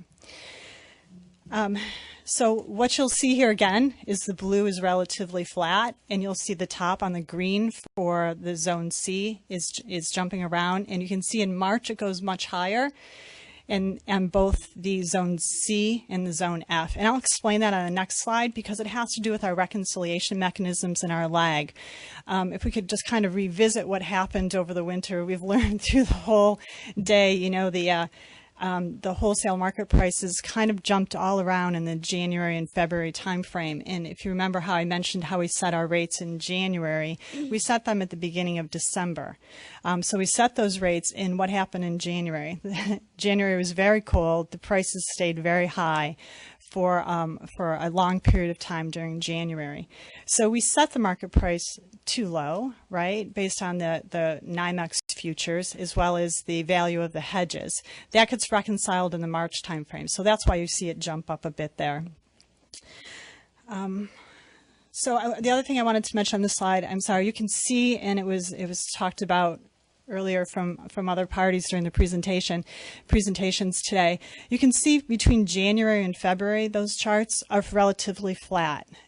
That was the the event that we actually deferred $32 million when we saw the February prices going really high, and we asked to have a deferral of the $32 million to mitigate that in customers' bills for the month of February, and that's deferred for future recovery. We can go to the next slide, please. And so what's really happening, and why you didn't see the big jump up in January and in February, which we just talked about, and why you're seeing it jump up in March, has to do with how we bill and our reconciliation mechanisms. So we talked about it being forecast on a monthly basis prior to and then reconciled 2 months later. And that's what this chart is showing. On the left-hand side of the chart, this happens to be Zone C, which is our central zone. So on the left-hand side of the chart, the blue bar is our forecasted market price. So you can see that a little above 6 cents, right around 7 cents. The green is our hedges. So the value of our hedges for that month was a benefit to customers, so it actually reduced their electricity supply costs for that month. And then the January reconciliations were a small benefit for that month. And we're reconciling costs and revenue and actuals to forecast for November. So that's what's flowing through here. The gray shows you what actually happened to the commodity prices in January. If we actually charged what happened in the market in January, we would have been charging that gray bar. Now we get to March. What's happening in March? Again, same thing. The market price forecast is set 3 days before March. And you can see where that price comes in right around the 8 cents.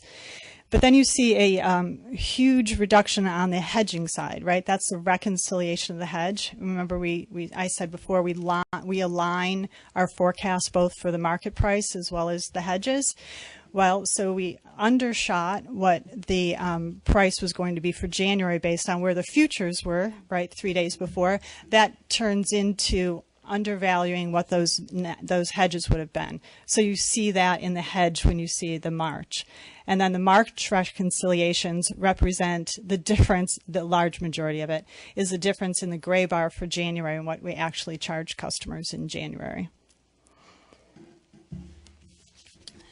I'm going to turn it back over to Margaret, and we're going to talk about some observations for this winter and what we're going to plan on doing going forward. First, one of the things we observed, in addition to the cold weather, that was the driver of the increase in the natural gas prices, which impacting the large portion of the New York generation, depending on that fuel, and then the increased electric load, in addition to the gas prices, were the driver of the power prices across the state and indeed the whole Northeast region. These natural gas factors were compounded by the electrical congestion that we experienced across the Central East transmission interface, as described by Wes Yeomans, and drove those prices in Zone F up to the record levels. The second observation we made was that the volatile winter prices could vary greatly from the forecasted market prices, especially when it happened within the month after the rates had been set. And this created a difference which should significantly increase the bill volatility when it got reconciled on a 2-month basis. And then related to that, we also saw that the regional spreading of the reconciliation of that forecast difference then could start could increase volatility in certain zones more than others. Fourth, we observed that Zone F's congestion component that we described a bit today earlier became much more volatile during the winter, exposing the Zone F customers to high congestion spreads on top of high underlying energy prices. And finally, our hedges yielded gains as market prices rose. They yielded $86 million for the period November 2013 through March 2014, a great benefit for our customers. However, the benefits were spread across all the zones and therefore diluted the effectiveness to the Zone F customers' price protection. So after the experience of last winter's prices and rates and analyzing the contributing factors, we undertook a thorough review of our supply portfolio hedging and our commodity rate mechanisms. We are concerned that future prices, as well as month-to-month impact on our mass market customer rates, To that end, we have developed a comprehensive solution that we propose to better manage volatility from both a supply portfolio and from a commodity rate mechanism perspective. So looking ahead to next winter and also to the summer that is right before us, we continue to be concerned about market rates, since the fundamental infrastructure issues that constrained the supply still exist. We continue to vigilantly monitor the market and our hedges, and have diversified and increased our hedging levels for the upcoming winter as well as for this summer. Enhancements to our supply portfolio include separate hedging for Zone F that will better allow alignment of those hedges to that zone. But increasing the hedges is not enough. We need more tools to better manage volatility on a zonal basis. So the company has developed and filed just yesterday proposed modifications to our commodity tariff. I'll describe those changes. First, we propose to provide zonal hedging rates in addition to the existing zonal market rates, the ESC, so that the hedging benefits or costs can flow through to the specific zones that the hedges are protecting. In this way, Zone F hedges would be attributed specifically to Zone F rates. In addition to zonal hedging rates, we also propose to reconcile by zone the difference between the forecasted and actual market rates.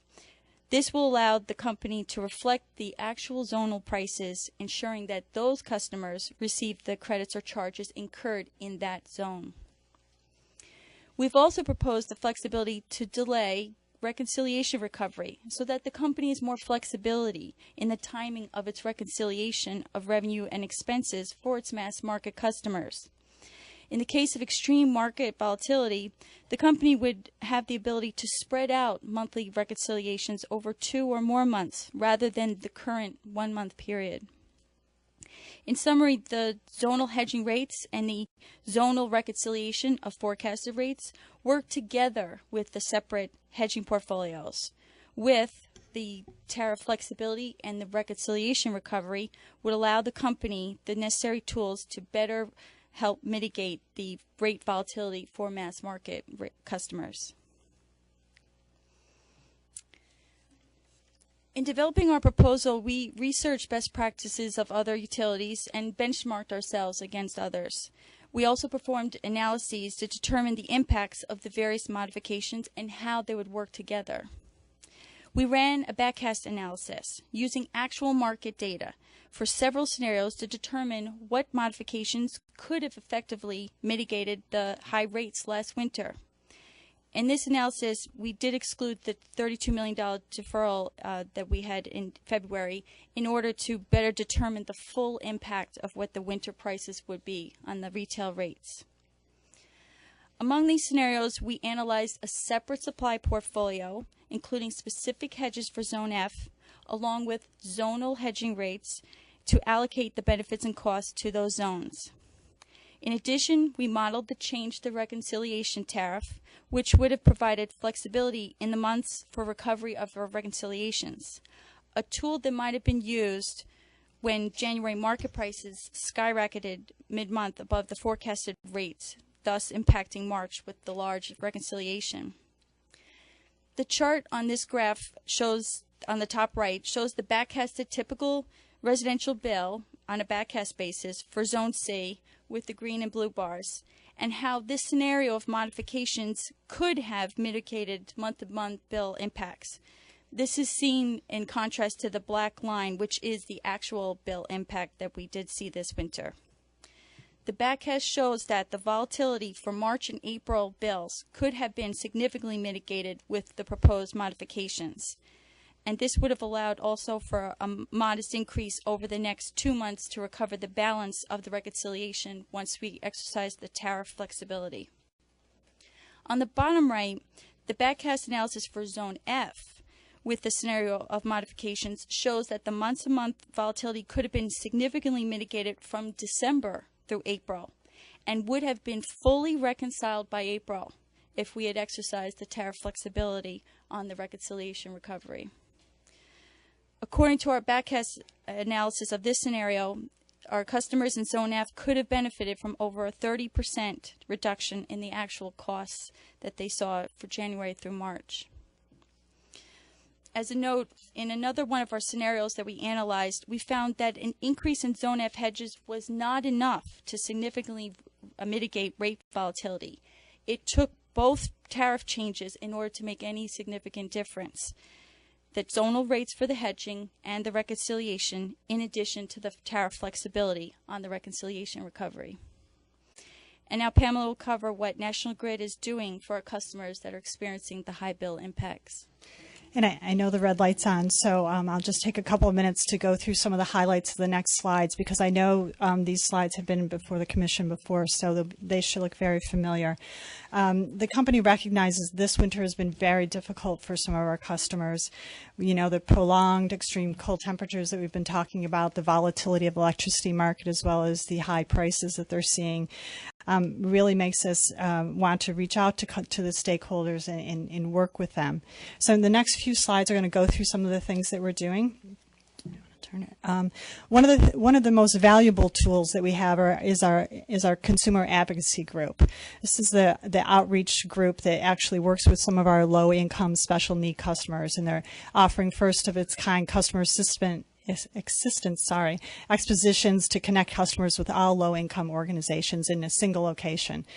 Credit and collections programs, they've increased the outbound calls and payment agreements, different payment options that we're offering customers. The budget plan was heavily promoted. The budget plan in itself actually smooths out customers' bills, so where they start to see spikes, all they need to do is call in, and they can actually take those and actually flatten their bills going out. And also we continue to promote our energy efficiency programs, which will have a permanent reduction in customers' bills. Next. Margaret has also talked about the hedging strategy, so I won't go through that, as well as the $32 million deferral, which I also won't go through that too. We've already discussed that. And so the last slide, and actually UIU did a really great job this morning going through this slide for me. This is the Emergency Customer Care Program that is flowing through in customers' bills in May. UIU mentioned it. It's the corporate contribution of $1 million to our Care and Share program, as well as one-time emergency payments supplied to customers' bills, $250 to about 4,000 of our HEAP eligible customers, and another $20 to our about 110,000 low-income customers. And again, I already mentioned the targeted outreach to low-income customers. Thank you. I have a few questions. So, and let me just start with you, Mr. Bagley. This is a question I probably could have asked others, but let me see if you know if there's an answer, and if other panelists have an answer, that would be terrific. One of the things that occurred to me during the course of today, we've been talking about the fact that the polar vortex, the cold weather, has created obviously huge demand, which resulted in high prices. Is it possible to backcast that and figure out, if we had sort of normal winter weather for this region, what the prices would have been like, and how much of this scarcity is driven by a weather event? I'm not saying that this was a one-time, because I am concerned that it might not have been a one-time. But is there a way to backcast that and figure out how much volatility was driven by unusual weather, as opposed to that we're starting to see that we're eating up our excess on distribution supply?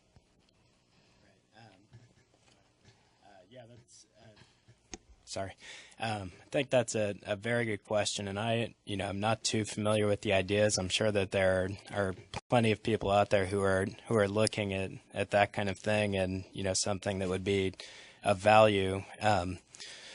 It's hard to tell, because there are just so many variables, especially in the spot market that we're covering from day to day. So many variables that might play into the pricing, and kind of bringing it to a normalized weather condition.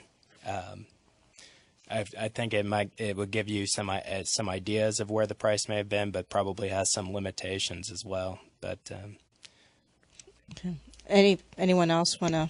Yeah, I think that'd be a very difficult exercise, because while we can limit our exercise in the study just to the Northeast, the difficulty with this incident is really throughout the whole USA.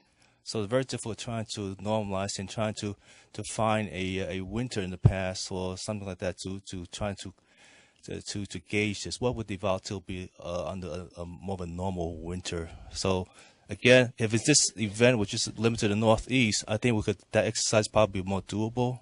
But because it is so vast, it's become very difficult. Okay.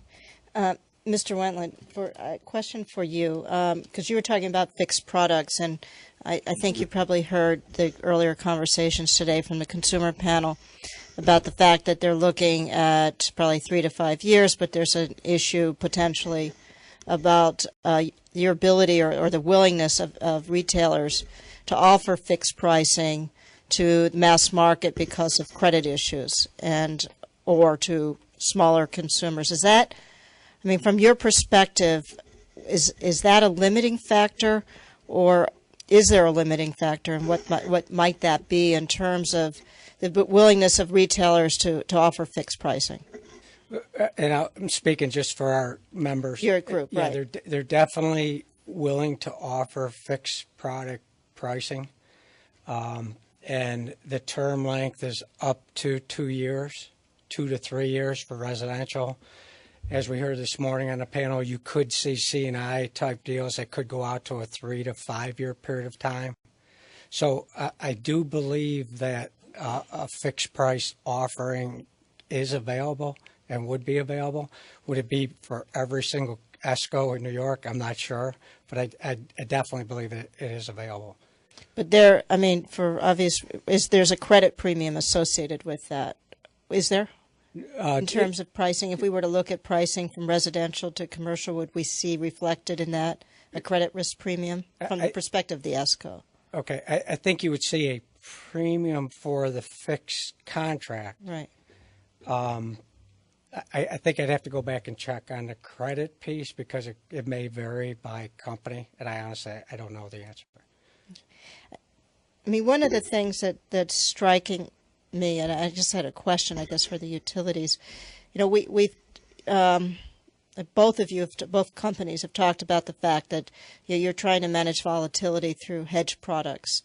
And one of the things that may be a difference is that because you don't have a fixed obligation, you don't have a mark-to-market obligation, right, to market against any value at risk, which if you had a fixed obligation on the sell side, you would have to worry about, you know, where the price, what you would need to do to cover that fixed obligation.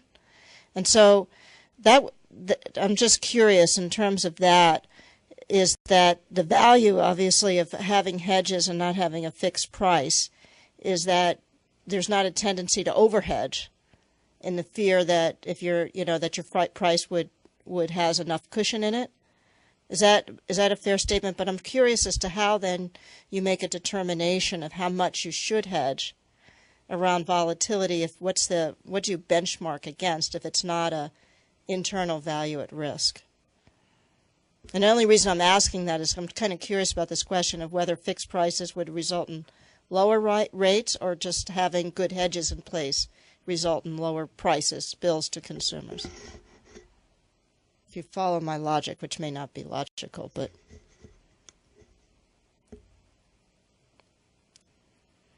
maybe I'll take a shot at this. I'm not sure. I'm curious. Yeah. I mean, if you had a fixed price, you would have a loss. You would have potential losses. We do mark to market. We do monitor our portfolio every single day. That we do. The way we hedge, we do also do analysis. Look at how our total portfolio versus the market over time. And it's really come down to, it's a very difficult exercise because there's a trade-off between volatility and cost. You could hedge 100%, you get no volatility, but that's going to be very costly. So there'll be some trade-off, there'll be a diminishing return here. So we try to, I guess, look for also commission guidance here, and we felt that within that range between 50, we also have option too. If our option goes into the money, we get up to as high as 70% hedge. So within that, we think we're in a pretty good spot already right now. So doesn't mean it has to be that case. We'll always continue to always monitor our performance, so that can always change. Yes, certainly. It was a question I had for Con Ed, and it just flies right into here. If I looked at your pie chart correctly on hedging supply mix, an awful lot of that looks like legacy PERPA contracts. So it really hasn't been an affirmative hedge. It has been you were hedged from contracts that were signed 15, 20 years ago. And I see an awful lot of them are expiring in 2014, 15, 16, and 17. So I think the question that Audrey was asking, which is how are you going to decide how much you hedge, is really going to come to the fore for Con Ed. I don't think Grid, they kind of got rid of those contracts a long time ago. It's really going to come to the fore because you're going to be losing, looks like literally thousands of megawatts of hedges over the next 2 to 3 years, and quite a few this winter, it sounds like. This the first contract expiring is coming up. This Selkirk contract expiring at the end of August this year. The other contract will remain through the next winter. You're absolutely correct. That's one of the things that we've been doing, always been doing, is the supply planning. And one of the aspects is, besides volatility, we recognize the fact, the value that physical contract or physical asset will bring to the table as far as reducing volatility. And that we will be looking into how to replace those contracts as they expire. I got others, but you were on a roll. Well, yeah, I want to talk to same question to Grid, and actually the same question that Gary just asked, because that was exactly one of the questions I have. Is, we've been talking about financial hedges. What about physical hedges? And I'll just throw this out. And how does this play into this idea of should the electric utilities or the ESCOs be looking at physical hedges in the form of firm pipeline capacity to drive demand, to drive down the volatility around gas? Is that, I'm not suggesting, there's nothing behind this question other than a question to ask you to get your thoughts on. If I could go back to the question about the hedge levels and how we determine it and the fixed pricing, to the extent that the forecast gets updated and the nature of the load that we're serving has a certain amount of migration in it, and as we do our scenario analysis and look to see of the variability of that, there's no perfect hedge level. It's more about sending the price signal and who is the protection for, and in looking at the customers that we're providing this protection to, sending that market signal on a monthly basis, however, mitigating it with a portion of it offsetting on a monthly basis seems to have the right mix of balancing the two. And then as well as King had pointed out, the costs of hedging themselves, the options, that these basically insurance premiums, locking in swaps, which tend to be over multi-months, has a tendency to flatten out rates and then therefore take away that market signal.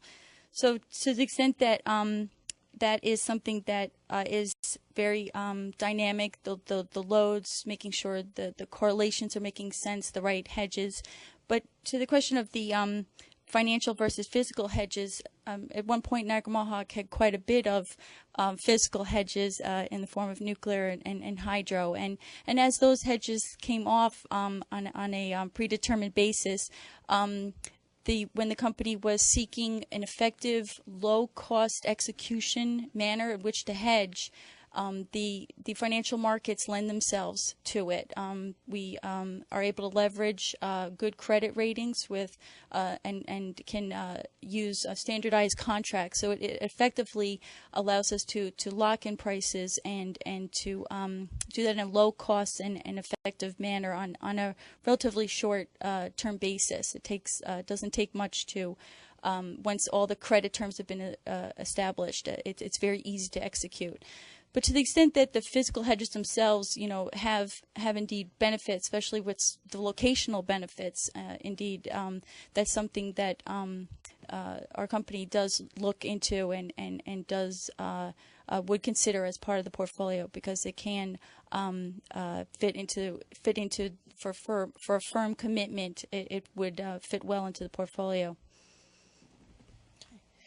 And Chris, let me ask you the same question. In terms of the hedging strategies of your groups and also the portfolio approach, are you looking at? I mean, do you? Well, first question, I guess, is it a combination physical and financial? And then secondarily, is that driven by the willingness of the demand market, which I think the problem I think we could all sort of observe is when prices are dropping, consumers are lulled into a feeling like, why would I lock into a price if prices are going down? And then when prices get up, they wish they were, but then prices are higher, so the cost of locking in a fixed price just went up. And so how do we, I guess that to me the ultimate question is, how do we establish recognizing that these prices are always going to go up and down, a culture of consumers really thinking about that there's a value in having a fixed price for energy, even if it appears in one season or another they're paying too much, because overall there's a lot built into this assumptions, but that's my assumption, that there's value there against price volatility, but there's a reluctance when prices are low and a difficulty when prices are high. So the question is, how do we overcome that? And what are your thoughts? And I would throw that out to everybody. One is, do you agree? And secondly, what's your thoughts on what we might do? I think on the actual physical asset side, there are some of our companies that actually own physical assets in New York and in the Northeast. So they have a natural internal hedge. So they do have a natural internal hedge in a volatile situation. The other thing that was talked about this morning was, is there a need to look at some of these fuel types differently going forward? Okay, and it may not be a long-term hedge arrangement. It may be a different type of market product that needs to be considered. So those assets are in the market, a fuel firmness type product or a special winter capability type arrangement that would allow one to keep fuel diversity in the marketplace. It provides somewhat of a hedge anyways in the winter period because that asset's functioning. And then you still, I think, gain some of the other advantage of allowing the financial markets to be very competitive on a month-in, month-out basis that you may want to maintain. Okay. Think about it for a minute, but I'll turn the mic over. I just had a couple questions. Chris, there was a bullet that you actually didn't really expound on because you ran out of time, which was talking about uplift. And maybe this is one for Wes as well to think about. Did we see a rise in uplift? And what the bullet said is uplift's really bad because ESCOs that hedged still have to pay the uplift cost, whereas if it was actually in the market price, they would have benefited by the fact that they had hedged themselves, and they lose that benefit of the hedge, if I understand the concept correctly. And I know it was a big problem in the early part of the market that a lot of costs got stuck in uplift that really should have been in the market, and NYSO's done a great job of switching those. But did we see that phenomena again in January through March where uplift costs increased because of the strange circumstances that were going on? I actually think you saw that more in PJM than you ended up seeing in New York. There was at least a concern initially if units had to bid above the $1,000 bid cap that would be handled through a discretionary acts committee decision at the ISO, and then that cost would be allocated back through uplift. Kind of the principle being that if you had an end user who had hedged, okay, and it was in a fixed contract, then you have an uplift charge that may not have been hedgeable. And so it acts as a deterrent in a sense for that end use customer. That's kind of the principle. Thanks. Wes, go ahead. Yeah. You can sit down too. Yeah. Well, I'm hoping not to stay here Welcome too long. Back. Actually, unbelievably, the uplift in January, and it was significant in some other RTOs, in New York was actually negative. The statewide uplift for January was negative. There was a positive cost component for the generator supplier, not a huge amount, but that was offset by some BMCR, some balancing market congestion residuals in the real-time market, and for the residual loss impact that's usually negative or a refund. So the two refunds offset the power supplier positive piece, and the net for the state, I believe, was just slightly negative for January. So hopefully there'll be no phenomena that happened this summer or this winter that's going to discourage hedging by people next year because of that fear. That's what hopefully I'm hearing, which is good. Okay. And Patrick, I just have a really generic question for you. Can you explain to me how a $6 commodity price turns into a $150 product price in New York City? What happens? Where are the steps that these costs go up because of obviously congestion, and et cetera? If you could give me the layman's version. Yeah, sure. I'll do my best. So, yeah, clearly congestion is the big driver, and basically, when someone who holds firm capacity, turns that over to the secondary market, you can essentially get into a situation where, that the person who can own that, who owns the commodity and owns the pipeline capacity can, choose. Like having Springsteen tickets. Right, Okay. can sell what the market bears, yeah. So it's just in town, that's why. Did you have tickets? No. And they would have cost more than face value if I wanted them. So right, and because natural gas prices aren't regulated, that can go up. It as you saw this year in the ice example, once that roof was lifted, it certainly started happening pretty quickly thereafter. So and is it basically because there's consumers that are willing to spend that to get the product? Right, exactly, because they may face penalties of their own if they're if it's a generator that's not able to run, if it's an LDC that's not meeting its meeting what it needs to meet. So it's in some cases nobody would be crazy about paying that price. But so who's making the money? Well, it can be a marketer, someone who owns that capacity, or it can be, the commodity owner. In some cases, that if a producer would own that capacity, then the producer, has that power. So the follow up on that, the solution against that is to have the players who have the obligation or the responsibility have someone else earn more firm capacity, right? So right, whoever.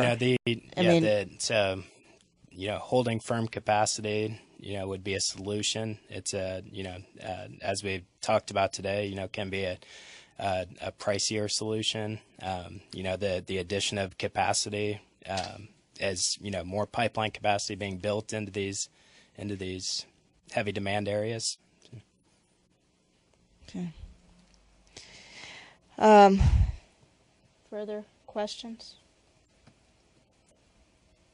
No? Okay. Well, thank you to these panelists and everyone across the day. It's been certainly an informative day, and I really appreciated everyone's attention and the time you spent in delivering the information.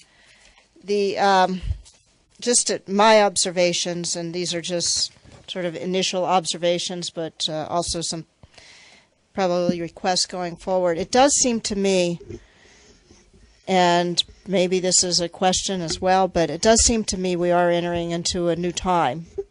And this is a cyclical industry, and we do had periods where we had excess supply, and then we seem to be entering into a period where there's generation retirements and perhaps more demand on certain parts of our infrastructure, like the pipeline infrastructure, than we've had previously.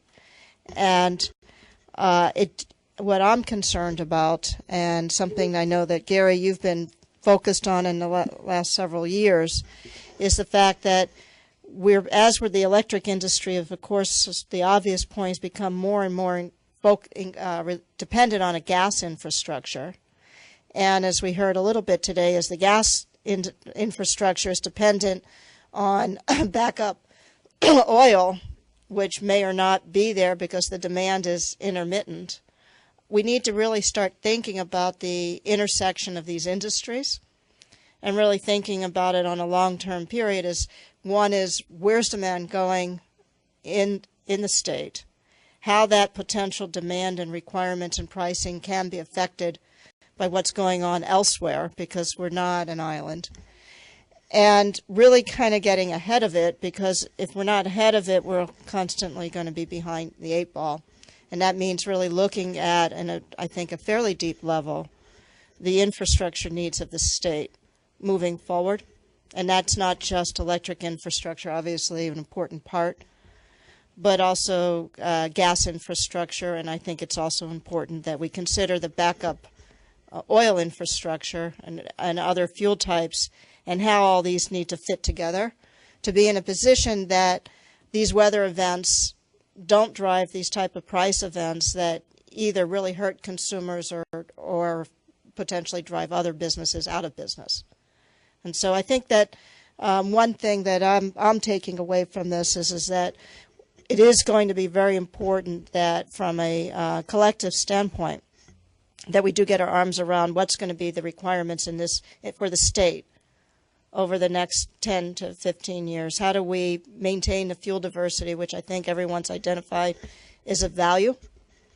And what we need to build out is infrastructure. So one of my takeaways from this is really for the probably for staff to start looking at this issue, thinking about how we move it forward, so that we are looking into not the rear view window, which we all like to do, but quite frankly, it doesn't help us that much. It helps us a little.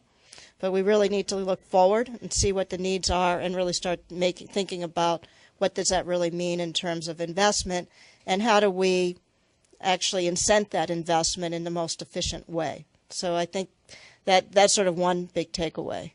I think the other takeaway I have is during this period, because we're not going to be able to solve these types of issues overnight, and there's always going to be a potential element of infrastructure scarcity, is how do we protect consumers better, particularly the mass market. But I think we even heard from the commercial industrial that this may be hurting them in different ways. For example, just even the fact that they're having to run their systems harder and longer because of interruptibility or because things like that, is really thinking in terms of how do we manage that price volatility, what kind of price hedges looking again, as I said, the utilities are doing it already, and I'm pleased to hear about it, is looking at your hedging strategy, see if they're adequate for these new times.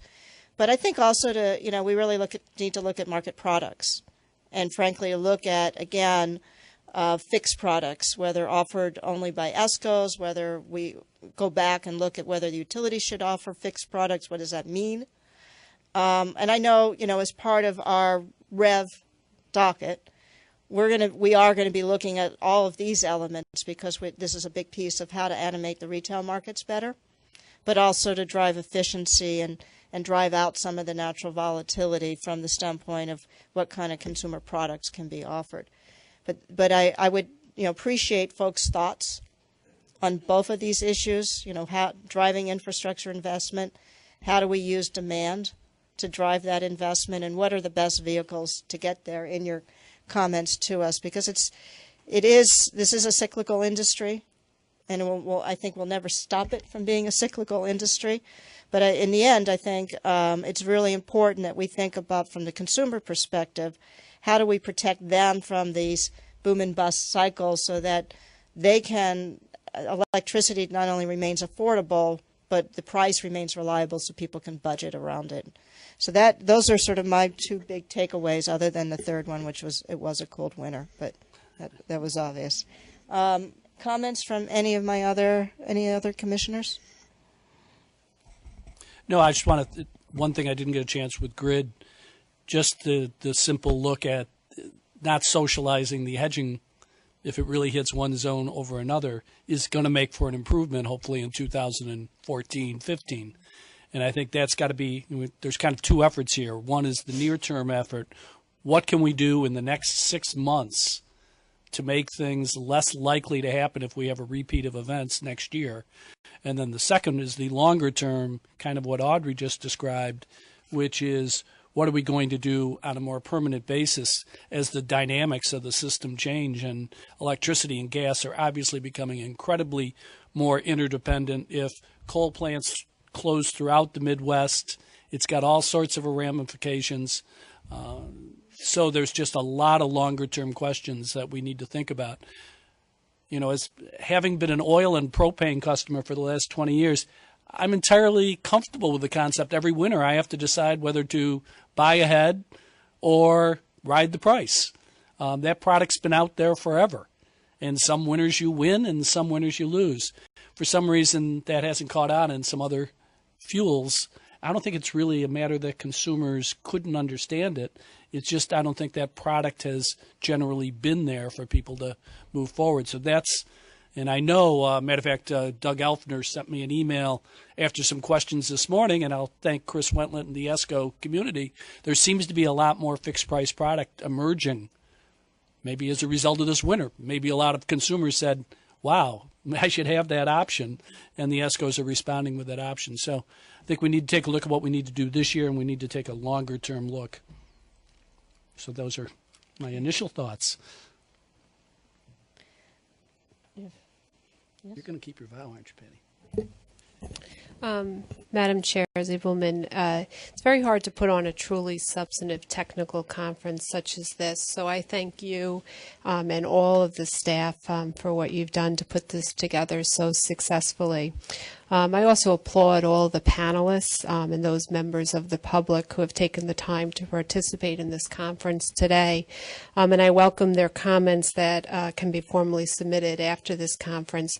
I did want to recognize from FERC Jeffrey Dennis, who came here. I very much appreciated that, and the coordination from FERC. I know that FERC had the technical conference back on April 1st, and that there'll be comments coming in, I think, up till today, right, is the closing. So I look forward to hearing what'll come out of that. I know that at the time of the April 1st technical conference, Chair Zibelman had testified there and talked about looking at things that could be done both on a short-term and long-term process. And I know that publicly the Chair LaFleur had echoed her support for that.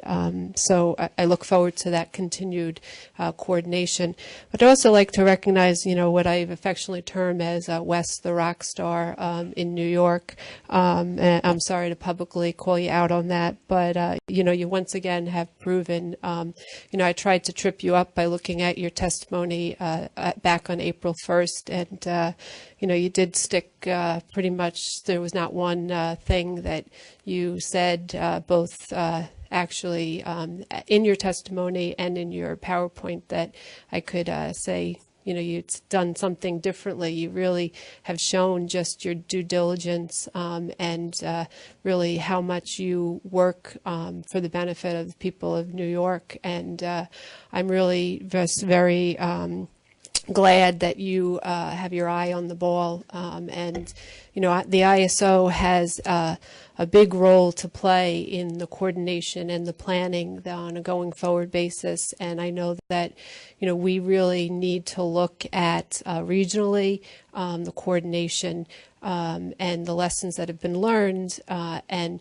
there's a lot of things that we we know. We know that the weather has been extreme. We look at the last 30 years and have to plan for that. But we also, when we look at that, we have to try to figure out all of the different things that we can do. But some of the unknowns are, what are the behavior patterns that are going to happen? And we can't predict that. We can only make some assessments and try to work through that. But it's not just the weather. I mean, we've had cold weather, we've had hot weather. We've got to plan for the upcoming summer and the heat waves that may happen. And we've got to try to figure all of that out and adjust to that.